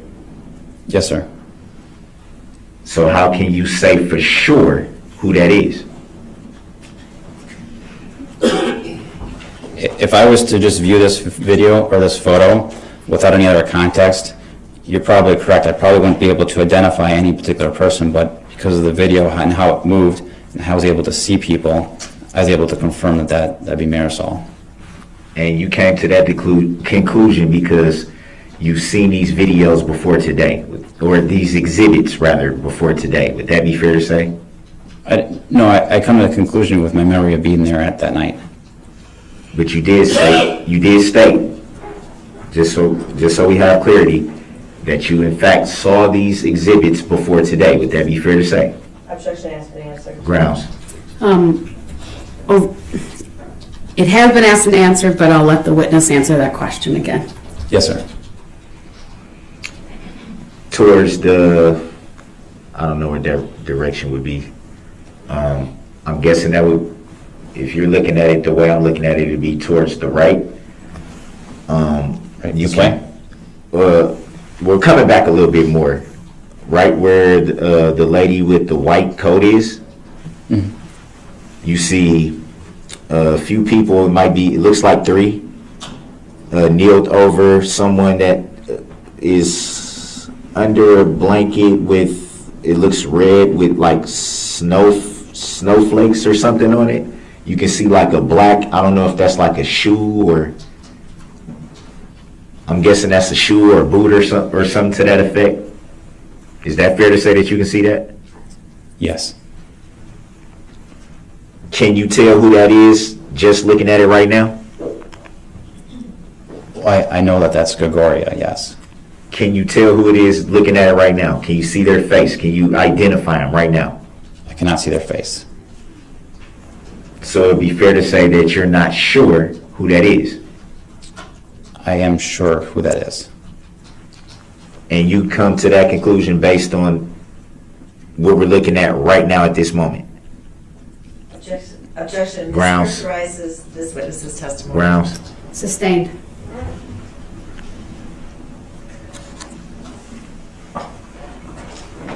Let's go to 136. Same exhibit in pause.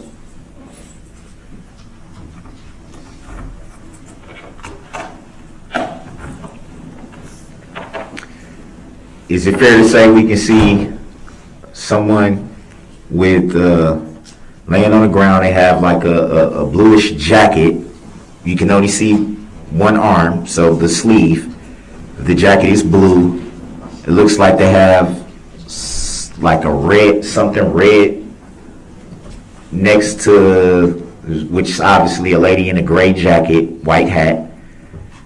A guy in a red, looks like a hoodie, and someone else to their right, I would say, and a jacket and a cap with looks like a baseball cap.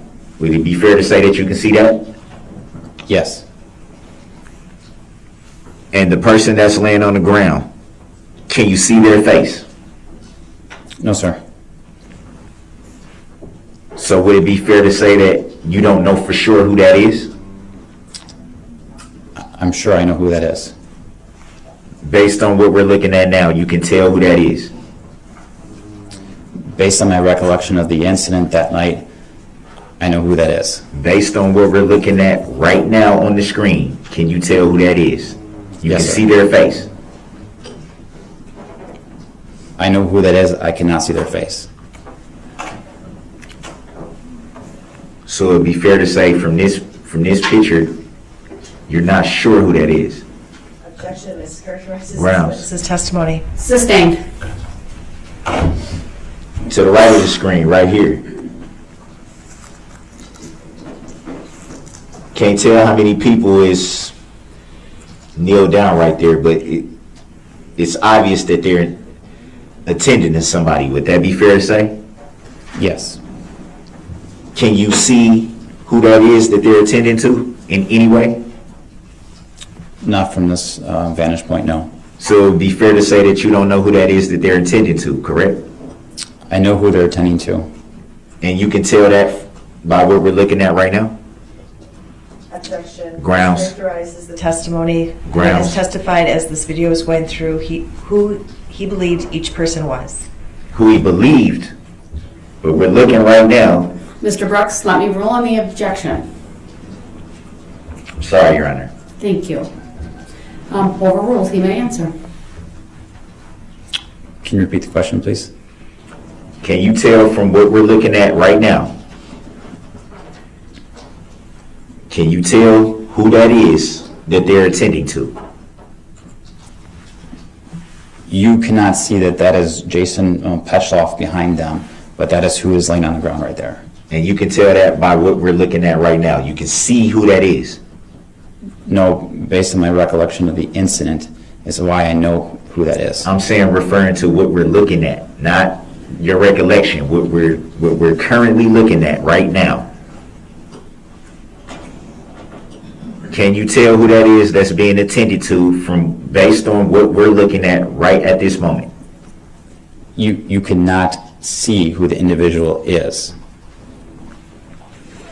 Can we go to 2 minutes and 30 seconds and pause?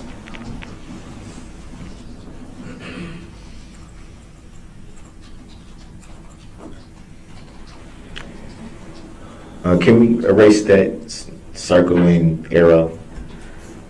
It's been done. Okay, I see. Thank you. You're welcome. Right in front of us, we can see is a group of people standing over someone who appears to be laying on the ground. Would that be fair to say? Yes, sir. It looks like they have a Scooby-Doo blanket over them. Would that be fair to say? Yes, sir. By what we're looking at right now at this moment, can you tell who's under the Scooby-Doo blanket? I know who that is. Can you tell by what we're looking at this moment? At this moment right now, can you tell who's under the Scooby-Doo blanket? No, sir.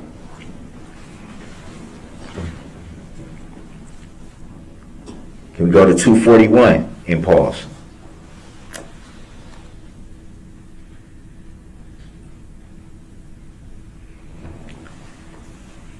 Would it be fair to say that right now we're looking at what appears to be could be a police officer, some kind of law enforcement, could be security guard or anything, but some type of law enforcement. We see someone, it looks like a woman who you can't see the top of her head, but you can see like her chin and her bottom lip has a black jacket. And right in between those, the law enforcement and the woman, you can see that someone's laying on the ground, and you see 3 people attending to them. Would that be fair to say? Yes, sir. Can you tell by what we're looking at right now? Can you say exactly who that is? 100% confident because I'm in that photo. And is that you standing over in front of them? I'm standing over my son. Or not standing, I'm sorry, I didn't mean to cut you off. Kneeling in over the top of who's on the ground. Yes, my son is crying because he just got struck by a vehicle and I'm trying to console him. That wasn't the question. That's you kneeling over with the hat, and it looks like a grayish, I don't know if that would be a hoodie, but looks like it's some like bluish black to the sleeve. Would that be you? I'm wearing a gray sweatshirt. My son is wearing the blue jacket. I could be mixed up. I apologize for that. So it would be safe to say, by what you just said, you were 100%, you were adamant, 100% that you knew who that was. Mm-hmm. Would that be fair to say? Yes, sir. But you didn't have that same enthusiasm for everybody else that we were just looking at. Would that be fair to say? Objection. This characterizes this witness's testimony. Grounds. Sustained. It's also argumentative.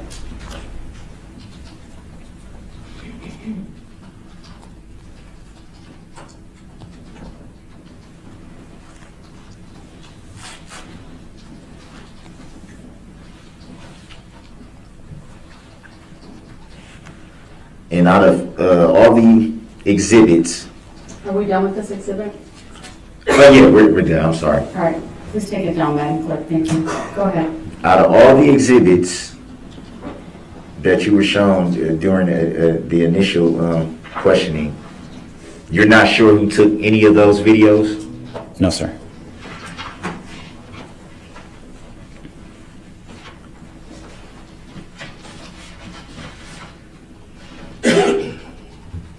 There was quite a few exhibits that were shown. Would that be fair to say? Yes.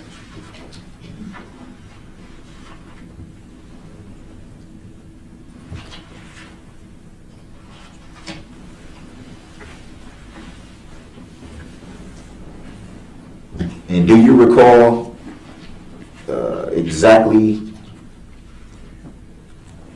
the estimate of how far the vehicle was from you when you first saw it? When I first saw it, that's when the initial scream started. I think it was about 200 feet behind me. And how did you come to that estimation of distance? When I first saw it, I believed it, my recollection that it was kind of near Curry Insurance. So I would take that as like almost like a half city block. So it was on the other side of Maple Avenue. So I just estimated that based on my experience with feet. So you felt that that estimate was pretty accurate?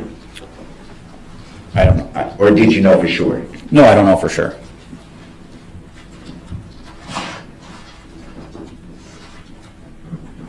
You stated that your 9-year-old was in your right hand and your 3-year-old was in your left hand. Would that be fair to say? Yes, sir. You stated at some point that your 9-year-old was ripped, or you didn't know if your 9-year-old was ripped out of your hand. Can you explain what do you mean by ripped?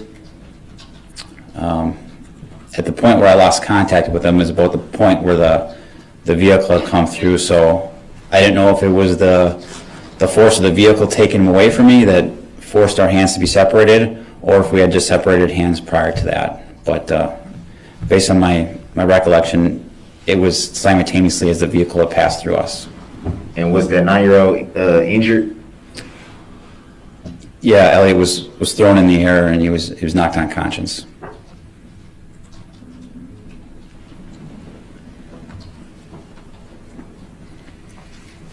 And what happened with your 3-year-old that was in your left hand? I threw him with my left hand towards the curb. He did not get struck. When you say threw him, what do you mean by that? Was it? I was holding on to it. I'm sorry. A quick toss, or was it like a harsh push, or define thrown? I picked him. I was holding on to him with my left hand. I grabbed him off the air and threw him as far as I possibly could because I knew that he was going to get hit by a car. Do you recall if he was hurt in the throat? Objection. Grounds. Relevance. Overruled. He may answer. I didn't actually see him that night because I stayed with my other son at the hospital. But as far as my recollection, I don't think he was injured from that, no. Other than that, was he injured in any way? No.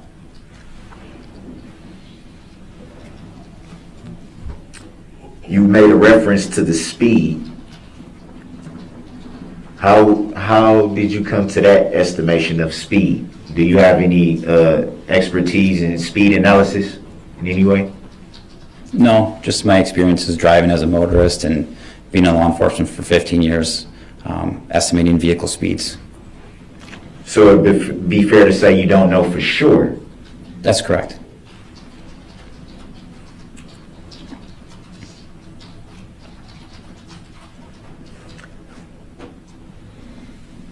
And I assume that you were interviewed by other officers at some point. Would that be fair to say? Yes, sir. Do you recall if it was that night or if it was in the following days? Well, the night of the incident, I informed my department that I had been involved in the incident.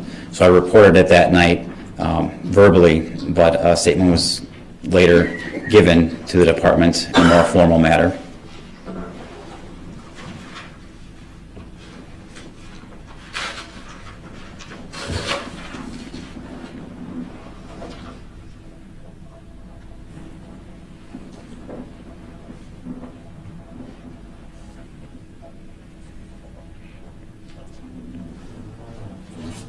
And you already stated that your 9-year-old son did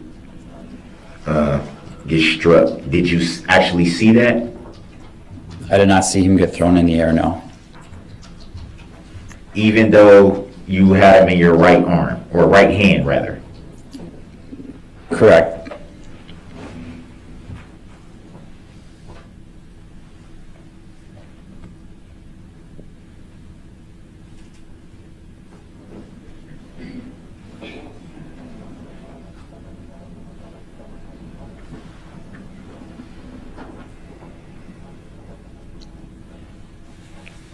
Did you see where the vehicle went after it passed you? I did not. Did you see anyone else get struck once it passed you? I did not.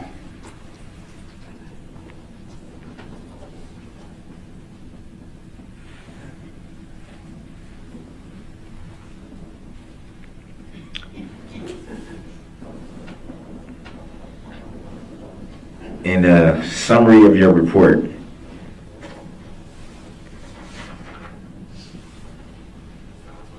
do you recall stating to the officer that you were interviewed by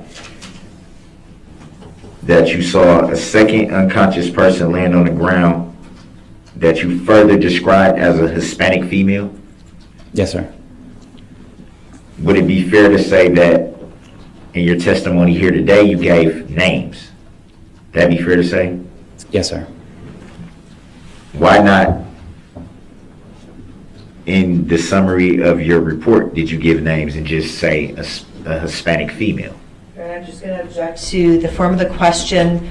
He's indicating that it's Detective Hallmark's summary in this report. It's not been established. Okay. It's in the form of the question. I was referring to him already testifying that he had knowledge of everybody that was in his group. Rephrase your question, please. At the time of your summary,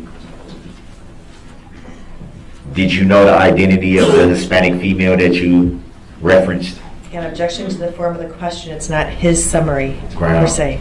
Sustained as to the form of the question. So should I say in the summary that you gave, do you recall that comment? Objection mischaracterizes the summary. Grounds.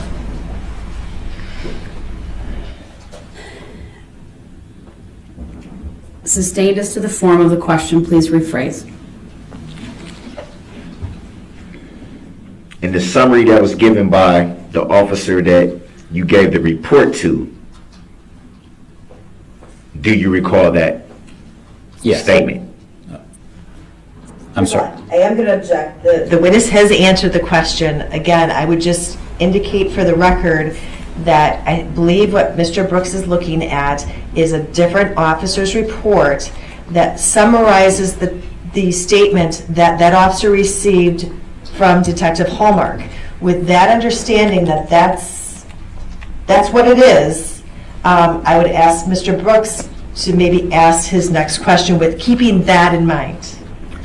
Objection to being called that. I don't identify by that name nor consent to being called that name. And I Next made question, reference, sir. I made reference that it was Next by question. another officer. Next question, please.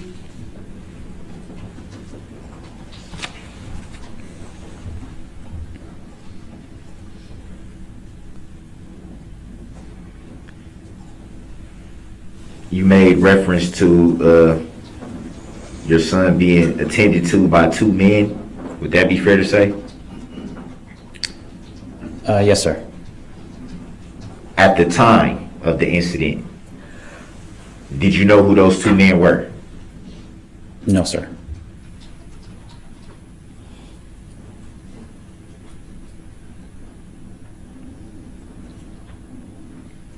And when did you learn of the identity of those two men? It was a couple days after the incident. I learned the identity of one individual that was attending to my son. Do you know if they, or do you recall them giving you any additional information that you didn't have that night? Yes. Do you recall if they were active participants in the parade or just spectators? Did they give you that information at any time? This individual was a spectator.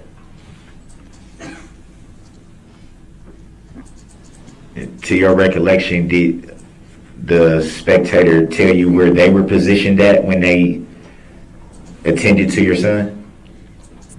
Yes.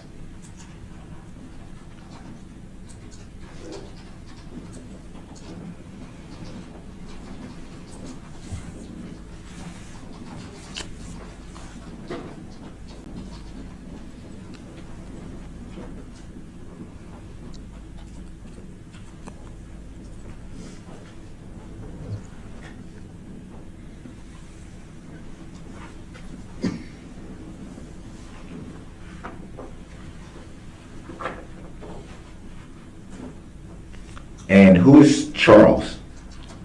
That'd be my 3-year-old.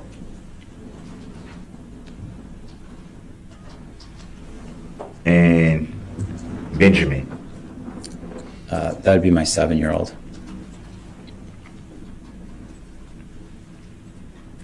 Do you recall what happened with Benjamin when you saw the vehicle approaching? Yeah, he was run over by the vehicle on his left leg. Do you at any time recall making a statement in the summary that was given by another officer? Do you recall making the statement, you threw Charles and Benjamin as hard as you could towards the south curb? Yes, sir.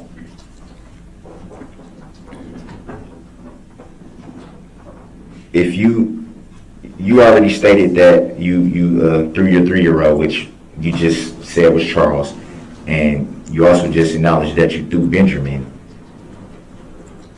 Objection as to the characterization. He acknowledged that the summary that Mr. Brooks is reading said that he threw Benjamin. He answered the question. He did not. I believe there's an objection. I'll sustain it as to the form of the question. Please rephrase. It also mischaracterizes the... Well, I'll just leave it at that. You may ask your question.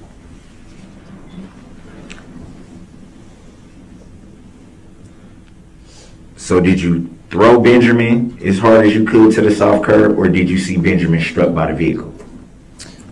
So when the vehicle was coming and I threw Charlie, I knew that Ben was in front of us, so it was the same motion with my left arm to get Benjamin and Charlie out of the way. Obviously, I didn't get Benjamin completely out of the way of the vehicle. Any idea why that was not in the summary? I don't recall. Grounds? He answered it. He said, I don't know. His answer may stand.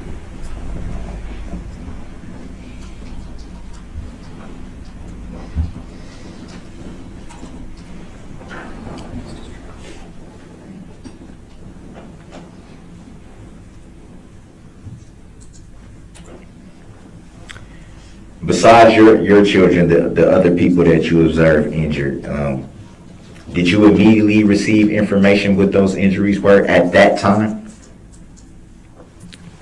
Can you repeat just to be clear of who you're talking about? The other people that were with your group, not your children, but the other people that were with your group. Do you recall receiving information about their injuries at that time? I did not receive information about their injuries.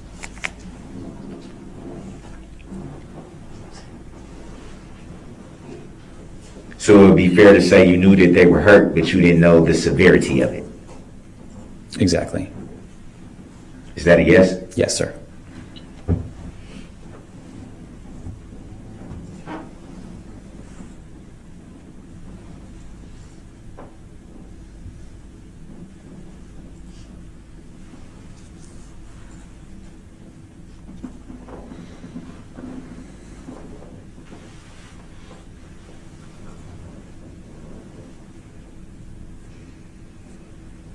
And besides your children, who else was with you when you went, attended the parade that evening? Well, there was 45 of us that were walking together. But to go down to the parade, it was me and my immediate family, so it was me, my children, and my wife. Do you recall your wife being injured in any way during the incident? No. Do you recall where she was when the vehicle passed you? Yes. Where was she directly next to you, to the side of you, standing right next to you, or do you remember the general area she was at that moment? Yeah. I thought I answered it. She was further to kind of, as we're marching, as you see in the video, further to the left and then behind.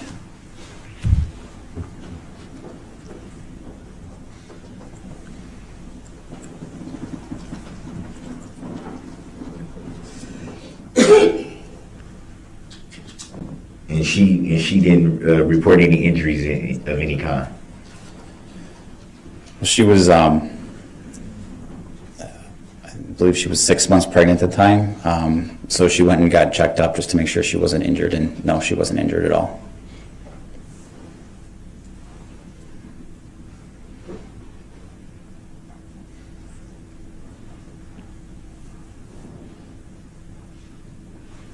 No further questions.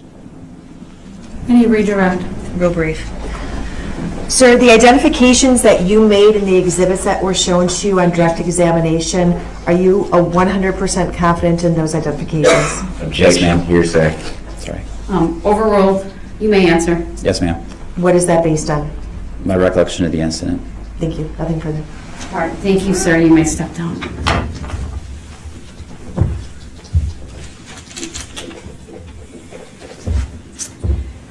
Ladies and gentlemen of the jury, thank you so much for your patience, as it was the court who wanted to keep moving a little bit tonight. I know we're a little bit late. I will read the instruction, and then you will be dismissed for the day, and we'll see you tomorrow morning. Do not begin your deliberations and discussion of the case until all the evidence is presented and I have instructed you on the law. Do not discuss this case among yourselves or with anyone else until your final deliberations in the jury room. This order is not limited to face-to-face conversations. It also extends to all forms of electronic communications. Do not use any electronic devices such as a mobile phone or computer, text or instant messaging, or social networking sites to send or receive any information about this case or your experience as a juror. If you come in contact with the parties, lawyers, interpreters, or witnesses, do not speak with them. For their part, the parties, lawyers, interpreters, and witnesses will not contact or speak with the jurors. Do not listen to any conversation about this case. Do not research any information that you personally think might be helpful to you in understanding the issues presented. Do not investigate this case on your own or visit the scene, either in person or by electronic means. Do not read any newspaper reports or listen to any news reports on radio, television, over the internet, or any other electronic application or tool about this trial. Do not consult dictionaries, computers, electronic applications, social media, the internet, or other reference materials for additional information. Do not seek information regarding the public records of any party or witness in this case. Any information you obtain outside the courtroom could be misleading, inaccurate, or incomplete. Relying on this information is unfair because the parties would not have the opportunity to refute, explain, or correct it. Do not communicate with anyone about this trial or your experience as a juror while you are serving on this jury. Do not use a computer, cell phone, or other electronic device, including personal wearable electronics, applications, or tools with communication capabilities to share any information about this case. For example, do not communicate by telephone, blog post, email, text message, instant message, social media post, or in any other way on or off the computer. Do not permit anyone to communicate with you about this matter, either in person, electronically, or by any other means. If anyone does so despite your telling them not to, you should report that to me. I appreciate that it is tempting when you go home in the evening to discuss this case with another member of your household, but you may not do so. This case must be decided by you, the jurors, based on the evidence presented in the courtroom. People not serving on this jury have not heard the evidence, and it is improper for them to influence your deliberations and decision in this case. After the trial is completed, you are free to communicate with anyone in any manner. These rules are intended to assure that jurors remain impartial throughout the trial. If any juror has reason to believe that another juror has violated these rules, you should report that to me. If jurors do not comply with these rules, it could result in a new trial involving additional time and significant expense to the parties and the taxpayers. You are to decide the case solely on the evidence offered and received at trial. With that, you are excused for the evening. All rise for the jury, please.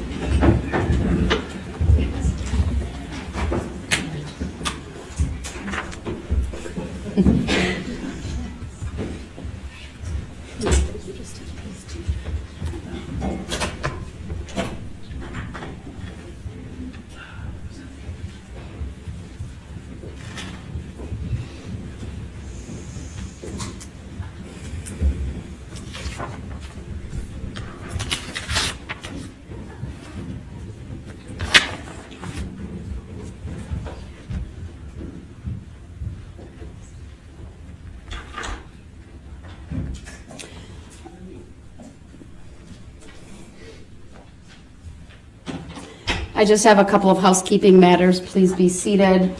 My recollection, there's been a couple of exhibits that were annotated and captured that I don't know were specifically moved in. I'd ask the parties to look at that and let me know if there's any requests as it relates to that. I also want to provide the parties with a copy of an incident report. This relates to an incident last week from the 6th, where I told the parties, or I asked the Sheriff's Department to provide me with a report regarding the incident with Mr. Brooks and being removed from the courtroom, and I believe he may have even filed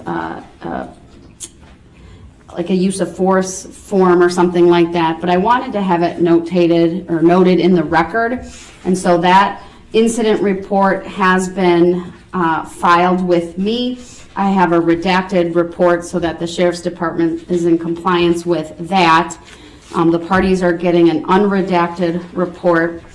The unredacted will be kept on file but sealed, and then the unredacted will be and the redacted will be what's available for the public should anyone request that. So that's one thing that's coming. Then, just as a courtesy, even though I'm not required to do this, sir, I did follow up on your inmate communication form with our clerk of court, Monica Paz. She has, I have the response here, and I'm going to provide that for you so that it's notated on the record. And so there's a cover letter, and then there's some documents pursuant to your request. I'll give that to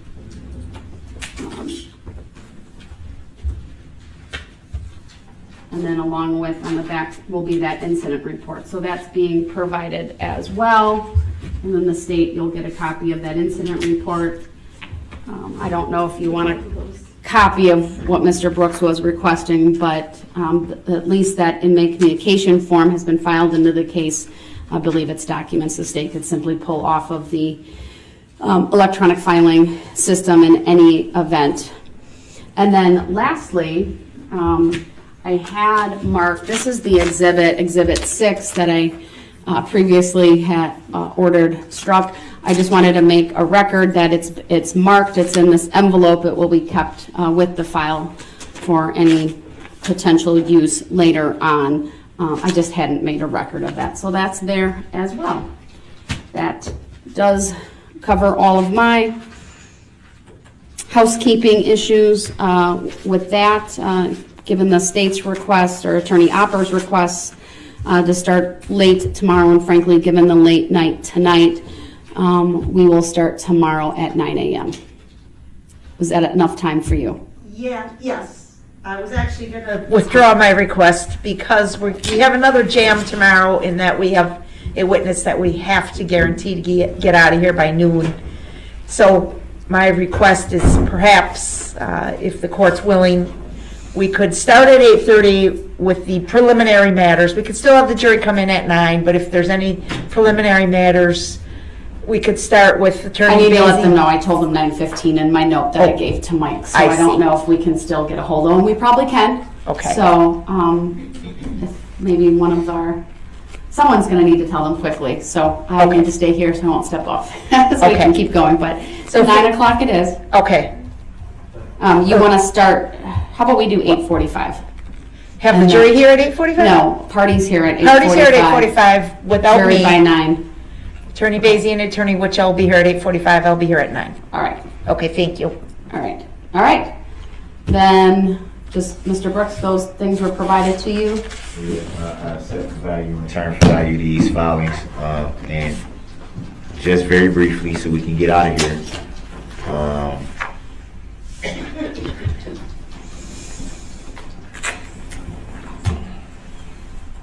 I have to raise this issue.